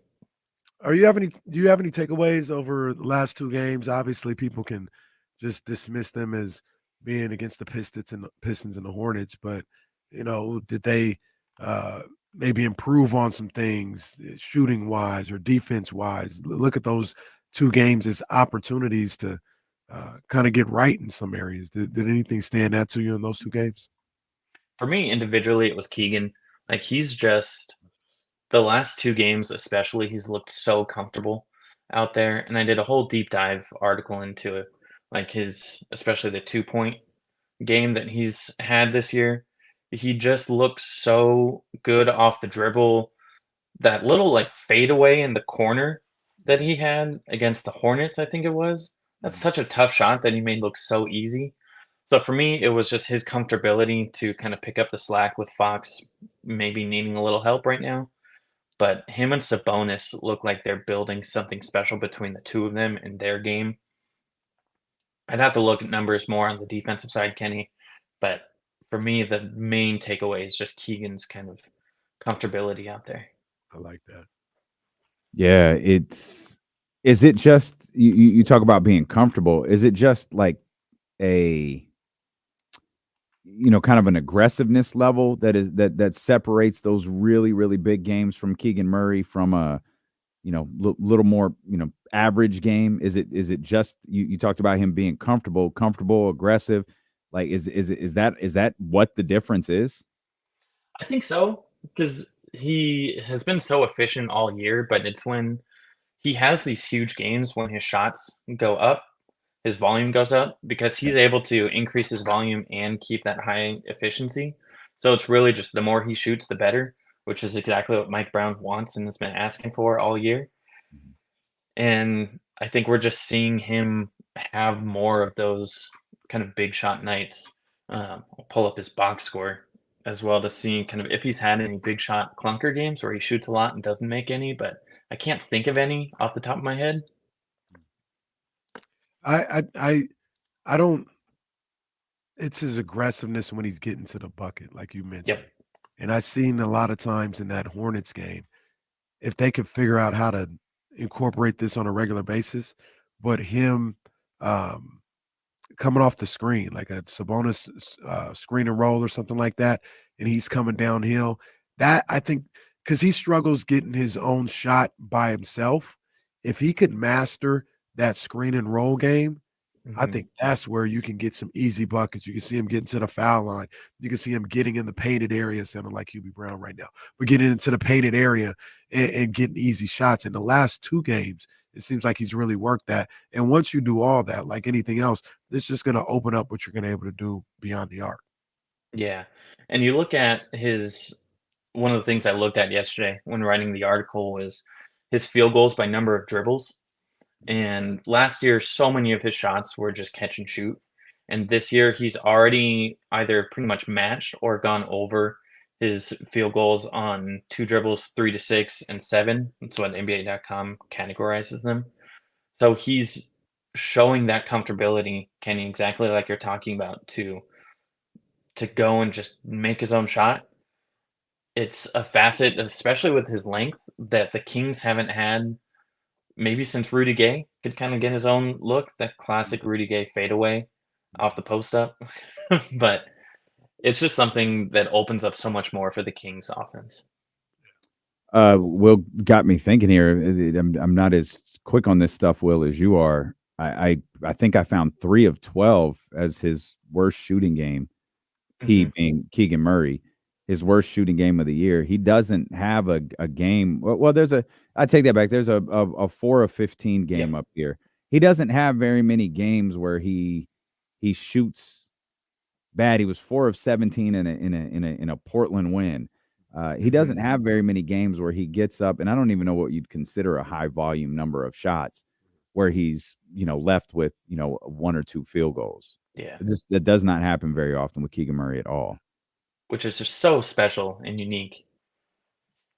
And the most field goals he's taken all year is the 47-point game. Yep. He was 16 of 23 in that one. Man. It's still only 23 field goals. Man. Yeah. The other night, I think, he played the Detroit game. Did he take 14? Was he 12 or 14 or something? 13 of 17. 13 of 17. Yeah, he was 13 of 17 in that one where he had 32. Yep, 5 of 9 from 3. Yeah. His numbers are pretty. It's ridiculous. Yeah, they're pretty wild. When he's on, much like the 4th scorer, we talk about we're looking for that 4th guy to be consistent, the 4th starter, to be consistent. When Keegan's going, this team is over. His team is different. Yeah. And when I say going, I mean like when he's like in between like 16 and 22 points, it feels like this team is tough to guard. Really, really tough to guard. Will you did you write a Keegan Murray article? I did, yeah. Came out yesterday. That's on Patreon. No, I did that one for everyone. Just wanted everyone to be able to see it. I need to do more Patreon stuff. But... Oh, look at Will. Look at Will. After the holidays, everybody's a little tapped out. Will helping the Kings fans out. But head over to willzstats.com and check that out. We got a swing stat for tonight, Will? Yeah, I think it's going to be points off turnovers. The 76ers average 9.1 steals per game. That's most in the league. So the Kings, if they can take care of the ball and maybe get some steals themselves, I think should put themselves in a good position for the Kings in their wins. They're averaging 17 points off turnovers. In their losses, they're at 13.1. Again, that's not a big difference in the grand scheme, but when you're looking at close games, 4 points can make a big difference. So beat the 76ers in that category, take them out of their games they like to play, and you should put yourself in good position. Let's get a win tonight. I like it. Let's get a win tonight. Yeah, if we get one of the next 2, let's just get it on national TV. Yeah. Let's do that. Let's do that. It makes it look like we're doing better than we are. Those Sacramento Kings, boy. There's no problems this year. This put them. What would this put them? Not 10 games. 10 games over 500. They hard That's a lot. They really are. Yeah, that's pretty. It's pretty crazy the way we've talked about this team in recent weeks. The fact that they're 10 games above 500. Again, I think part of the angst a little bit is like, oh, it's cool that they're not 2 or 3. Like they were 3 like virtually all of last year, and they're just sitting at 5. And they're not moving up. But despite our frustrations with games like Portland and in the first go around with Charlotte, they're not going down either. Yeah, they are 1 game behind the red hot Clippers. Yeah. And 2 games behind the Nuggets, who a lot of people say are the best team in the league. Like looking at it's good to take a step back and just look at the standings every now and then. Like they're doing fine. Yeah, they're right. They're right there, man. They're right there. And that I don't think, and I'm sure a couple other teams can say this, but I don't think the Kings have played their best ball consistently yet. Yeah. You get Herter alone back to average, and he's a guy that can carry a team all on his own. So you get any type of production from that starting 2 spot, and that's just a huge boost in and of itself. Man, must be nice. You open a new arena, you get the All-Star game. 2026, Bombers got the All-Star game in LA. So that's a lot of that's a lot of Northern Cal. That's because 25 is San Francisco, right? San Francisco. A lot of California right there. Take that, Keith Lee. Man, you got Indiana in 2024. That's the one we're skipping. And then San Francisco, boy, we could be making some trips. I got something to talk when we come back. I got something to talk about with the All-Star game. And I got something to talk about with football too. Oh, Kenny's got a lot to talk about. We'll talk when D'Lo and KC return here on Sacramento Sports Leader ESPN 1320. Great stuff, Will. Thanks, man. Will. Thank you, guys. Appreciate it. Appreciate you, my friend. Have a great weekend. Same to you. All right, buddy. Will Z.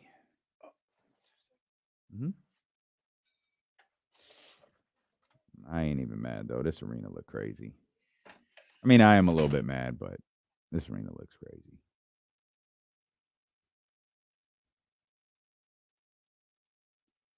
Indiana, San Francisco, LA. Yeah, we really are never getting an All-Star game, are we? That's trash.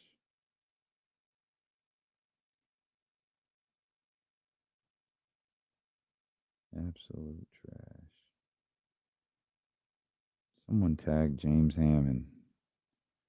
I know this is about Jerami Grant. I'm just curious what it says, but how do you translate a tweet? There used to be a thing underneath that just said translate. Just another thing Elon took away. Oh, here. I see our man Brett quote tweeted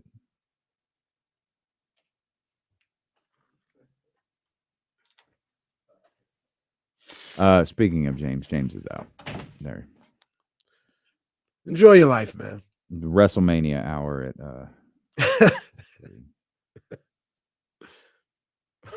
Who wants to come on? We'll send you the link. Hey, do it. I'll do it. Who wants to talk? That'll be pretty dope. I enjoy the All-Star games in LA can handle. Yeah. Can handle. I wonder what it's gonna look like in the Bay Area. That should be pretty dope too. Yeah, I guess. Aldrin, we do not. We don't have either show on Monday. We are off. Hopefully you guys are too. But yeah, we're off, and we'll be back on Tuesday. We figured if the 49ers had played Sunday, we'd be here. Since they don't, we'll talk about the Kings. Getting ready for a game. They play on Tuesday, right? Yeah, they play Sunday though. Yeah, they play. But they play Tuesday. That's Phoenix. Oh, or is Phoenix Tuesday or Wednesday? I think it's Tuesday, but it might be Wednesday. No, because they play here on Thursday. Well, that still could be a back-to-back, but Martin Luther King. No, you're right. I'm sorry. You're right. It's Tuesday. Yeah, I don't have the urge to go to that Pacers game like I did before. No, Kyle, no James today. Sorry, we're letting James start his weekend early. Nothing, Brett. I just saw you quote tweeted the stuff about come on, man, Jerami Grant. Buffalo needs people to shovel the snow at the stadium, and if anyone's available. We're going to need some do that all the shovelers. Hey, look, it's on the screen. They do that all. Yeah, you're right. You're right, Soren. We're celebrating Dre LK Day. Daddy House, this is a good point to bring this conversation to the air. Hopefully, all of you are. We will not be here Monday. We will not be on either show on Monday. And as Soren says, we're celebrating Dre LK Day as we expect Draymond Green to make his return. We don't know that. Kenny did the math and was like, "Oh." And I know he's not playing. Today's Friday. He's not playing tonight. I know that. Who do they play tonight? Anybody know? It take 2 seconds to tell you, or 3, because I got to switch days here. It is the Golden State Warriors and Jesus Christ. All right, maybe it took a little longer than. I thought seconds. I thought you were gonna say it was Wembanyama. No, they don't play tonight. They play the Chicago Bulls Tonight or tomorrow. Yeah, 5. They play at 5. I got they're in Chicago. so they got a back-to-back because they got the Bucks tomorrow. So I just learning this. The Bucks are the second night of a back-to-back for Sacramento because they got the Warriors tomorrow. Come on, Warriors, do the Lord's work. Take them into double overtime and lose, but take them to double overtime. Yeah. Now, who the Pelicans playing? Because I just want to see who the Pelicans run next. They got the Mavericks Saturday. I don't know if they play tonight. Got read 44 last night. Pacers Hawks. That'll be good for 170. Warriors Bulls. I don't know how I missed that. Clippers Grizzlies. Blazers Wolves. Raptors Jazz. Pelicans Nuggets. All right. It's gonna be a good little test. Yeah, Pelicans The Nuggets. Nuggets. I said it the other In day. Denver. And I meant it. We didn't really talk about it because they actually came back and won the game, and that ended up being the story. I'm almost certain they don't get back to the finals. And everybody thinks they're the best team in the West. And I'm not saying they're a bad team or they're not a contender or nothing like that. I'd be shocked if the Nuggets went back to the finals. I feel like a lot of the ones saying they're the best team out West is them getting respect for just being in the championship last year. And that's probably what it is. I don't look at them and say that's the best team in the West. Okay, who is? The Clippers right now. But Okay. I think OKC's better than That's fine. Denver. I think Minnesota's better than Denver. 7-game series. You think OKC gets Denver? Yeah. Huh. I'm not there yet. I think Minnesota gets Denver. So that one, I'm curious. Denver's a good team. I can't- They're upper echelon. I don't think they're getting back to the finals. I got you. Yeah, I'm fine with that. I'm not going to say Denver is not the best because I don't know who to tell you who is. The run the Clippers are on right now is crazy. They don't get that maybe it title is infected. from you yet, the Clippers? The best team in the West? Yeah. Uh, I mean, they've Yeah, scarred sure. a lot of Well, people in the last couple years. no. So it's hard to just throw that out no, there. because we're not talking we're talking about right now this second. Mhm. Sure. Yeah. Well, what was it? 20, 21 and 6, 20 and 6. Yeah. Okay. Yeah, that's a cold run. Yeah. That's a cold run right there. Yeah, I think the Clippers are the best team. Joel Embiid still got everyone's belt. Does he get disqualified if he does not reach the 65-game threshold? Yes. Oh, yes, it does. We're like Yeah. the NBA. Yeah, we're like the NBA. You lose the title. You didn't defend your title in the 30-day time frame. It's stripped of the title. You've lost your smile, and now it's up in a fatal 4-way or a Royal Rumble or whatever you want it to be. Jesse tried to book a fatal 4-way one time. That felt so was that bad. for Tua? It was Tua, It was Tyreek. Tua, yeah. Like I said, Tua was I think Brock was in there somewhere. Tua was carried out before the match by the police. Like Stone Cold, the Attitude Era, was carried out. Tyreek was injured backstage. And then we had Lamar Jackson somehow end up with it. Lamar cashed in his money in the bank. We didn't talk. Did Brock made third team?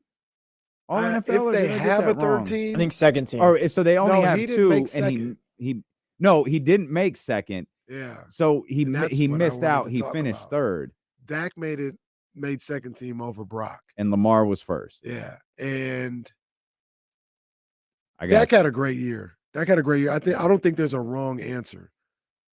I probably would have said Brock over Dak. I would have too. Because the numbers, I'm looking at the number, they're like almost identical. Dak had a hell of a year. But once again, see, this is the conversation I have a lot of the times when like I have debates with my cousin Ace and stuff like that. Like numbers are just a tool. We lived through this. We lived through this season. So we know the story of the season. We don't have to just look at the numbers. And Dak and his performances against teams with winning records on the road and everything, if it's a tie, which it is with these numbers, those things play a factor. I would have went with Brock Purdy. That's fine. He had Dak had, I don't even know how to do the math on this one. I think 100, is this right? About 150 more passing attempts than Brock Purdy. Oh goodness. That checks out. 590 to 444. He played one extra game. And he did all that, and he had 300, about 240 more passing yards. You said he threw 444 passes. Mm-hmm. He's a whole fan. I like it. I like it. It's a nice little tribute to Jay-Z. But I also will say this. I think there's something to be said about, if there is a tie, if it is close. All right, Rook. Do it again. Do it again. Yeah, sure. You know what I mean? Dak's been here doing it a little bit. So I wonder how many of those acknowledgments he has. All pro Dak? Yeah, I'm gonna look. I would say one max. I was gonna say I don't think it's very. I don't imagine it's very many. Did Dak show you guys something this year, or is he still a Kirk Cousins level quarterback? That was his first. That sounds about right. Yeah, all second team All Pro He didn't 2020. show me anything. Dakota? Yeah. Because in them moments he was still Dak. Well, yeah. So this is the thing for the Cowboys and for Cowboys fans. Your season starts now, and that's the tough part about being the Cowboys or a Cowboys fan is you can only feel so comfortable with what you've done during the regular season. You can only talk so much with what you accomplished during the regular season because no one ever questions what you do during the regular season. Right. It's now. And the fact there's actually conversations about the Packers beating the Cowboys in Dallas isn't a salute to Matt LaFleur and the good season that Jordan Love and the Packers had. It's an indictment on the Dallas Cowboys. You're the 2 seed in the NFC. Nobody should be having this discussion. But because you're the Cowboys, they're having this discussion. Cowboys, I think, are winning, and I think they're running away with it this week. I thought about the Packers for a second like you did. I don't think so. Yeah. This isn't the game that's got the 49ers' attention. I think they're ready for the playoffs. I think they'll play well. I think they'll run. They got this. But when we start getting into divisional rounds, that's where I'm watching with a different eye. Yeah. Because I can't trust you, dog. I thought about the Packers, but there's no way I'd put my name on the Packers beating the Cowboys in this situation. I think the Cowboys are going to win it, but I got a feeling this is going to be one of those games where I'll know how this game is going to go in the first 5-10 minutes of the game. You don't always get that feeling, but sometimes you look at it and be like, oh, it's going to be a dogfight. Sorry for the dogs. It's gonna be why do we do that? I don't understand. We beat dog fights, dead horses. Like what? Why? We need to come up with some new analogies. It's gonna be a heavyweight bout. There you go. Heavyweight bout. Like that. Or I'll see the first 5-10 minutes and be like, the Packers got no chance. I got to see some things, but right now, I think the Cowboys definitely will get it done. At the end of the day. Okay. They won what, 15 straight home games? Cowboys? Did they lose the last one? No. Is it still 15 straight? Yeah. Okay, yeah. Yeah, they hadn't lost at home this year. Yeah, 15 straight. We got tagged in the. I know you were aware of this video, but we got tagged by someone. I haven't heard it, so I'm curious. This is De'Aaron Fox talking about the best and worst arenas just of the NBA. Yeah. Okay. We got tagged, so I'm interested. Best and worst cities, NBA edition. Food. Crazy enough, we just came back from Portland, and Portland's food is definitely up there. What's your go-to if you're in Portland? Some type of like seafood pasta. Worst city? We were in Boston for Thanksgiving last year. Trash. Yeah. Arena. Best arena I would say is either Golden One or Chase. Worst arena, people are gonna hate me. But That's Madison why we Square were Garden. tagged in it. That's why I gotta. Oh God damn it, wait, De'Aaron! It was from a Bay Area guy. You know who it was from. You know who it was from. Bonte Hill tagged us. Dental office. Dental office ? And I'm like, oh no. I was like, did he? In my first thought, I was like, did he say dental office on this video? No. Really? Yeah, it just needs an upgrade. Hardest and easiest fans to play in front of? I feel like every time we play in Boston, like it gets loud. Worst, I would have to say like Charlotte. Weather. I mean, obviously, best weather is LA. Worst, we were in Toronto one time. It was so cold. Airport. Worst airport is Atlanta. They have that one street, and we were trying to get out, and it took us like 2 hours from the moment we got on that stretch to the airport. Best airport, I would just say every airport except for Atlanta is the best airport. Best and worst cities, NBA edition. My man, De'Aaron Fox, right there. Chase is a nice building. He's obviously in Kenny Caraway's closet. It's a nice building. Well, no, don't do that. Jordan Meeks. What did you have on yesterday? What are we talking about? Jordan Meeks threw it in the chat. It's nice and quiet at the Chase Center. You can run Yeah, your that's a offense good and all point. that. It's fine. That should be the response Yeah. to Bonte. Someone tweet that back to Bonte. It's nice and quiet in there. It is a nice building. They paid $1 billion. It's gonna be a very nice building. Just ain't got no soul. Nicest Best Western I've ever been to. That's it. That's it. You know, it just ain't got no soul. What you want us to say? We're collectively responding to Bonte. It's beautiful. It's a beautiful building. It's a beautiful building. And it's nice and quiet inside. There we go. That's a response from the whole show. I'm gonna give him some a little different. I'm gonna say it's the best hotel lobby in the NBA. There you go. That boy Bonte know he watching right now too. He fired off that tweet and went to YouTube knowing we was gonna respond to him. Knowing we was gonna respond. He still ain't responded to that video we sent him. I know he saw it. Look at that. See, look, everybody think the Rams gonna win. I'm the only person in the world that thinks the Lions are gonna Wow, win. I didn't realize everyone was in on the Rams like that. I'm the only person That's in the really world the whole crew. that thinks the Lions are gonna win that game. They got 3-point games, 1-point games, 4-point games, 3-point games, 2-point games. Wow. Okay. One man wolf pack. Why do you think that is? Is it the way that they're playing? I think if circumstance for me, because I can understand it. I understand everybody that says the Rams are gonna win. If circumstances were different, I'd probably pick the Rams too. But I just think the Lions are going to be fueled by what is going to be going on in Ford Field. I think that's going to be a special night in Ford Field.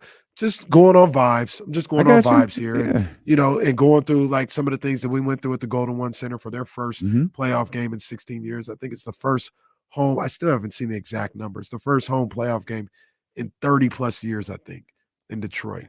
So they're gonna be on fire. And then you'll see stuff like that, like everybody picking the Rams. I think Dan Campbell's gonna have that locker room's ear, for stuff like that. Like, hey, they get an opportunity to play. Nobody believes in us, and we're the underdogs, and everybody's going against this type stuff. They're gonna be turned up. I think the Lions are going. Really quick search, not a ton of vetting. January 8th, 1994. I have that as the last home playoff game for the Detroit Pistons. Man. Lions. Jesus. Same thing for the Pistons too. They got a little streak going on too. The Lions. I think the Pistons haven't won a playoff game, I think, since 2006. I remember it was like around the same time as the Kings. I think the Lions are 1-7 in playoff games since 1970. Man. Shout out Detroit. That's tough. Brother. That is Yikes. tough. Yeah, there's the complete history of Lions playoff games at home. Yeesh. Oh, what is this? Wow, But that's a long time. McVay knows golf. That's something that you got to look at. I love, and that's one. So I love. You know how big we're wrestling fans. I'm into stories. Yeah. Stafford back in Detroit, golf versus McVay. The 30 years since a home playoff game. On the flip side, it could Damn be a shame what happened to flip side. He was at that mall in Miami and got taken out by the alien. By one of the aliens. Take care of flip side, you know what I'm saying? But on the flip side, Jared Goff could be looking at this is my revenge game. You got rid of me. You said I wasn't good enough. You tried to throw me into Bolivian. But here I am. I'm still standing. I'm still strong. I don't know, man. I might get fade into Bolivian, you know what I mean? If you're the Detroit fans, do you boo Matt Stafford? Yes. Okay. Really? That's what I thought too. Yeah, you What absolutely. you were supposed to do? Cheer him? It's a playoff game. We're booing You you. guys coming for your neck. Yeah. Yeah, that's fine. Or there's indifference. You don't say anything. Oh, that But you hurts don't even cheer 'em. more. Yeah, that's even worse. That's what somebody said we should do to Buddy. I don't know. The booing's pretty damn funny though. I don't know. The That ain't gonna boo the that man. booing is funny. But I remember someone asked us that day, you think they're going to boo him every time he touches the ball? No, that's ridiculous. Wrong. LeBron James, Kyrie Irving, Buddy Hield, going back to their old teams, just getting booed out the arenas. Who would have thought? Well, I mean, Sacramento let Josh Giddey have it more than any other. They got Miles too. They did get Miles. I think they kind of ran out of energy with Miles because we were. Yeah, we were like, what the hell's going on? This isn't Hey, fun anymore. oh, We're this- supposed to be up 12. Oh, this is even better. Pacers are the first game after a 5-game road trip. That means the crowd is rested. Yeah. Oh yeah, buddy. They gonna let Buddy have it. They gonna let Buddy have it. There's no Tyrese to cheer. Don't let the Kings go like 2-1 in their next 3. Now we're gonna be feeling good about ourselves. It's gonna be electric. Man, go on, let the Kings go 2-1 in their next 3 because that puts them at 4-1 in their last Hell of a- 5. that's Do a- that. That's a nice little road trip. Yeah, do that. A real nice road. Because I'll take 3-2 right now. Yeah, me too. I'll take 3-2 right now. Me too. I'm with. Yeah, I'm with you. Give me one this weekend. I really want the one tonight, just because it's on TV. Is Mark on the call tonight? They usually ESPN PR communication, they pick and choose when they want to send out who's on the call these games. Sometimes they got it all for you. Like, yeah, this call, this person's on this call. Here's the question. Sometimes they just don't ever hear here's from my them. question. He is on the call. Mark Jones and Monica McNutt. Let's go. go. That's always what I wanted is Mark Jones to call a game for ESPN that the Sacramento Kings are playing. Angel Gray, the sideline reporter. I'm with it. And luckily, he doesn't have to. You don't have to do the call with Richard Jefferson. Richard Jefferson be hating. You know what he does? You know what I think Richard Jefferson is good at, and he makes me laugh? TikTok. I hadn't seen him on TikTok. I just had to do a quick search. I I wasn't sure. So I actually see it. Maybe I just don't look for it enough. But here it is, the full court press is what they're called, all the announcers and stuff like that. In the second game, it's Dave Pasch and Bob Myers. We never talked about Bob Myers Going to the Washington Commanders. Yeah. Well, he's special. Now, I think he's just a special consultant for their hiring, right? Not necessarily. Yeah, he's moving not like a forward. general. Yeah, no, I think he's just helping out with the hire. This dude be getting bags everywhere. Hey, make that money. I'm not mad. Jeez. I had to look up Monica McNutt. What about her? I just feel like I don't. Not feeling her vibe. No, it's just I'm full disclosure. This is based on personal experience. Okay. You qualified to be an NBA color analyst? Did she play in the W? She played at Georgetown. Again, this is just based on stuff that I've seen up close and personal. That's all. I'm hating. It's hate. Boy, I said the game's changed. The game has changed. That's that's wild to me. Mm. Hey, salute. Best of luck. But goddamn, the game has changed. Because I can tell you as recently as I ain't trying to hate, but I could be a color analyst. facts. I could tell, and you know what? A decade ago or a decade and some, you'd never had the opportunity. Yeah. Ever have the opportunity. You could have played, bruh.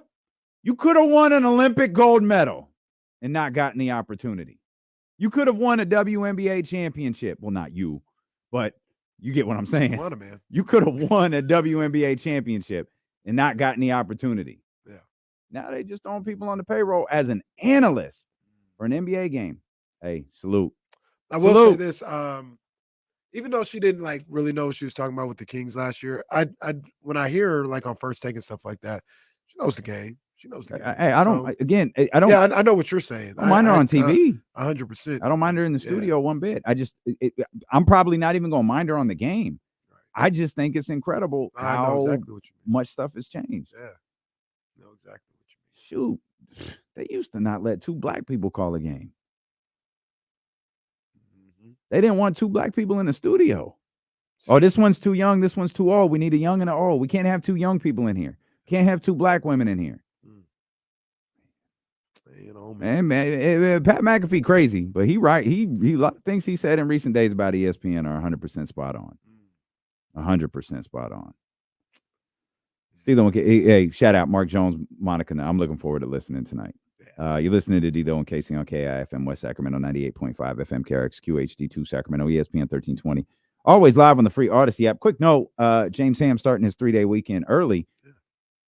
He deserves it. So y'all jump in on the phones. Yeah, holla at us, man. You know Where what, TC at? You know, Randy's random moment of the day. Call in. Ramsey, it was hockey night in the NHL on ESPN last night. Anything you want to talk about? Hey, what might have been better than what we were watching. So let me ask you something about last night. Yeah. Did you see Inside the NBA? I did. Stick around for it? No, I did not.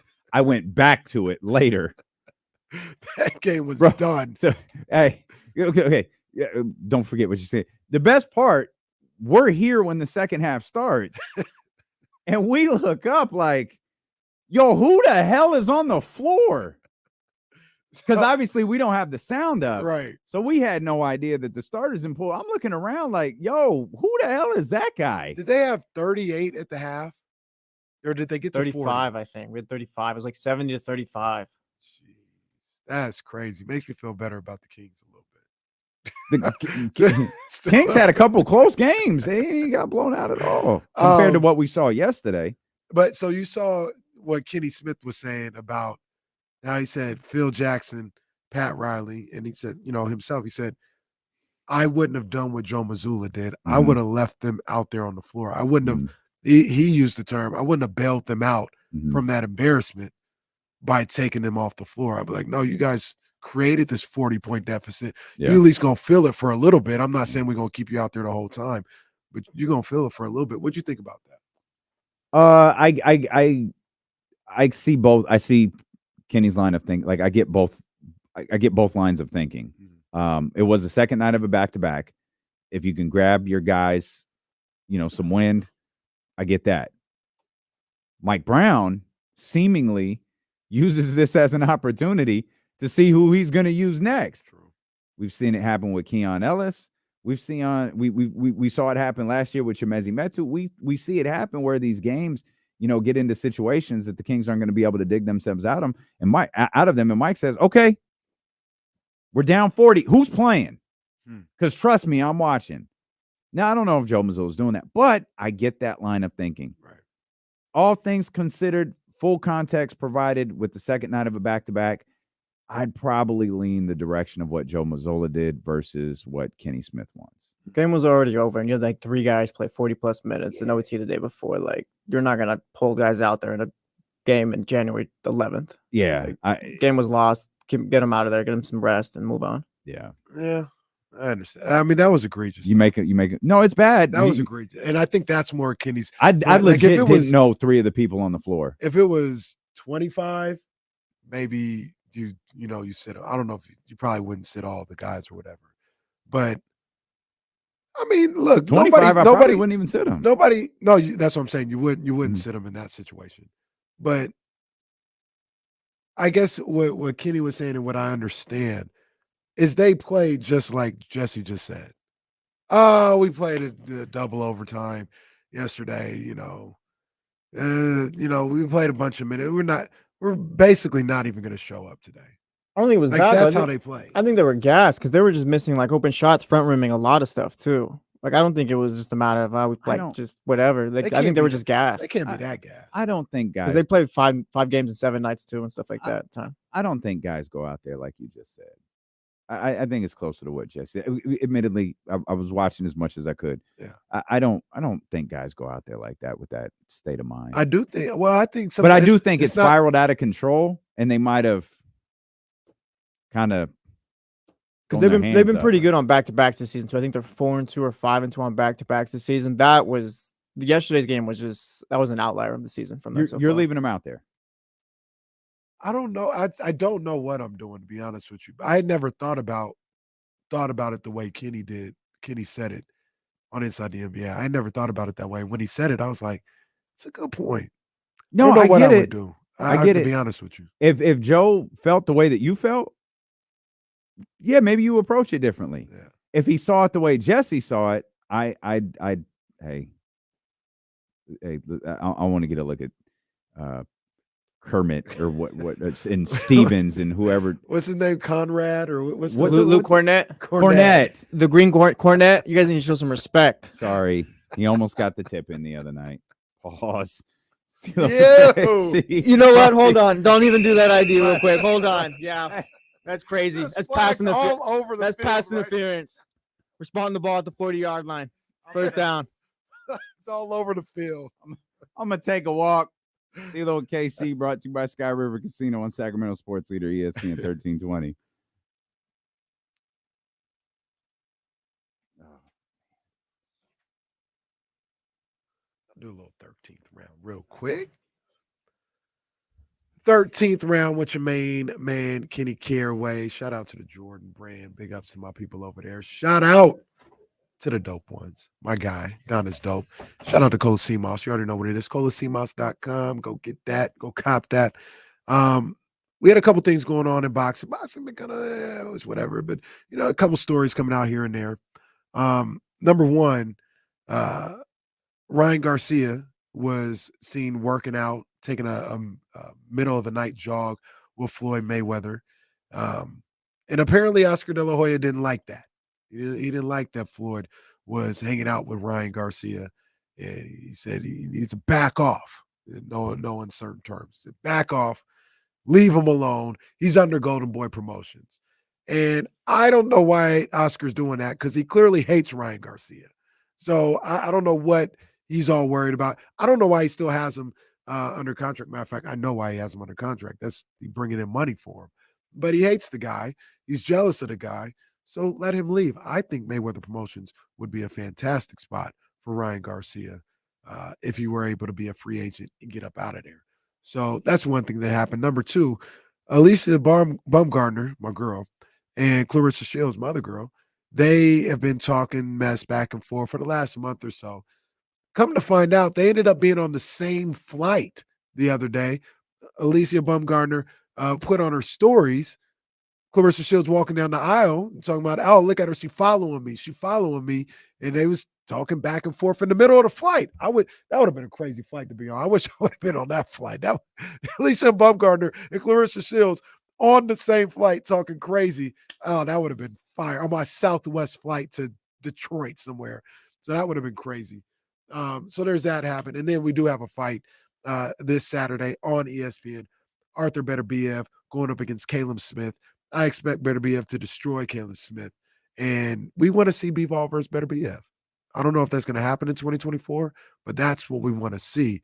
And hopefully with another Beterbiev destruction, we get closer to that. So that's the 13th round, which your main man, Kenny Caraway. I would have been bugging if I was on that flight. First of all, I would have been bugging anyway with Alicia Baumgartner on there. I would be like, hey, what's going on, Alicia? And then if Clarissa Shields walks on there and they talking crazy, I'm like, oh, snap. It's going down. So is Spence Crawford not happening anymore? Oh yeah, that's the other thing I want to talk about. Yeah, it doesn't look like it.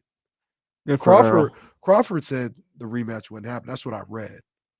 So yeah, I don't know. I don't know.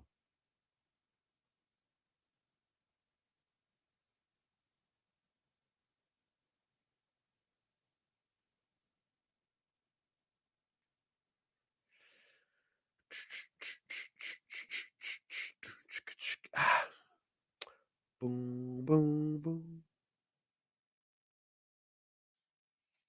Oh man, come on, man.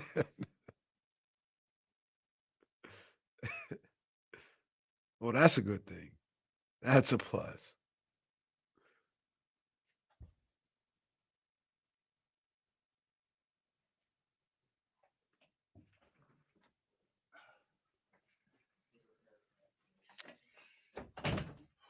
There's a sneaker ball going on today.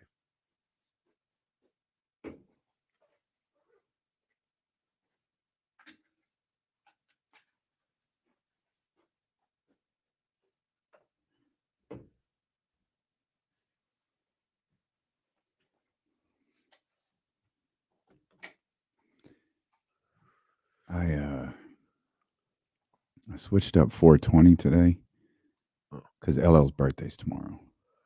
This dude. Around the way, girl. That's what we were talking about. Like, hey, around the way, girl, whatever. I was like, you pick whichever one you want. I need love, whatever. You know what record he picked? Head Sprung. Head Sprung. I was about to say Head Sprung. They call me Big Ellie. Hey, big silly, big Molly. That's funny.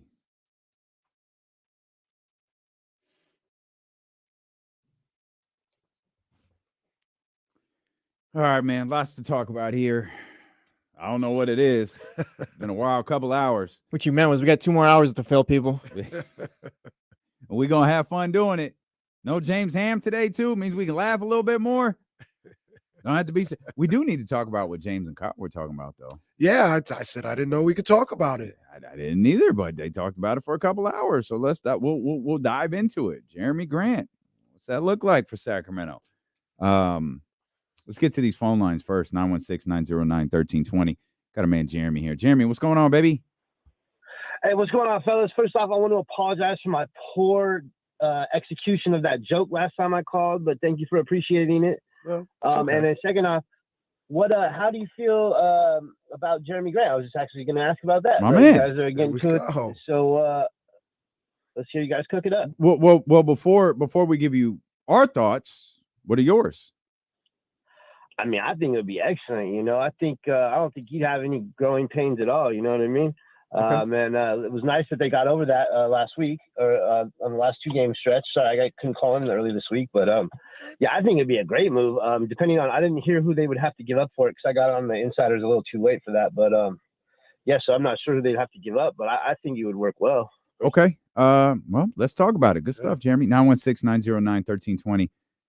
If you want to get in here, James, I think it's okay to use the term reported that there may be some rumblings around Sacramento and in Portland and what a potential deal for Jerami Grant might look like. Certainly did not report that a deal is imminent or anything along those lines, but he had heard enough to bring up the discussion of Jerami Grant. Mm-hmm. All right, cool. Jerami Grant's a name that's been discussed a lot in recent years. Of course, it's very different now given the contract that Jerami Grant signed this offseason. Right. I was in and out of the insiders this morning.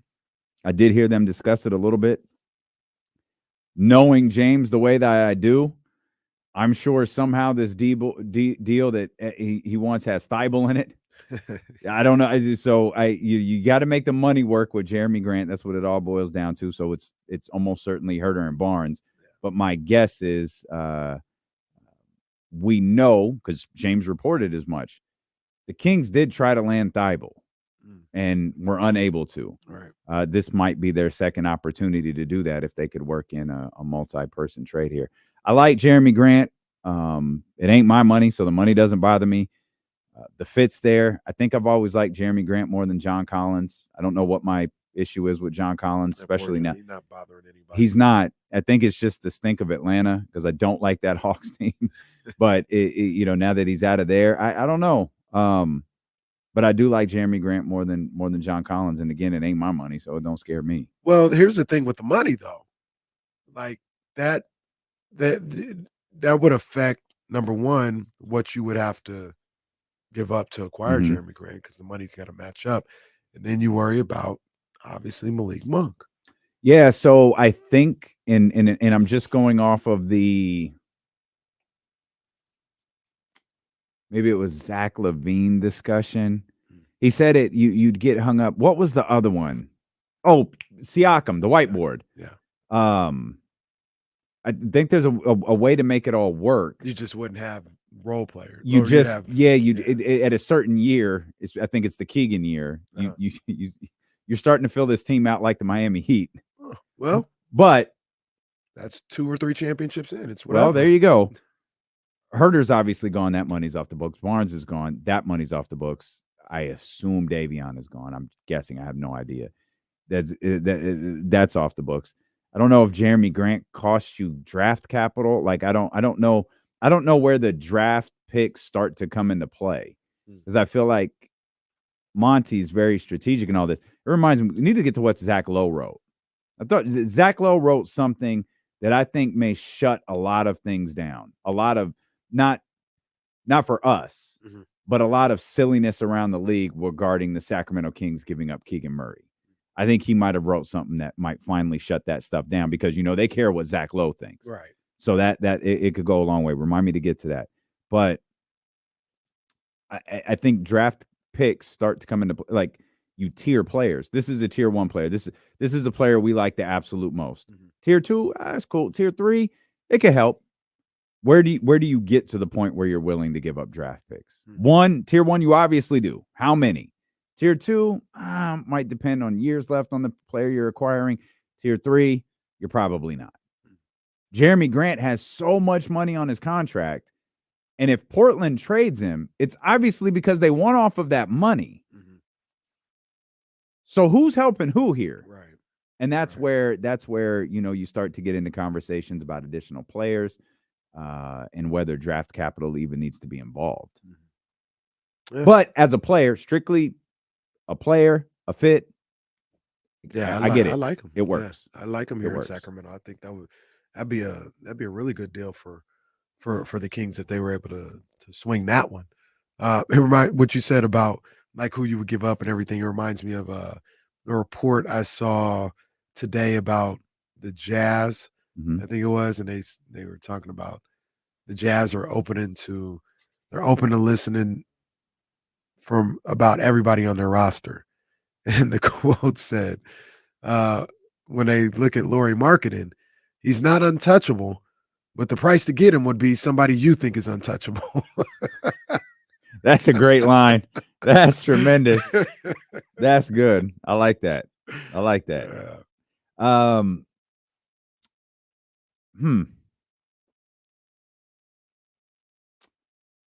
Jerami Grant's money's not crazy. It's a lot. It ends at a lot, but like, okay, sorry. Let me try that again. Well, let me try that again. It's not like, because we were just talking about Siakam making like $40-50 million. That's not where he's at. He signed it. I mean, he signed a really expensive deal, but we're talking. Wait a minute. Before you go any further, I know. That's why I pulled it up. I got it. Before you go any further, I got it. I knew. Hey, I knew. If this is gonna be paid for, we got to do it every day. Yeah, I got it. I got it. Let's get in on it.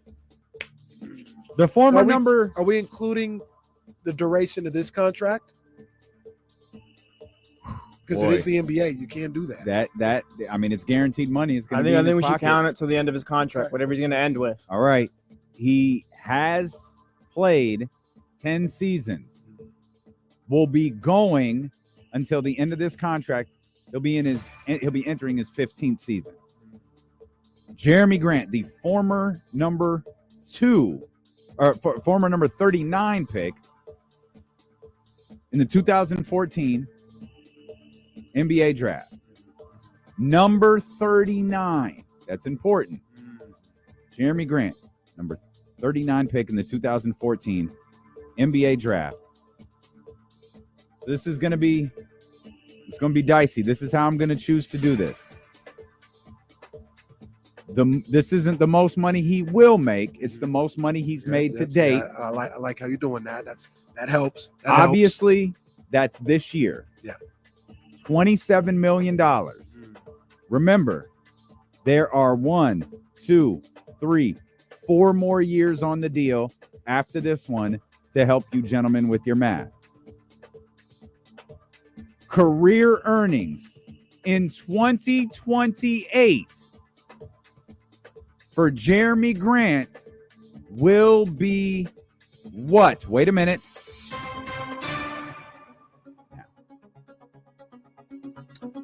I think I'm going to go with $295 million. $295 million for the former number 39 pick in the 2014 NBA draft. Kenny right now is 2-1, or 1-2. Excuse me. You had it right the first time. Kenny right now is I'm about to get 1-2. I'm about to get to 500. 2024. Can Jesse extend his lead? Don't say 305. I know that's what We'll go 270. 270. went lower today. Jesse Tapia with another victory. Like I said the other day in the ESPN standings, it says Jesse last 10, 9-1. I'm glad you got that one though. Bringing his record here in 2024 to 3-1. The total number of career earnings for Jerami Grant in 2028 will be $241.6 million. The money, should Sacramento choose to acquire Jerami Grant, will be $29 million next year, $32 million the following year, $34, and then $36 million. I think cheaper than Siakam, huh? That's what I'm saying. And I think I'm here on the site. Correct me if I'm wrong. That's cheaper than Zach LaVine, isn't it? Yeah, I think Zach significantly LaVine's in the 40s. cheaper. I think he's in the 40s for you. So Zach, that's dramatic. Zach is at 43, 45, and 48 in his remaining years. Let's do it. Money don't bother me. Let me check with Harrison first. But after that, let's do it. Let's find out how HB feels about Portland. I'm not gonna lie, this comment right here by Zabo is a little uncalled for here. It says I'm just like the Dolphins beating up on opponents under 500. You need to relax, Zabo. Well, to be fair, it's only a 2-man league. It's not my fault. To be fair, he's the only guy he can go against is under 500. Like the Dolphins or the Cowboys, one of the two. One of the two. I like Jerami Grant. Yeah, I do too. I like Jerami Grant. I don't How old know is how he? About realistic 29 or is he 30? I think he's 29, and that's it was very literally just on the page I was looking at. Gosh darn it. I believe he's 29 years old. He's averaging 21, 3, and 2 this season. 41% from 3. Come on, man. Say that again. 41% from 3. He's gonna turn 30 pretty soon. He's 20. Spot Track got it down to he is 29 and 313 days. So he'll turn 30 during the season. Yeah, bro. So what y'all think? Y'all in? Out? Do we need to put up a poll? What are we doing here? The Kings Universal deal, Barnes, Harder, and Mitchell works for Thibault and Grant. It works. Yeah. Just got to do it after January 15th. The question to me is, so give me that date again. January 15th is when those players are eligible to be traded. It's a couple days. It's, right? Yeah, no, it's Monday. Yeah, it's Monday. I was gonna say it's MLK Day. Do the Kings need to give up a first in that deal? That's what I'm trying to figure out, right? Is that the because you for them for the Blazers, you're off the money, which I'm sure that they want, but you're not trading for expiring contracts. So you've got guys on your your roster for a little bit. You got 2 years of Kevin Huerter at 16. Well, just for rounding purposes, he's at 17 million and 18 million. And then of course you've got, the Harrison Barnes deal. That's not outrageous money. You can make your decisions with Davion Mitchell and stay in pretty easy control of that situation. Harrison's remaining years, 18 and 19. I mean, it's not crazy. Everything is saying, like, if it's available, make the deal. So that's the question. How available is it? And is draft capital what you use to compete with other teams? Because let's go with the one that I always harp on. Let's go to Indiana. Indiana has that expiring deal for Buddy Hield. What's more appealing to them? A guy like Harrison Barnes and Kevin Huerter, maybe a guy like Kevin Huerter who could hit some threes for you and keep you moving and keep you respectable for a while, or just want to be a little deeper in the black here. I don't know. I'm giving up a first round pick for Grant. If that is and Thibault expires, right? I don't believe so. Let me. I'll look. If that's the thing that's going to get you over the top, then yeah. If that deal is there, and you versus Indiana or somebody else is like giving up a pick. Thibault doesn't expire. I'm sorry. Thibault's got 2 years. Yeah, because we're keeping it a buck. I mean, what the Kings would be sending to Portland is not necessarily great. Like Harrison hasn't been good, neither's Huerter. So you got to attach some picks to that. Yeah, trading Thibault, you're moving off a lot of money too. Like when you start adding Thibault's money to the equation. Will Z2 says Grant is shooting 52.6% wide open from that's what I'm talking about. That's what I'm talking about right there. Is this more attractive than Kyle Kuzma? If it's Grant and Thibault, I think it is. If it's Grant and Kuzma, maybe you got to do some thinking about it. Oh, I see what you mean. I got you. I feel like the salary is obviously less, but I think the price to get Kuzma might be less too. It'll definitely be less. Yeah. You're probably keeping Harrison. Jerami Grant's probably a better defender than Kuzma. So I'm thinking this through. Yeah, I think Grant is probably better than Kuzma. That deal is better. More than, I don't want to say you're not alone in this. You're far from alone in this. Zach LaVine? Yeah, Zach LaVine comes with a lot of baggage money-wise. Comes with a lot of concern, too, like health-wise. I think that's fair. Yeah. Feels like Jerami Grant is the exact player you want next to Sabonis. And not to, I like Siakam. He's a very good player. I feel like Jerami Grant fits what you want with Domantas Sabonis better than Siakam does. Everybody keeps talking about a guy who can stretch, and I was like, wait, why? There's no statistical Will Z information that tells us that that's what Siakam does. Right. Now, there's information that tells us he's better than what he is at this particular moment. That doesn't mean he's good at it. Jerami Grant, though, the way the numbers bear out, that's what you want. Yeah, I agree with you. I think this is the move. This the new one. This the new one. Okay. Well, I mean, if you look at Portland, well, it's going to be a long ass month, by the way. Just Kings fans, just to know, this is going to be a long month, man. Yeah, if you look at Portland too, it's like, what is the point of keeping Jerami Grant on that roster with all that money? Like, what are you keeping him there for? Maybe I understand. They obviously you sign him for this moment, or the upcoming moments of trading. You signed Jerami Grant to trade him. Jerami Grant probably knew that, given the state of that team. A different version of the Harrison situation, perhaps, yeah. But with Harrison, you're fine if you don't trade him. Like, I don't know how Portland. Like, I don't know that Portland wanted to be saddled with this contract for the next 5 years. But I certainly I don't know that. Maybe they're perfectly fine keeping Jerami Grant. I just don't know that they expect it to be this bad.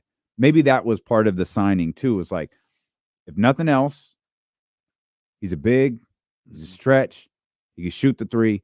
We probably won't have a difficult time moving him, even if we sign him to this deal. Right.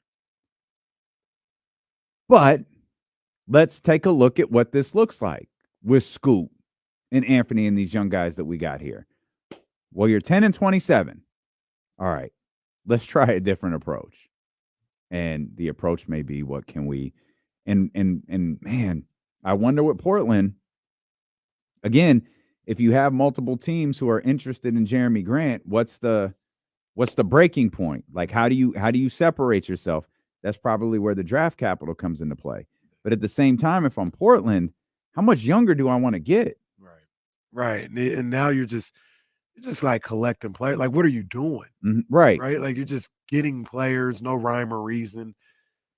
Getting assets, I guess, whatever, no rhyme or reason. And remember, the Kings can't send them this year's. Right. So if we're talking 2025, you go to 2025, you got a few more years of school. You got a few more years of these young guys in. You're probably more invested in the guy you draft this year because, Scoot's working through things. He's developing. Scoots gets to a point where he's signing his rookie extension now. He's hitting a different tier. At least we all expect him to hit a different tier as a player. And it's like, boom, here we go. Let's bring in some more young guys. And of course, the counter argument is always, no, that's probably not what you want to do. But you use it as an asset. You use those assets. Yeah. That's right. That's all you're doing is just adding assets to make a deal, to flip that and make a deal later for somebody a little bit more established or something. Yeah. Well, I'm sold. Oh, it didn't take long. We did it. We did it. We have another. Let's see. We focused on Kuzma. No, that wasn't. It was Siakam. And then we brought up Kuzma, and now we'll just shift all our energy to Portland. Yeah. We got 2 days to build this up in our heads, and now we can just count down to MLK Day. I have a dream. That's what we're waiting for. Dre, okay. Hey, by the way, can we just we recorded some things that are going to air on KSFM on Monday. We just point this out for everybody. Celebrating Dr. King on Monday. Contrary to what you were taught in school, he actually gave more than one speech. Contrary to the man having his own holiday, he was hated. I encourage you, go find out why. Don't read the I Have a Dream speech or watch that video again. Go read the letter from Birmingham jail. Go read that. Go read what scared people back then. And then you'll get a true appreciation for Dr. King. Absolutely, man. And that man was a lot closer to Malcolm than people want to realize. Well, he got to his wits end just like everybody else. That's right. Yeah, that's facts. He was like, this ain't working. That man made Thriller with I Have a Dream, and no one paid attention to the rest of his catalog. Right. Like, hey, man, dude got some other hits out there. Yeah. You got some hits out there, man. Go pay attention. Yeah. And this is and we know how invested the Kings are in social initiatives. This is the perfect time. Trade for Jerami Grant on MLK Day. There we go. Come on, man. I can't believe those trash ass games they got on Dr. King's birthday. Awful. You kept us off Christmas. You kept us off Dr. King's birthday too. And I'm telling the team of the year in the NBA. Team of the year. And I'm telling you right now, I'm so sick and tired of saying Victor Wembanyama. I still can't believe they didn't put him in Paris. That is wild. He hasn't popped the way people think. Not his gameplay, not his skill level or whatever, but just like wanting to see him play. I don't think he's popped the way. Well, I agree to a certain extent.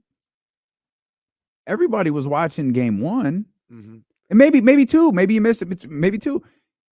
Yo, the Spurs have been on national TV like 90 times. But that's what I mean. Like you don't need that. They're not good. They thought that he was going to be somebody that was must-see TV every time he played. That's crazy.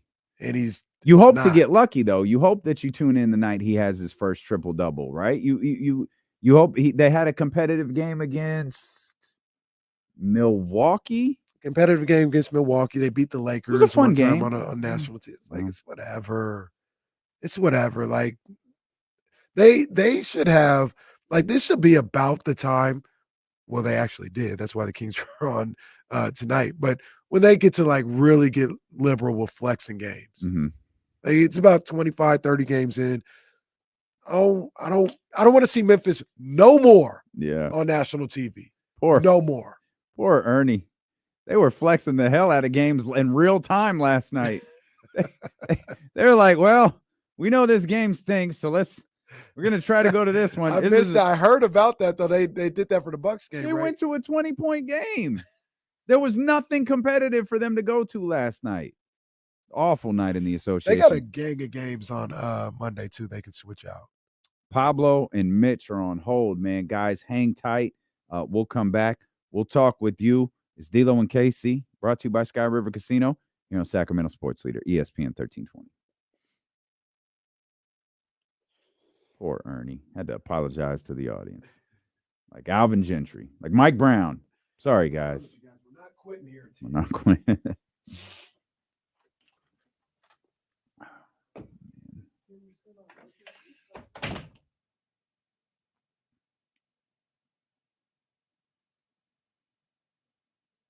Oh man, that's there you go, David Jackson. That's good stuff right there. Good note. Ramsey, leave Pablo alone.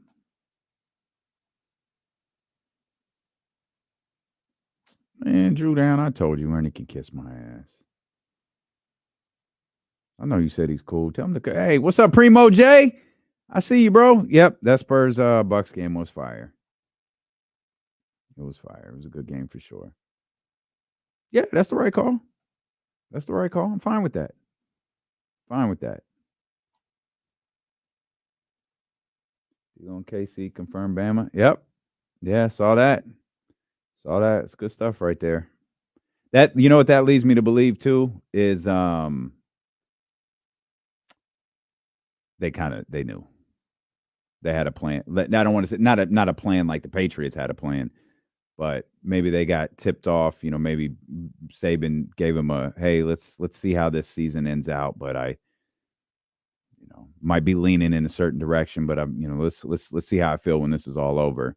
And maybe they started inquiring at the time, knew exactly what they wanted to do.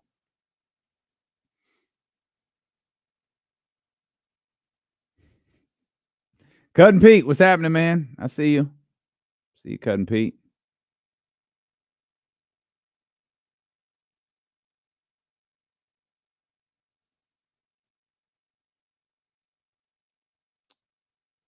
Oh, Lord have mercy.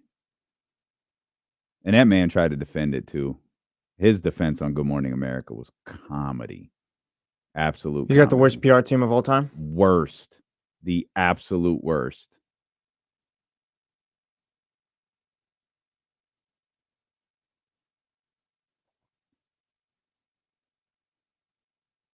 I see, Miles. Yeah. He's been on the boards. Yeah, he's definitely approaching box status for sure.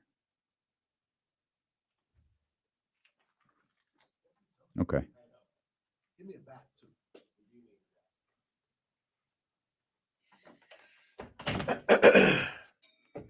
John Paul's got the Chiefs by 10, huh? Okay. That's disrespectful. A little bit.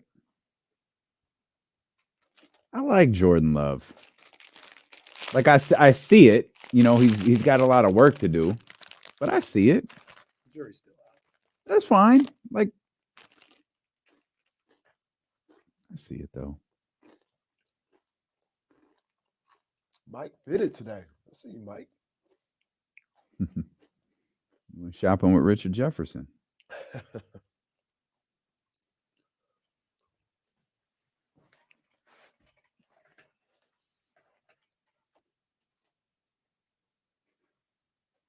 Oh, that's a great text you just sent me, Chill. That's tremendous. Shout out Jill. She's watching us on her phone. I love it. She just screenshotted me a text, and I see us down there in the corner. Right on, Jelly.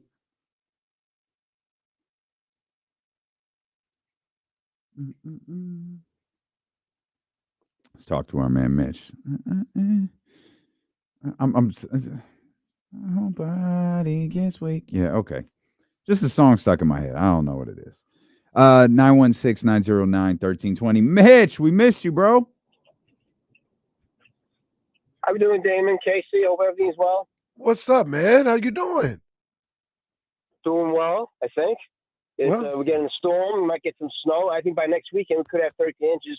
I hope it turns to rain, but, prayers. Let's use our prayers for something better, more important things. What's going on in football? Can't they move the Kansas City game, by the way? And both games, they're pretty good games. And, of course, the Ram game is at 8 o'clock Sunday night. People have to go to work. But both games on Peacock, I don't they make enough money? They do. I don't know. I don't think the Rams game is exclusively on Peacock. No, there's only but the Rams game's at 8 o'clock. That's a good game. Yeah, it's too late Saturday for games. Both on Peacock, Damon. You got to make some phone calls, Damon. Come on, Casey, you too. So you don't have the app? No, I don't have that. I want to watch football on the TV. I don't want to watch it on my phone. No. Well, you can watch it on your TV. Mitch, do you have a smart TV? I have 3 TVs. I didn't buy a TV to watch them on my iPhone. No, you can still watch it on the TV, Mitch. Mitch, unless you bought your TV in 1991, you should be able to watch the game on the TV. You just got to log into the app. That's all. That's just I'm still in the 20th century, it seems. I'm sorry. Look, it's okay. Look, I have your one of your kids. They'll set you up. Yeah, and you'll be able to watch it on the TV on the 70-inch screen that you got. I know you got a big screen. All right, it's 40 inch. That's enough. Enough. I would have gotten a plastic TV, right? And I got my 20-year safe drive award. They changed the rewards. I get it as a blender. I don't need it. I don't cook. Hey, Kings got to do something. I get rid of Harrison Barnes. They put Lyles in there. If they get Moody and try a lot, I'll be happy. But I like those 2 Pac-12 guys, Zach Levine and also Laura. I forgot his last name, Macklin. So this will be his 14. I'm a little curious. Why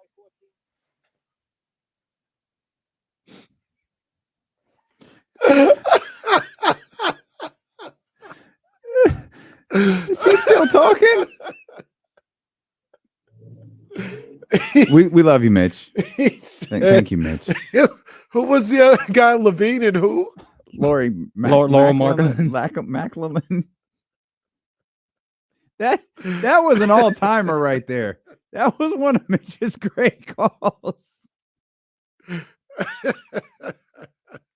Oh my God. That's why he's the GOAT. That was one of Mitch's greatest calls. It just what was he talking about? The blender? I don't know. The plasma TV in the blender? And they said they got him a blender, but he doesn't eat that much. I don't know. All I thought about when he said that was the Michael Scott. I finally broke down and bought myself a plasma TV. Put it on the wall. Oh, Mitch, can you imagine being a radio station and Mitch calls and you don't let that man on the air? Crazy. Oh my God, that dude is so great. Call that boy Laurie McLemore. Oh, man. Oh, that's a winner. And then Jesse was done. Jesse was like, song is ending. Oh, I'm gonna have to. I don't do it often. I might have to go back. I gotta get I didn't understand what was happening. I'll with the timestamp that blender. one. Yeah, I wasn't sure myself. I thought I knew, but I guess I didn't know. Maybe his kids got him a blender instead of the. I thought it was his job. Oh, his job got him a blender. That's what I thought, but I don't know, man. What? Mitch, download the Peacock app on your TV. Oh, Mitch really upset about the Peacock exclusive game. Yeah. Well, I mean, there's people, and I don't know exactly how old he is, but that's what a lot of older heads were. Mitch lived his life on Twitter like a young man. Well, that boy be getting them up, Buddy Hill style. Shots on shots. He shoot 3 seconds into the game. But that's what a lot of people were upset about. I mean, it'll be fine, guys. It'll be fine. I don't know. I read an article. Oh, Jesus. It was Uh-oh. It was your boy. Who? It was the Ringer. It was Bill Simmons who said it. It was an article about what Bill Simmons said. I wasn't listening to Bill Simmons. Why is it a crime to listen to Bill Simmons? Not. It's a big Ringer show, I guess. I was listening to him last night, and him and Mike Lombardi. This dude right here. Oh my God, You man. just name drop Mike Lombardi. Bruh, they was talking like they was the Don Dadas, bro. I swear, like you guys. I'll never forget. They were doing a preview of the Super Bowl with the Patriots and the Falcons. And they're just like, Falcons, they don't stand a chance. This is probably going to be a 3-score game by the half. They're going to blow them out. Then obviously it was close. They end up winning. They come back, talk about the game. No mention of what they talked about on Friday. I got a question for you. When Bill Simmons podcast episodes drop, are you like, oh, the new Bill Simmons dropped? Like are you like, is it appointment listening for you? Sunday is. I do like Sunday. The other ones, I get to them when I get to them. But Sunday is. Like I said, it is the Cousin Sal fact. I like him and Cousin Sal. And then when he talks to Russillo, like football season ends, and then him and Russillo take over on Sundays and they do basketball. That's not as much as Cousin Sal, but I like those two. I like I do. So Simmons, Joe Budden. Are you an Apple Podcast guy? I saw they put it on the car and I tried to get back into it, but nah. Actually, I use the Odyssey app. Good for you. Yeah. How does that work for you? It works fine. I don't have the same problems that so a lot of people were like usually the live feature. Yeah, a lot of people were talking about like how bad I don't have no problems with the Odyssey app ever, really. I don't know. I guess I'm just lucky. But the Corner podcast with Andreas Hell and Kel Dansby for my boxing and stuff like that. Mm-hmm. And then I just listen to like shows, like radio shows, their podcasts. But yeah, Simmons is in the rotation. He's what? At the top. He's at the top. No, you just drop a Bill Simmons reference. Like he's not. I don't know if he's at the top. I used to listen to the Hoop Collective a lot, and so they just were like really wrong about stuff. And I said, "This is not a." I stopped that one. Like I went so far as to like just take that off the phone. I was like, I'm not. You know how tough it is, like for someone to unsubscribe to something. Like I've got like 10 different podcasts I don't even listen to, still subscribe to. Yeah, you got steps you have to go through. And there was just point, I'm done with these dudes. I can't deal with Bontemps and these guys anymore. Brilliant Idiots is on the list too. I listen to Brilliant Idiots. Charlemagne and Andrew Schultz. I've never listened to that. Yeah, they've been doing it for a long time. It used to be better, but it's still pretty good. You guys get like radio fatigue sometimes, like just listening to other sports podcasts and all that? Yeah. Yeah, when I need to. I feel like I can only listen to this show. What? When I need to shut off, I listen to Joe Budden or some old wrestling podcast.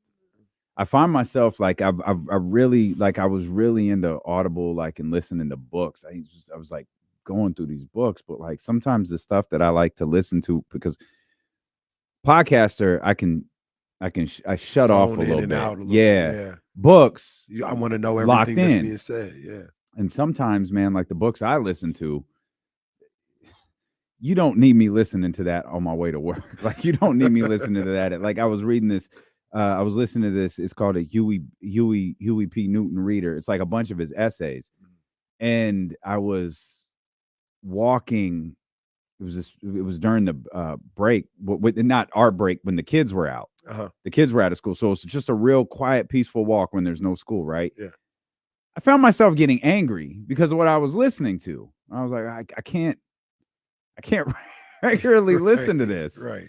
And so, yeah, it's yeah. Back to the Conrad Thompson podcast. Back to the evil twin referee angle from 1989. That's a classic. Text me that the link to that one. No, it's a good one. I gotta hear that one. It's a good one. He said he didn't know, like, because he was the producer. He said Vince came up to him and was like, "Do you know the finish?" He's like, "Well, I know we're switching the title. That's all I know. Like, I know we're going with Andre. We're setting up WrestleMania 4." He was like, "Okay, do you want to know the finish?" And he goes, "No, I want to see it." He said Vince laughed and walked away. He was talking to Earl Hebner, one of the referees. Yeah. He thought it was the other referee, his brother, who had worked for the company for like 2 years. He didn't realize he was talking to his twin brother. And he gave him all of the instructions for the match and the time codes and everything and sent him out there. And he had no idea. He knew he had a twin brother, but he didn't know he worked for the company until he ran out on the screen and he saw him. And then the most underrated part of that match, or of that whole sequence, one, Hogan sold it like $1 million. Yeah. And two, he grabs Earl when he determines he's the evil referee and throws him, but overshoots Ted DiBiase and Virgil, and the poor guy slams. Yeah, wasn't it like on their face? Like he threw him too hard. He throws him too hard, and Andre's not going to catch him. So Andre just watches him hit the ground. It's brutal. It's funny because he's not with us anymore, but he's fine. Yeah. I mean, he was pretty banged up, but it was that's my favorite part. That's low key my favorite part. But that's what I listen to, and like that's what I'll listen to tomorrow. Right. Like it's Saturday, I'm out. Yeah. Like I'm out. Sunday's when I start to get back into it, but we have an extra day. But Sunday's a game day, so I'm a little bit more locked in. But you know what I've been listening a lot to? You know, any time of the day. I've been listening to WIP a lot. I want to hear that dumpster fire. Not going well over there. Hear that? Them boys be mad. They just over there yelling at each other. They be mad. I'll be checking them out. You think there's any chance you talk about, because I think Nick Sirianni is one we were watching. You know, if something goes wrong, do they go the Belichick route? You think about Doug Peterson? I've thought about that for a second. I don't think he's going to go anywhere. I don't think he's so going to either. start the season on the hot seat. It's a tough end of the year. Yeah, it's really tough. And like I know Trevor Lawrence was banged up. Trevor Lawrence didn't miss any games. No, he missed one. I think Missed CJ one? Beathard got one start. He's pretty banged up, but I think Jacksonville's issue was that Trevor Lawrence kind of was not good down the stretch. The tough part about that is like Bill Belichick, he coached Tom Brady. It's not like he developed Tom Brady. You know what I mean? He's had talented people around him. Maybe that's the thing, not to diminish Bill Belichick, but that's not what he's not Kyle Shanahan in that regard. Right. And here's another question I have while we're on football. I don't even know where we are, but whatever. I don't know, man. What? Is Mike Vrabel a better hire than Bill Belichick right now?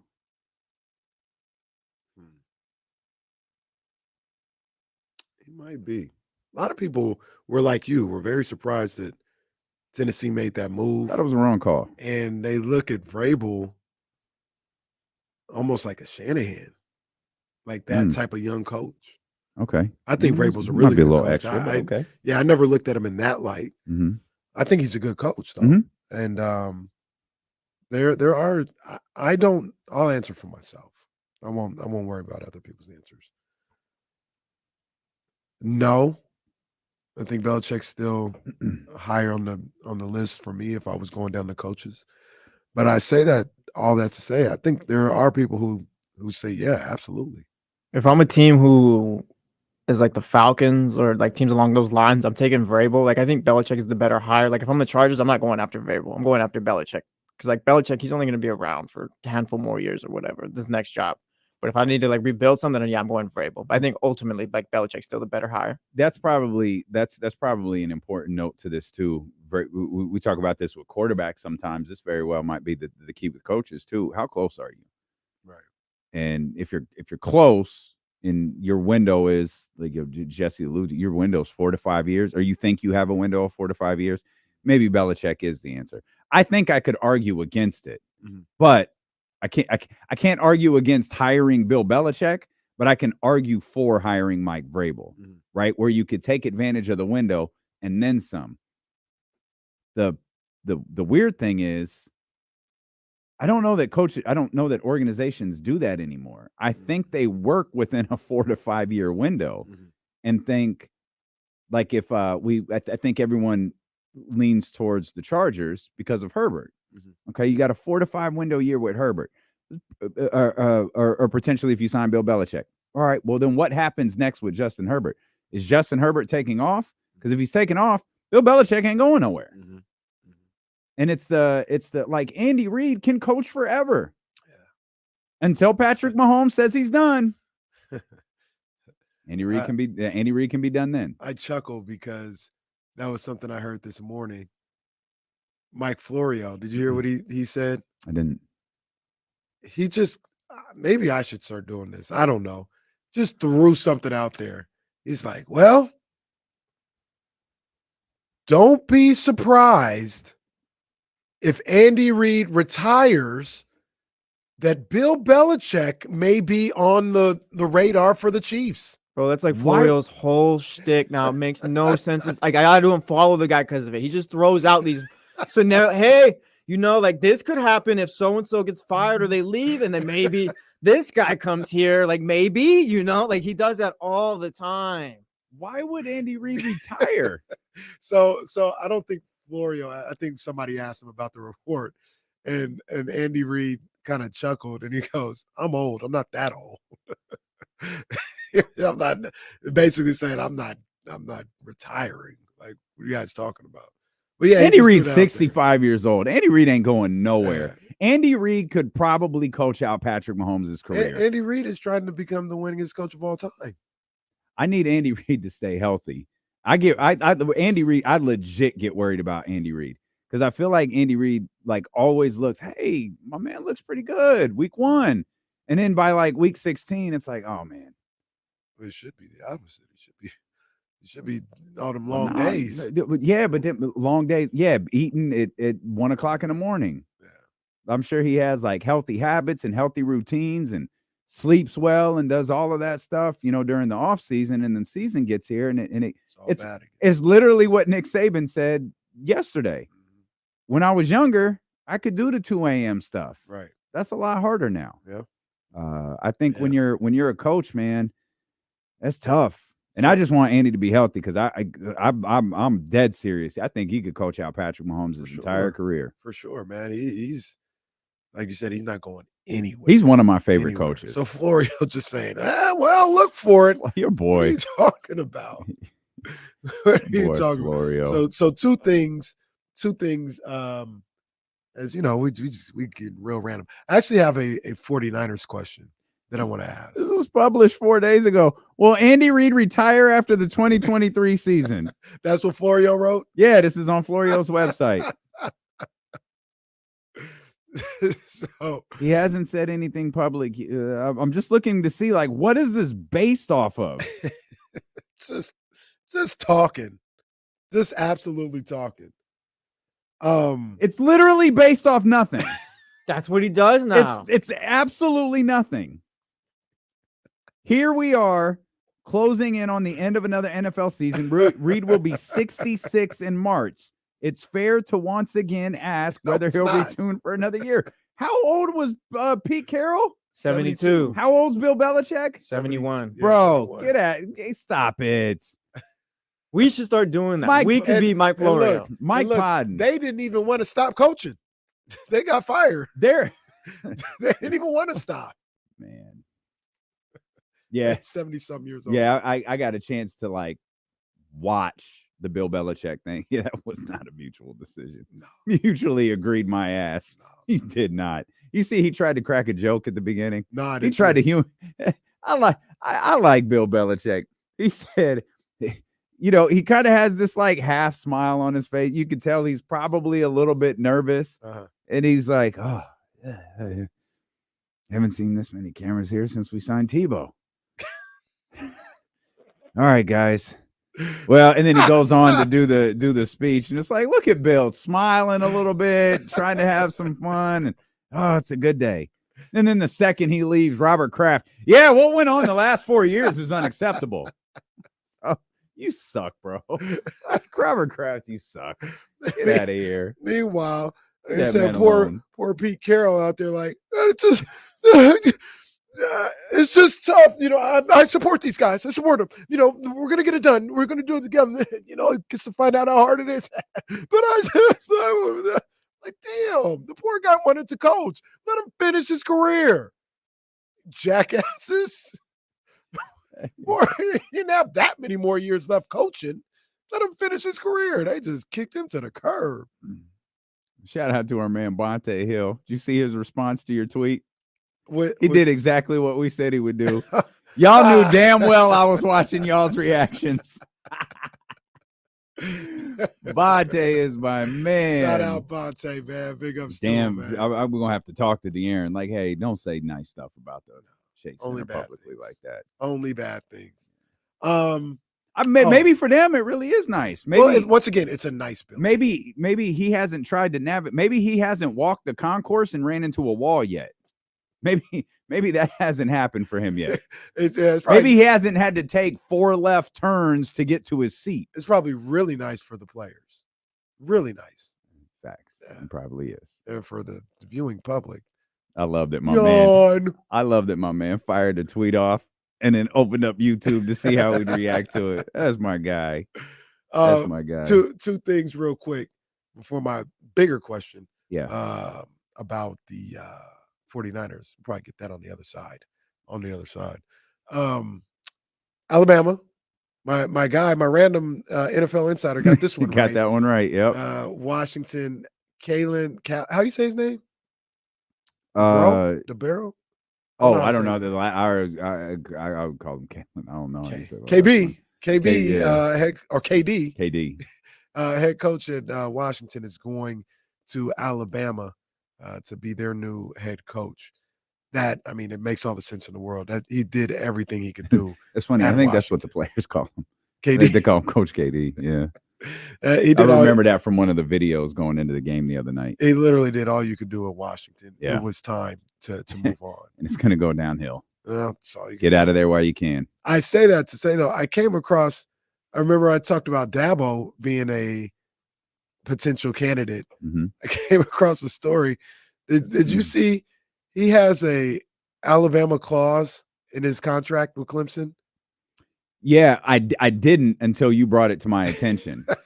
The Alabama clause means the buyout would go 150% higher. It's amazing. Than any other school in the country. And So- what did I think Jesse got us yesterday? Was it it was like 7? 7 million. 7.5, 7.5. So it'd be that like puts us up to like 15 no, it would put or it no, like more than 11. Because it would- 100, it'd be double, right? So 714. 150. We're looking at like $18 million buyout. That was brilliant. Yeah. That was brilliant. And it's only for Alabama. It's literally Brilliant. an Alabama clause. Everywhere else, it's just a regular Brilliant. buyout. That is brilliant. Well done. He ain't going nowhere. He ain't going nowhere. But well done. Shout out to all the coaches who got raises yesterday based on the thought that they might be that coach to go to Alabama. They were probably asking for KD to wait a little while longer. Mm-hmm. So Hey, this not so drama go out fast. a little- Not this so drama hang out fast. a little bit. Shout out to this was the text Jill sent me earlier. Shout out to Jimmy Sexton. He's Nick Saban's representative. That Alabama job got raises for 3 of the coaches that he represents. Oh man.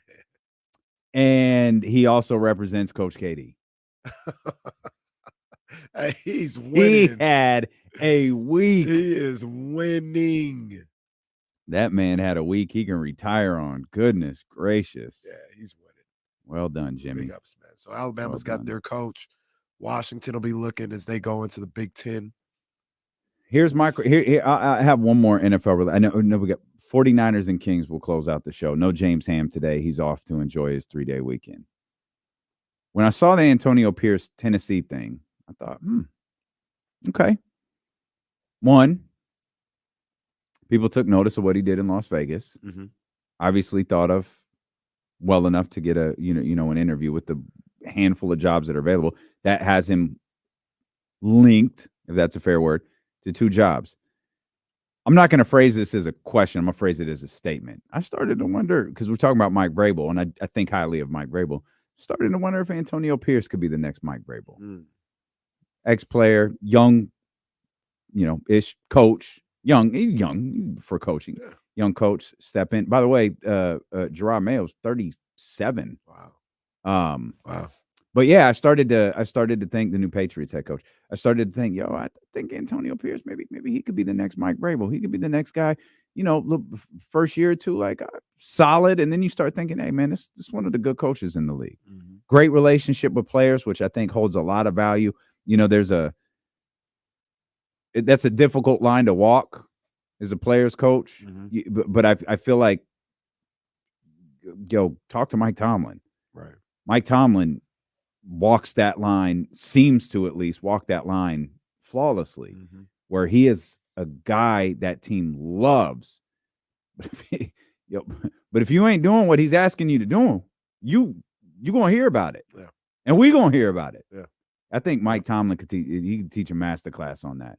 And I think Antonio Pierce, I think he could be I'm starting to think really, really highly of Antonio Pierce. I think he could be next. Yeah, I would love to see it. I'd love to see it. I think I like him as a coach too. Everything that I saw with him during the stint with the Raiders, and I'm all for that. I like AP. Let's come back. I know you had some thoughts on the 49ers, even though they don't play this weekend. We'll touch on that, and then we'll talk about the Sacramento Kings. We'll take you pretty close to game time, as the Sacramento Kings are on national television tonight against the Philadelphia 76ers. So that's all coming up, and the phone lines will remain open for you. 916-909-1320. Steeler 1KC, brought to you by Sky River Casino. Get in on the action. Sky River Casino is the place to play with 2,100 of the newest slot machines and over 80 table games. Sky's the limit at Sky River Casino. Ozzy Osbourne.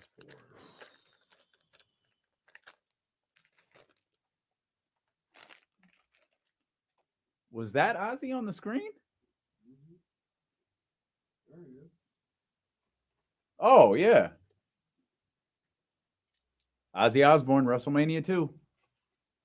Which one? 2.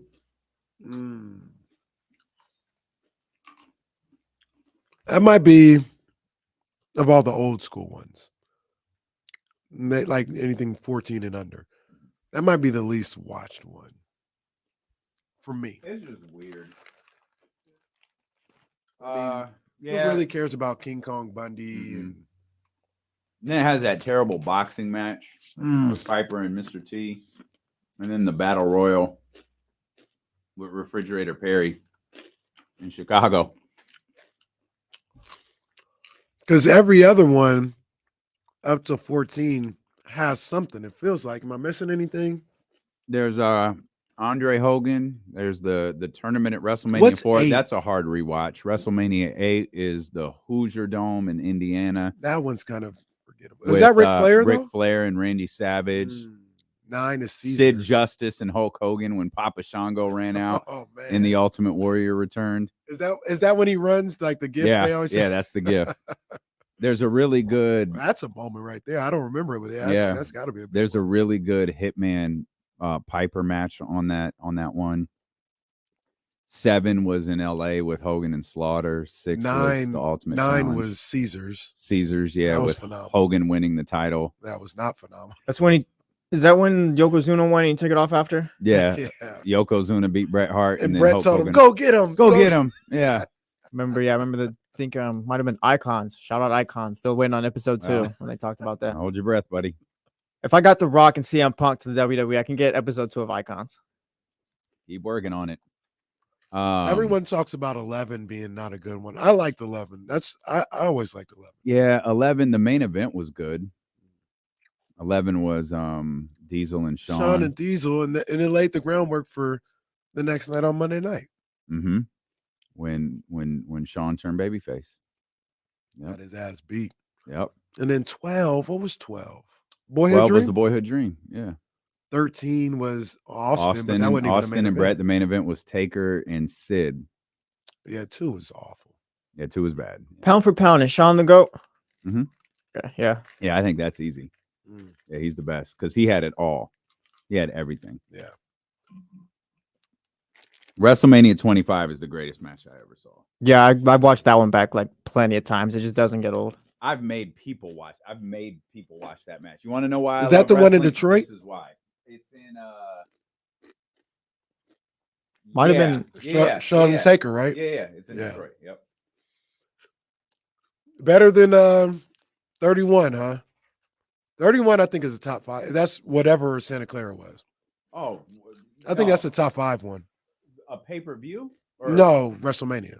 Oh no, I don't care about 25 as a pay-per-view.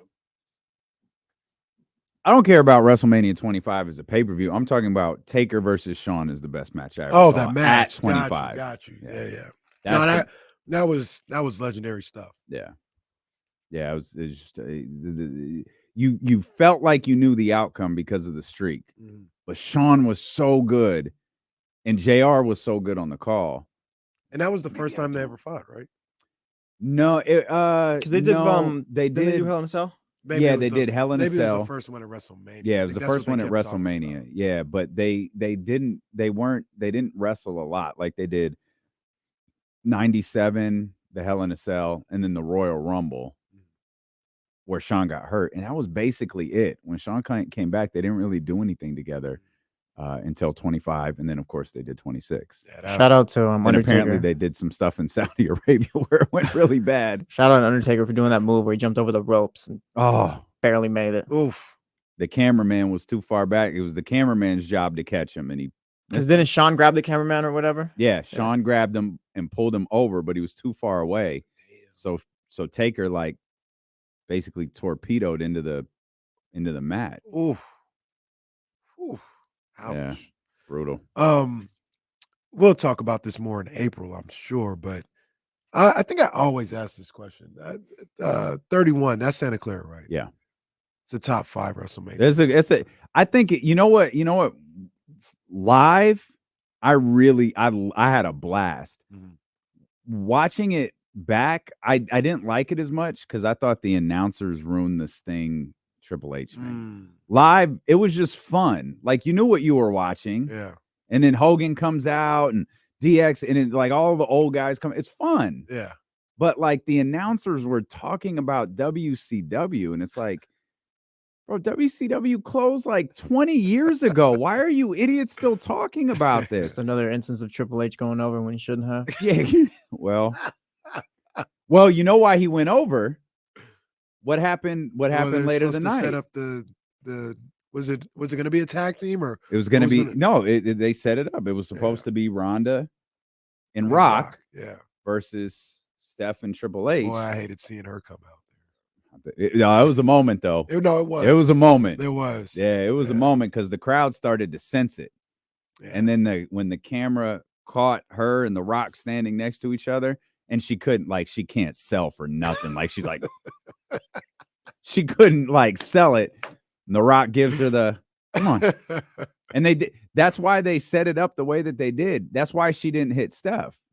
Because it's like, no, you can't have that yet. Right. You got to wait for it. Right. And I actually thought the match with Steph, Hunter, and Kurt Angle, I thought it was great.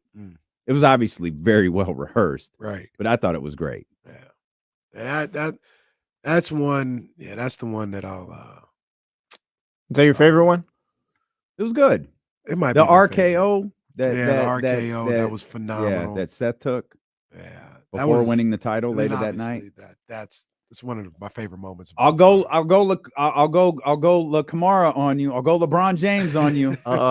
So he had Money in the Bank. So my sister's with me. Like I took my sister. I feel bad. My mom, I took my mom to all of the they do that access stuff where you can. And my mom was so excited. She because she loves the Ultimate Warrior and Macho Man, and she took pictures with the cardboard cutouts and all of that. Yeah. And I didn't think she'd like the show because it was long. Right. So I took my sister. She would have loved the show, and I felt bad that I didn't take her because Hogan came out and The Rock came out. She would have loved all that. But my sister came with me just to be with me, right? Right. And of course, it's the first match. Seth and Randy Orton. She goes, "Oh, he's cute." Talking about Seth Rollins. And so Seth takes that RKO. I was like, "Hey, I swear to you, this is true. I swear to you, this is true." I said, "Hey, he might win the title later." And of course, my sister, what? What do you mean? I was like, he might come back later. Let's see. And nailed it. Just like Kamara called De'Aaron pulling up for 3 in Orlando. Ladilo. Yep. That was looking back.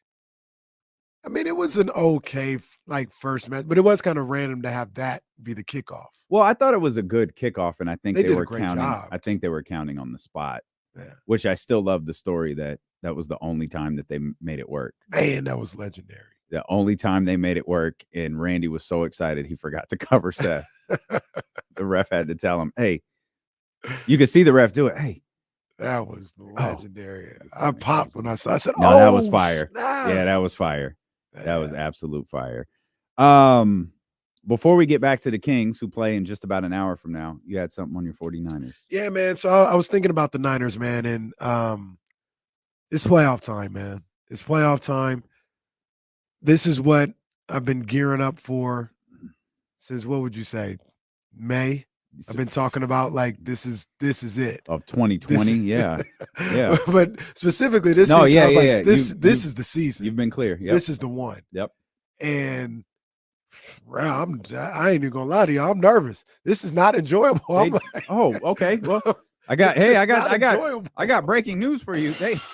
You don't have to be. They don't play this weekend, so you're I'm good. telling you, the playoffs are here. I got it.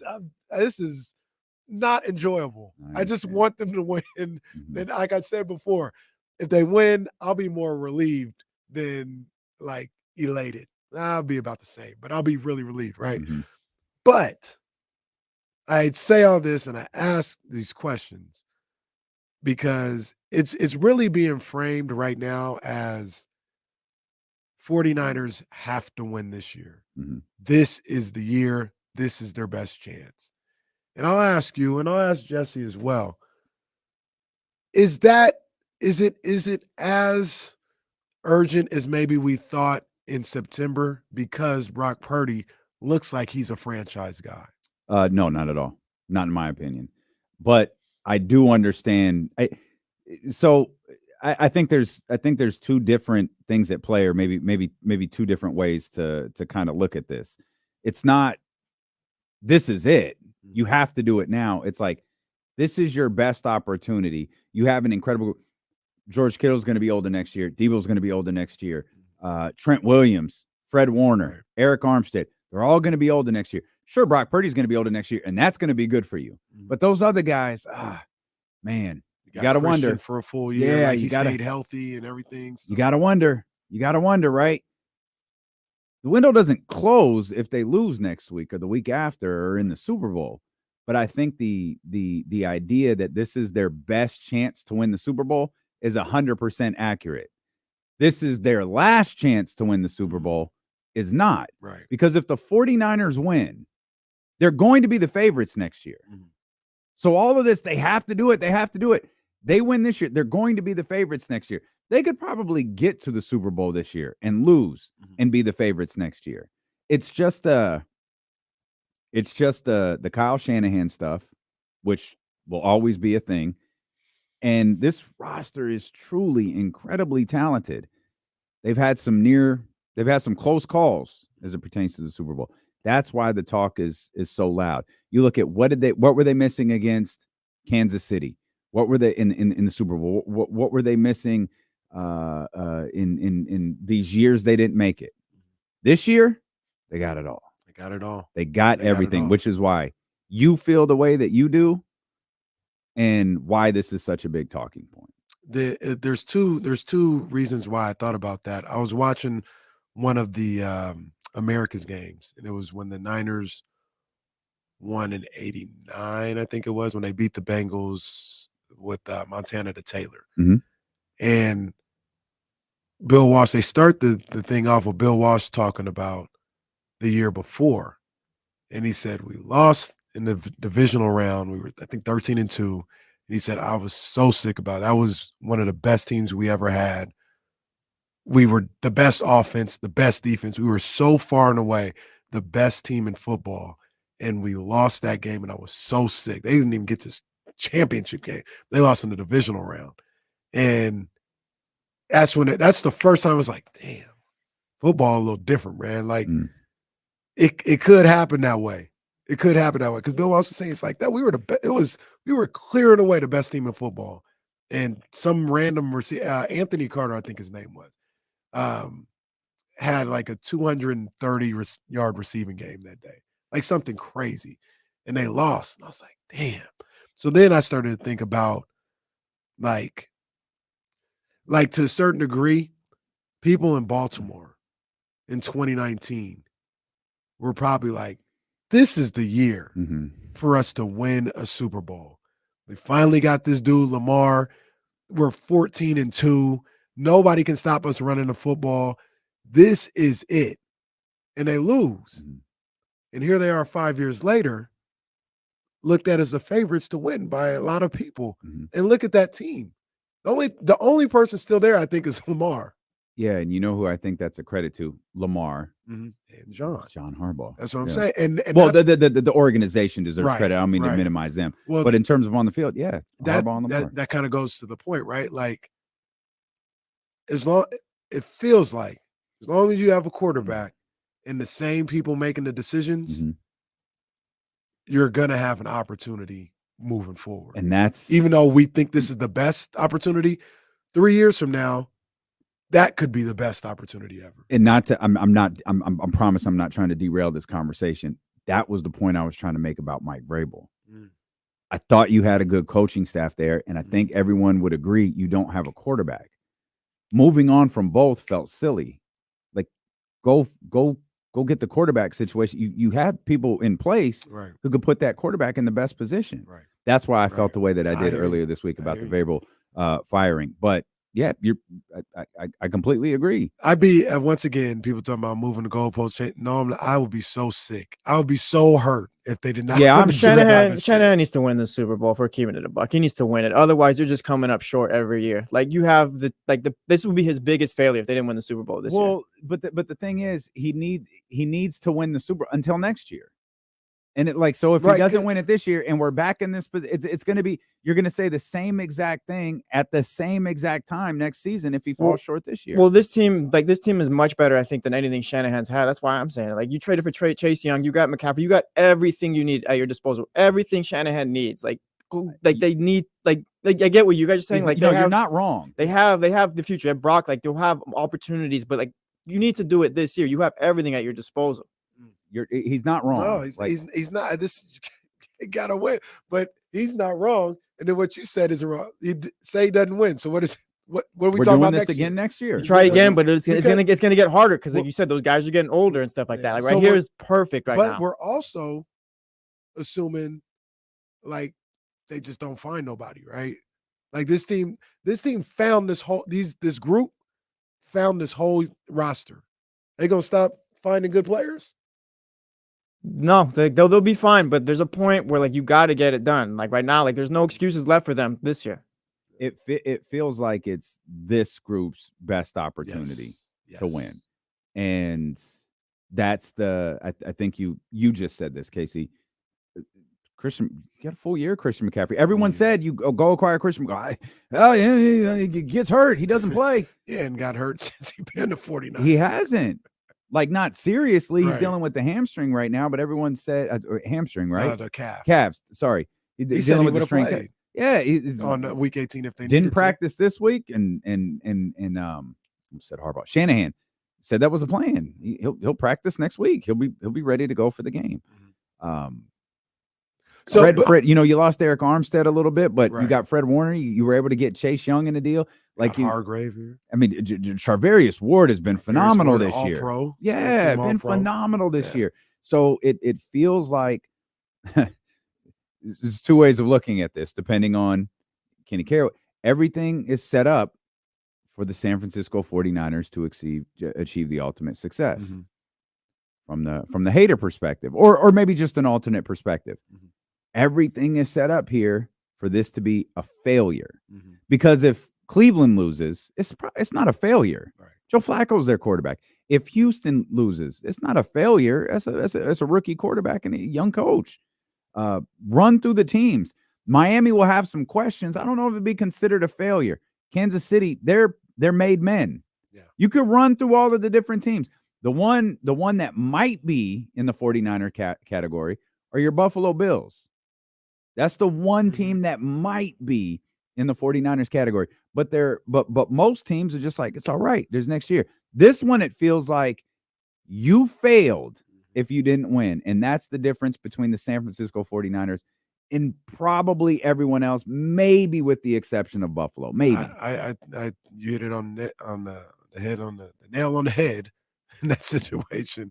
Everybody in the playoffs thinks they can win a Super Bowl. There's only one team that expects to win a Super Bowl this year. There's only one, and there's a difference between that. It'd be a disappointment. There's the word, right? It'd be a disappointment for everybody else if they didn't win. It'd be a failure for San Francisco if they didn't win. It's a lot of pressure. Baltimore? That's a lot of pressure.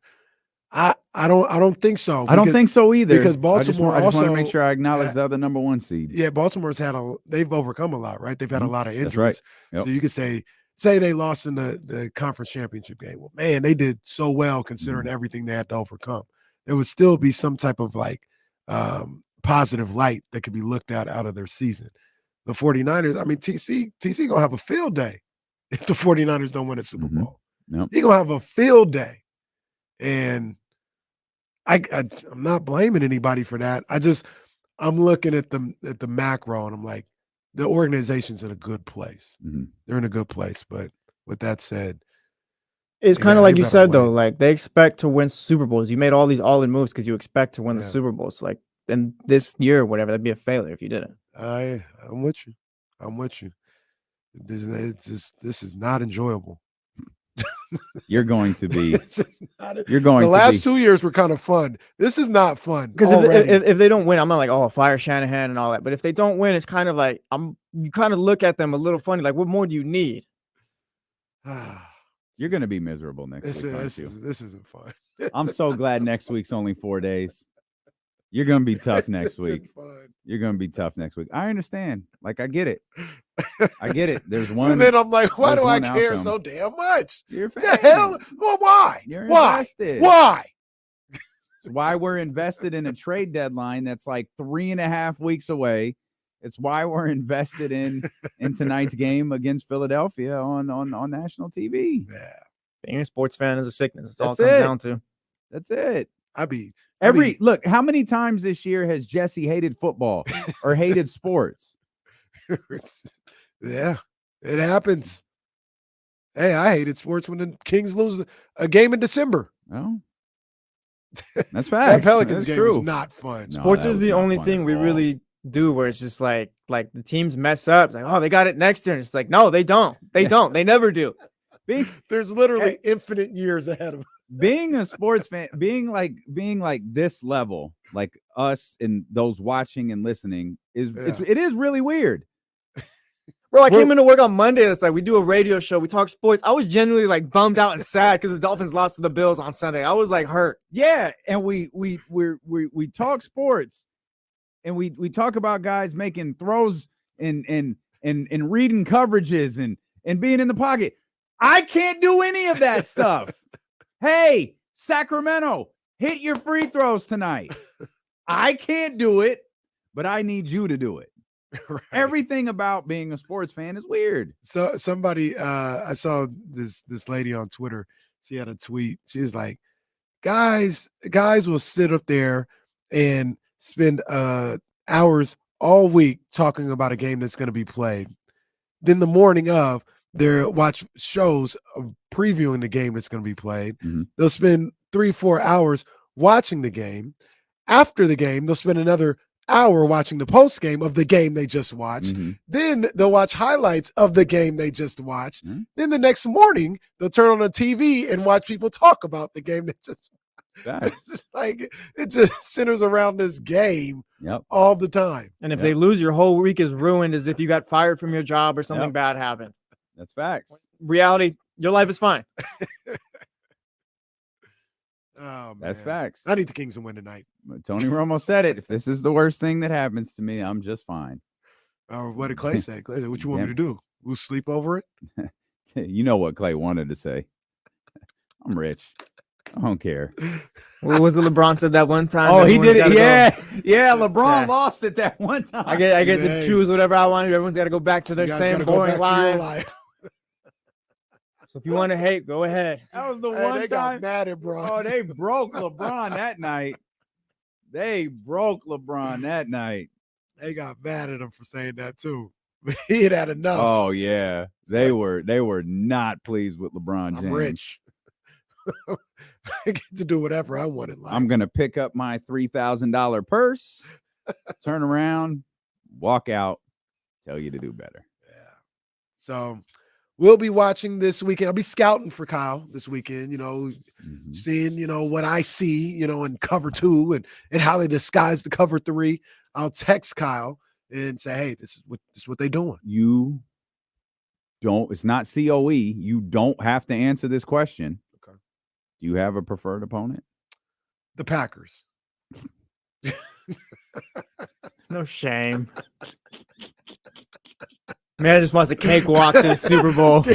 Buy the best players. Give me the easiest path. I don't care. I buy into that, though. I see people all the time like, oh, I want my team to go through the toughest path to get through a championship. You've obviously never seen your team win a ring then if you talk like that.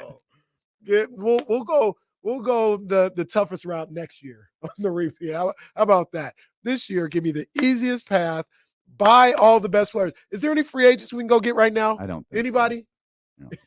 Anybody out there? What if they lose in the divisional round, though? That would be upsetting. Yeah, that'd be bad. That'd be upsetting. That'd The be Rams, bad. the Rams are a tough opponent. The Rams are the one. If you talk about who I don't want to see, Yeah. I think the Niners will win, but I don't want to see the Rams. They're playing well. They know the Niners. If I had to choose, they would not be at the top of the list. There's teams I want to see. See, I feel like Cowboys, because they got a hurdle to get over. Rams, it's a tough luck of the draw. Like, they're playing really well. They know you, and they do have a good roster. I didn't think they would be here, but hey, salute. I can't change. Those are the only two that I'd be like, hey, it happens. Any of the other 4, including the Eagles, I'd be like, yeah, man, that's tough. Lions, not for me. They're just not for me. I like Dan Campbell. I like what they're doing. Yeah. Just in terms of advancing in the playoffs, I don't see it. That'd be tough to me. I think once again, I'm confident the Niners will beat. I'm confident in the Niners to beat anybody in the NFC. If the matchup came up where, it was between that 4 or 5 matchup and the Eagles found a way to win in Tampa, my antennas would be up. Mm-hmm. Okay. Uh-oh. Because they're a dead team walking right now. They have no business winning on Monday night. No business winning. But if they find a way to come together and win a game and feel good about themselves, that's not anything I want to see. You know what the speech is in the locker room? It's us against everybody. They And don't A.J. expect us to Brown. be- They might be doing it just against Nick, boys. Let's go. I think Jalen Hurts was talking the other day too about how I think it was one of their recent end of the game plays or whatever, but they changed it up. Like someone called something, and the players ended up running their own thing. So On that Jameis. that team feels kind of broken.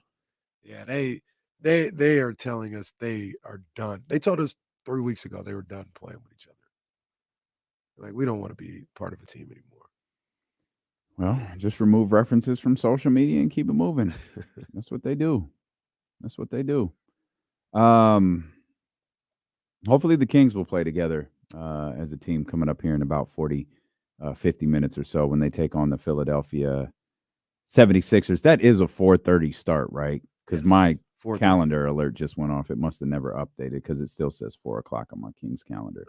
4:30. No Joel Embiid tonight. No Kevin Huerter tonight. Both of those are official. The 76ers are missing some other guys. Robert Covington's out. A couple of their other guys are out. As of right now, it is just Kevin Huerter who is out for Sacramento. I assume Chris Duarte is going to start, and we'll see similar rotations that we've seen. And I imagine Chris Duarte will probably play 13 minutes again. You'll probably see a little bit of Kobe Jones as well, but you'll get a heavy dose, depending on the tone of the game, of course, but depending on the direction of the game. I'm confident you'll get a heavy dose of Malik Monk in this one as well. I know I've been a broken record this week, and I think I'll continue to be a broken record until it stops happening. They've been really effective at scoring in the paint. I understand a lot of that is matchup. I understand how bad Detroit is in that category. I understand what Charlotte is as well. You got the big dude not here. You got the reigning MVP, potential back-to-back MVP, not in the lineup tonight. If that's something you could take advantage of, getting to the lane, Malik Monk, De'Aaron Fox, Harrison Barnes, do it. That opens things up for you a lot more. And I think when you're able to do that, that's when you start getting those big nights from Keegan Murray. That's when you're able to start getting more threes to fall, and that's when you become not so reliant on coming down the floor, moving the ball around the outside, and then taking the first open look that you get, or the second open look that you get. Yeah, I hear you on that, man. And I'm thinking the same thing, but I'm also thinking, Sabonis. All respect to Paul Reed. He's a solid, rotational player, but he's going up against one of the best centers in the game today. And he's hot right now, too. Sabonis is hot. He is locked in a zone with the way he's playing. I expect him to dominate that matchup and dominate on the boards. Paul Reed's listed as 6'9", by the way. Domas, Domas, I think, is like 7'5" on. Yeah, I think he's like 7'5" on the NBA website. Yeah. So I've stood next to Domantas Sabonis. I was more surprised with how tall Keegan was than Domas. But yeah, he plays that bully ball. Yeah, he's tough. Yeah, and I expect him to play well tonight, and I think this team needs him to play well. That can't be a wash. That can't be just, he was a little better than Paul Reed. I think he's got to dominate that match. Yeah, I want to see. I don't want to start setting the bar at the Detroit game, but you're capable. Right. If you could take advantage in every, this was in Will's article. This was talked about. That's a matchup that greatly favors Sacramento against Detroit. When that's the case, utilize it. Yeah. There's not going to be, now, to be fair to Domas, there's probably not going to be very many times that it's not the case. Like there's Jokic's out there. There's his Valanciunas. Like there's tough matchups. Anthony Davis, even though statistically he owns Anthony Davis. Yeah, true. But when you've got Joel out, take advantage. Yeah. And that's not just Domas though. Yeah. That's the game plan. Squad, that's the film. Yeah, that's everybody. That's the whole squad, man. Yeah, that's everybody. I think that one of the goals, I guess you could say, for the Kings would be make them double team Domas. And what I mean by that is, if he's dominating so much around the basket, it's such a problem. Make that defense collapse on him, and now everybody's getting open looks. Everybody's eating. Keegan getting open looks. Malik getting open looks. The way that they're defending Sabonis on the pick and roll, where they're shading a little bit more towards him because he's killing. Now Malik can get straight to the bucket. Keegan can get his little paint touches, in the painted area. Shout out Hubie Brown again. And like Domas needs to make them, I don't want to say fear him, but they're like, we can't keep letting him do this. He's killing us right now. We've got to give up something. And right now, let them double team him so he can start spraying that thing out to everybody else. Yeah, looking at I know we did this a little bit earlier, but we were focused mainly on where the Warriors tonight. They're in Chicago. The Clippers, who you've got as the best team in the Western Conference right now, hard to argue that. They got the Grizzlies. The Blazers are in Minnesota. You got the Hornets at the Spurs, no real context. Raptors at Jazz. There's consequence there. We'll talk about in a second.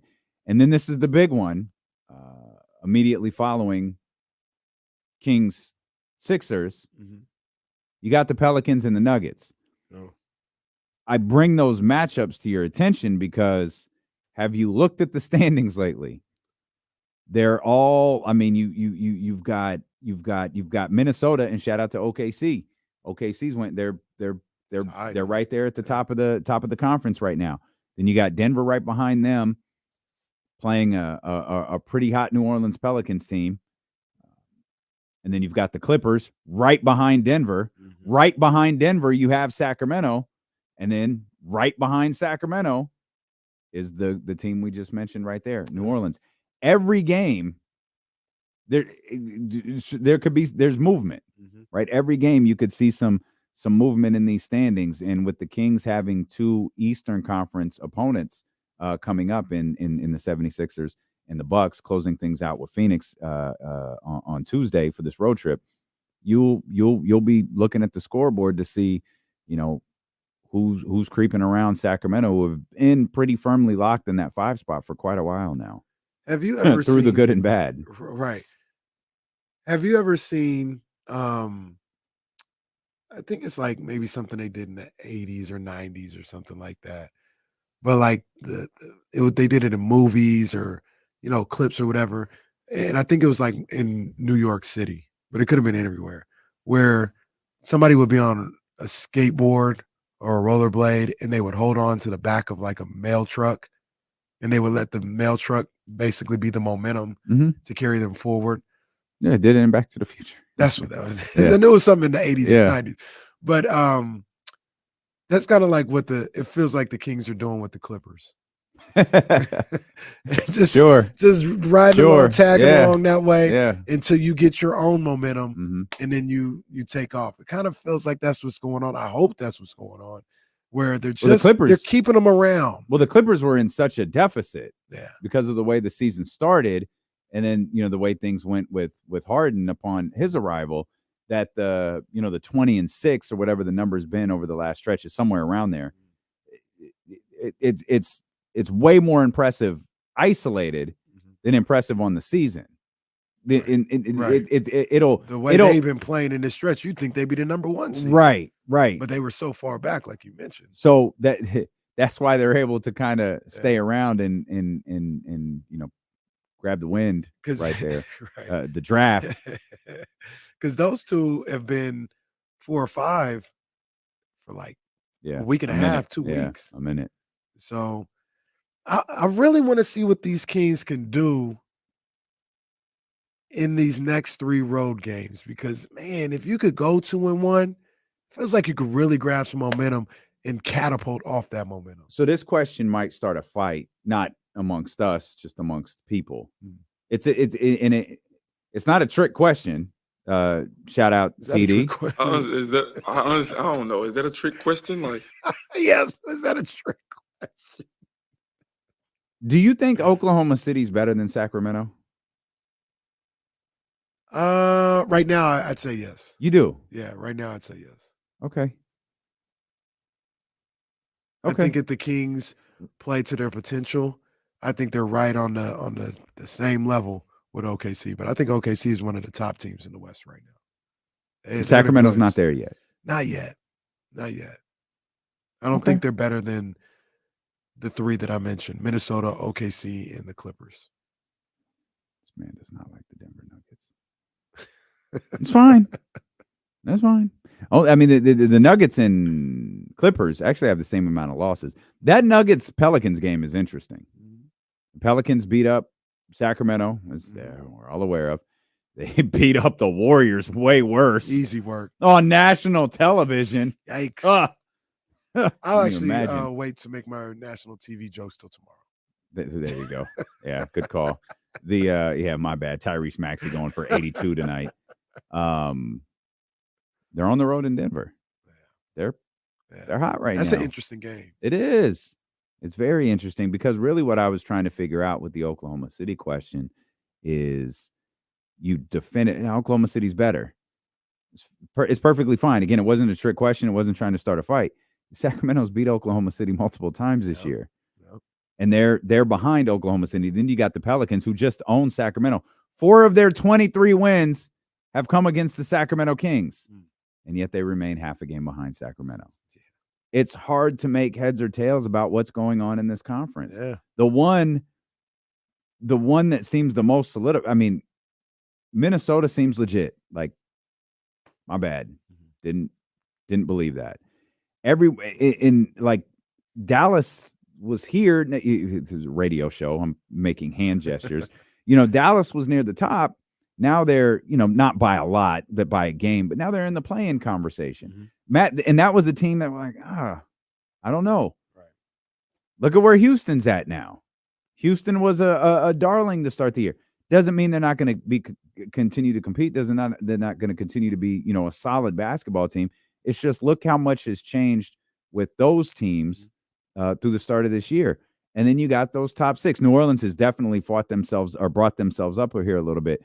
But I can't definitively say what we're seeing because of what Sacramento has done with Oklahoma City, right?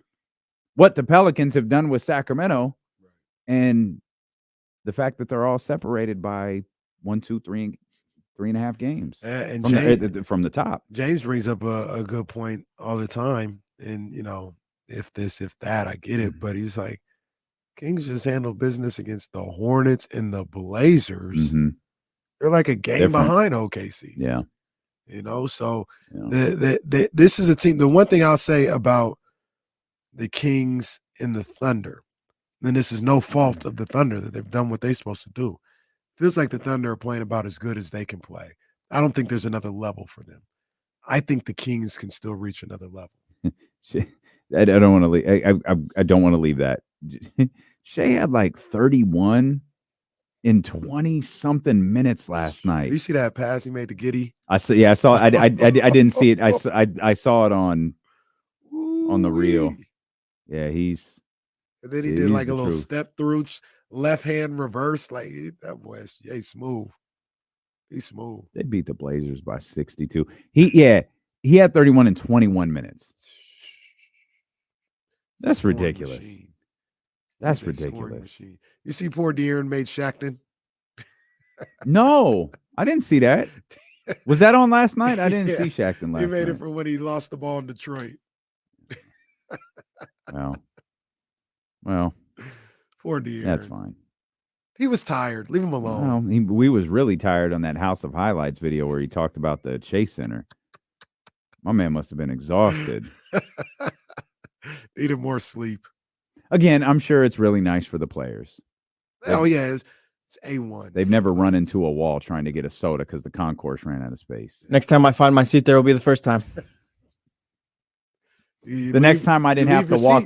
You don't even know what's going on. The next time I didn't have to walk down a hallway with like artwork on a carpeted hallway. Who puts carpet in an arena?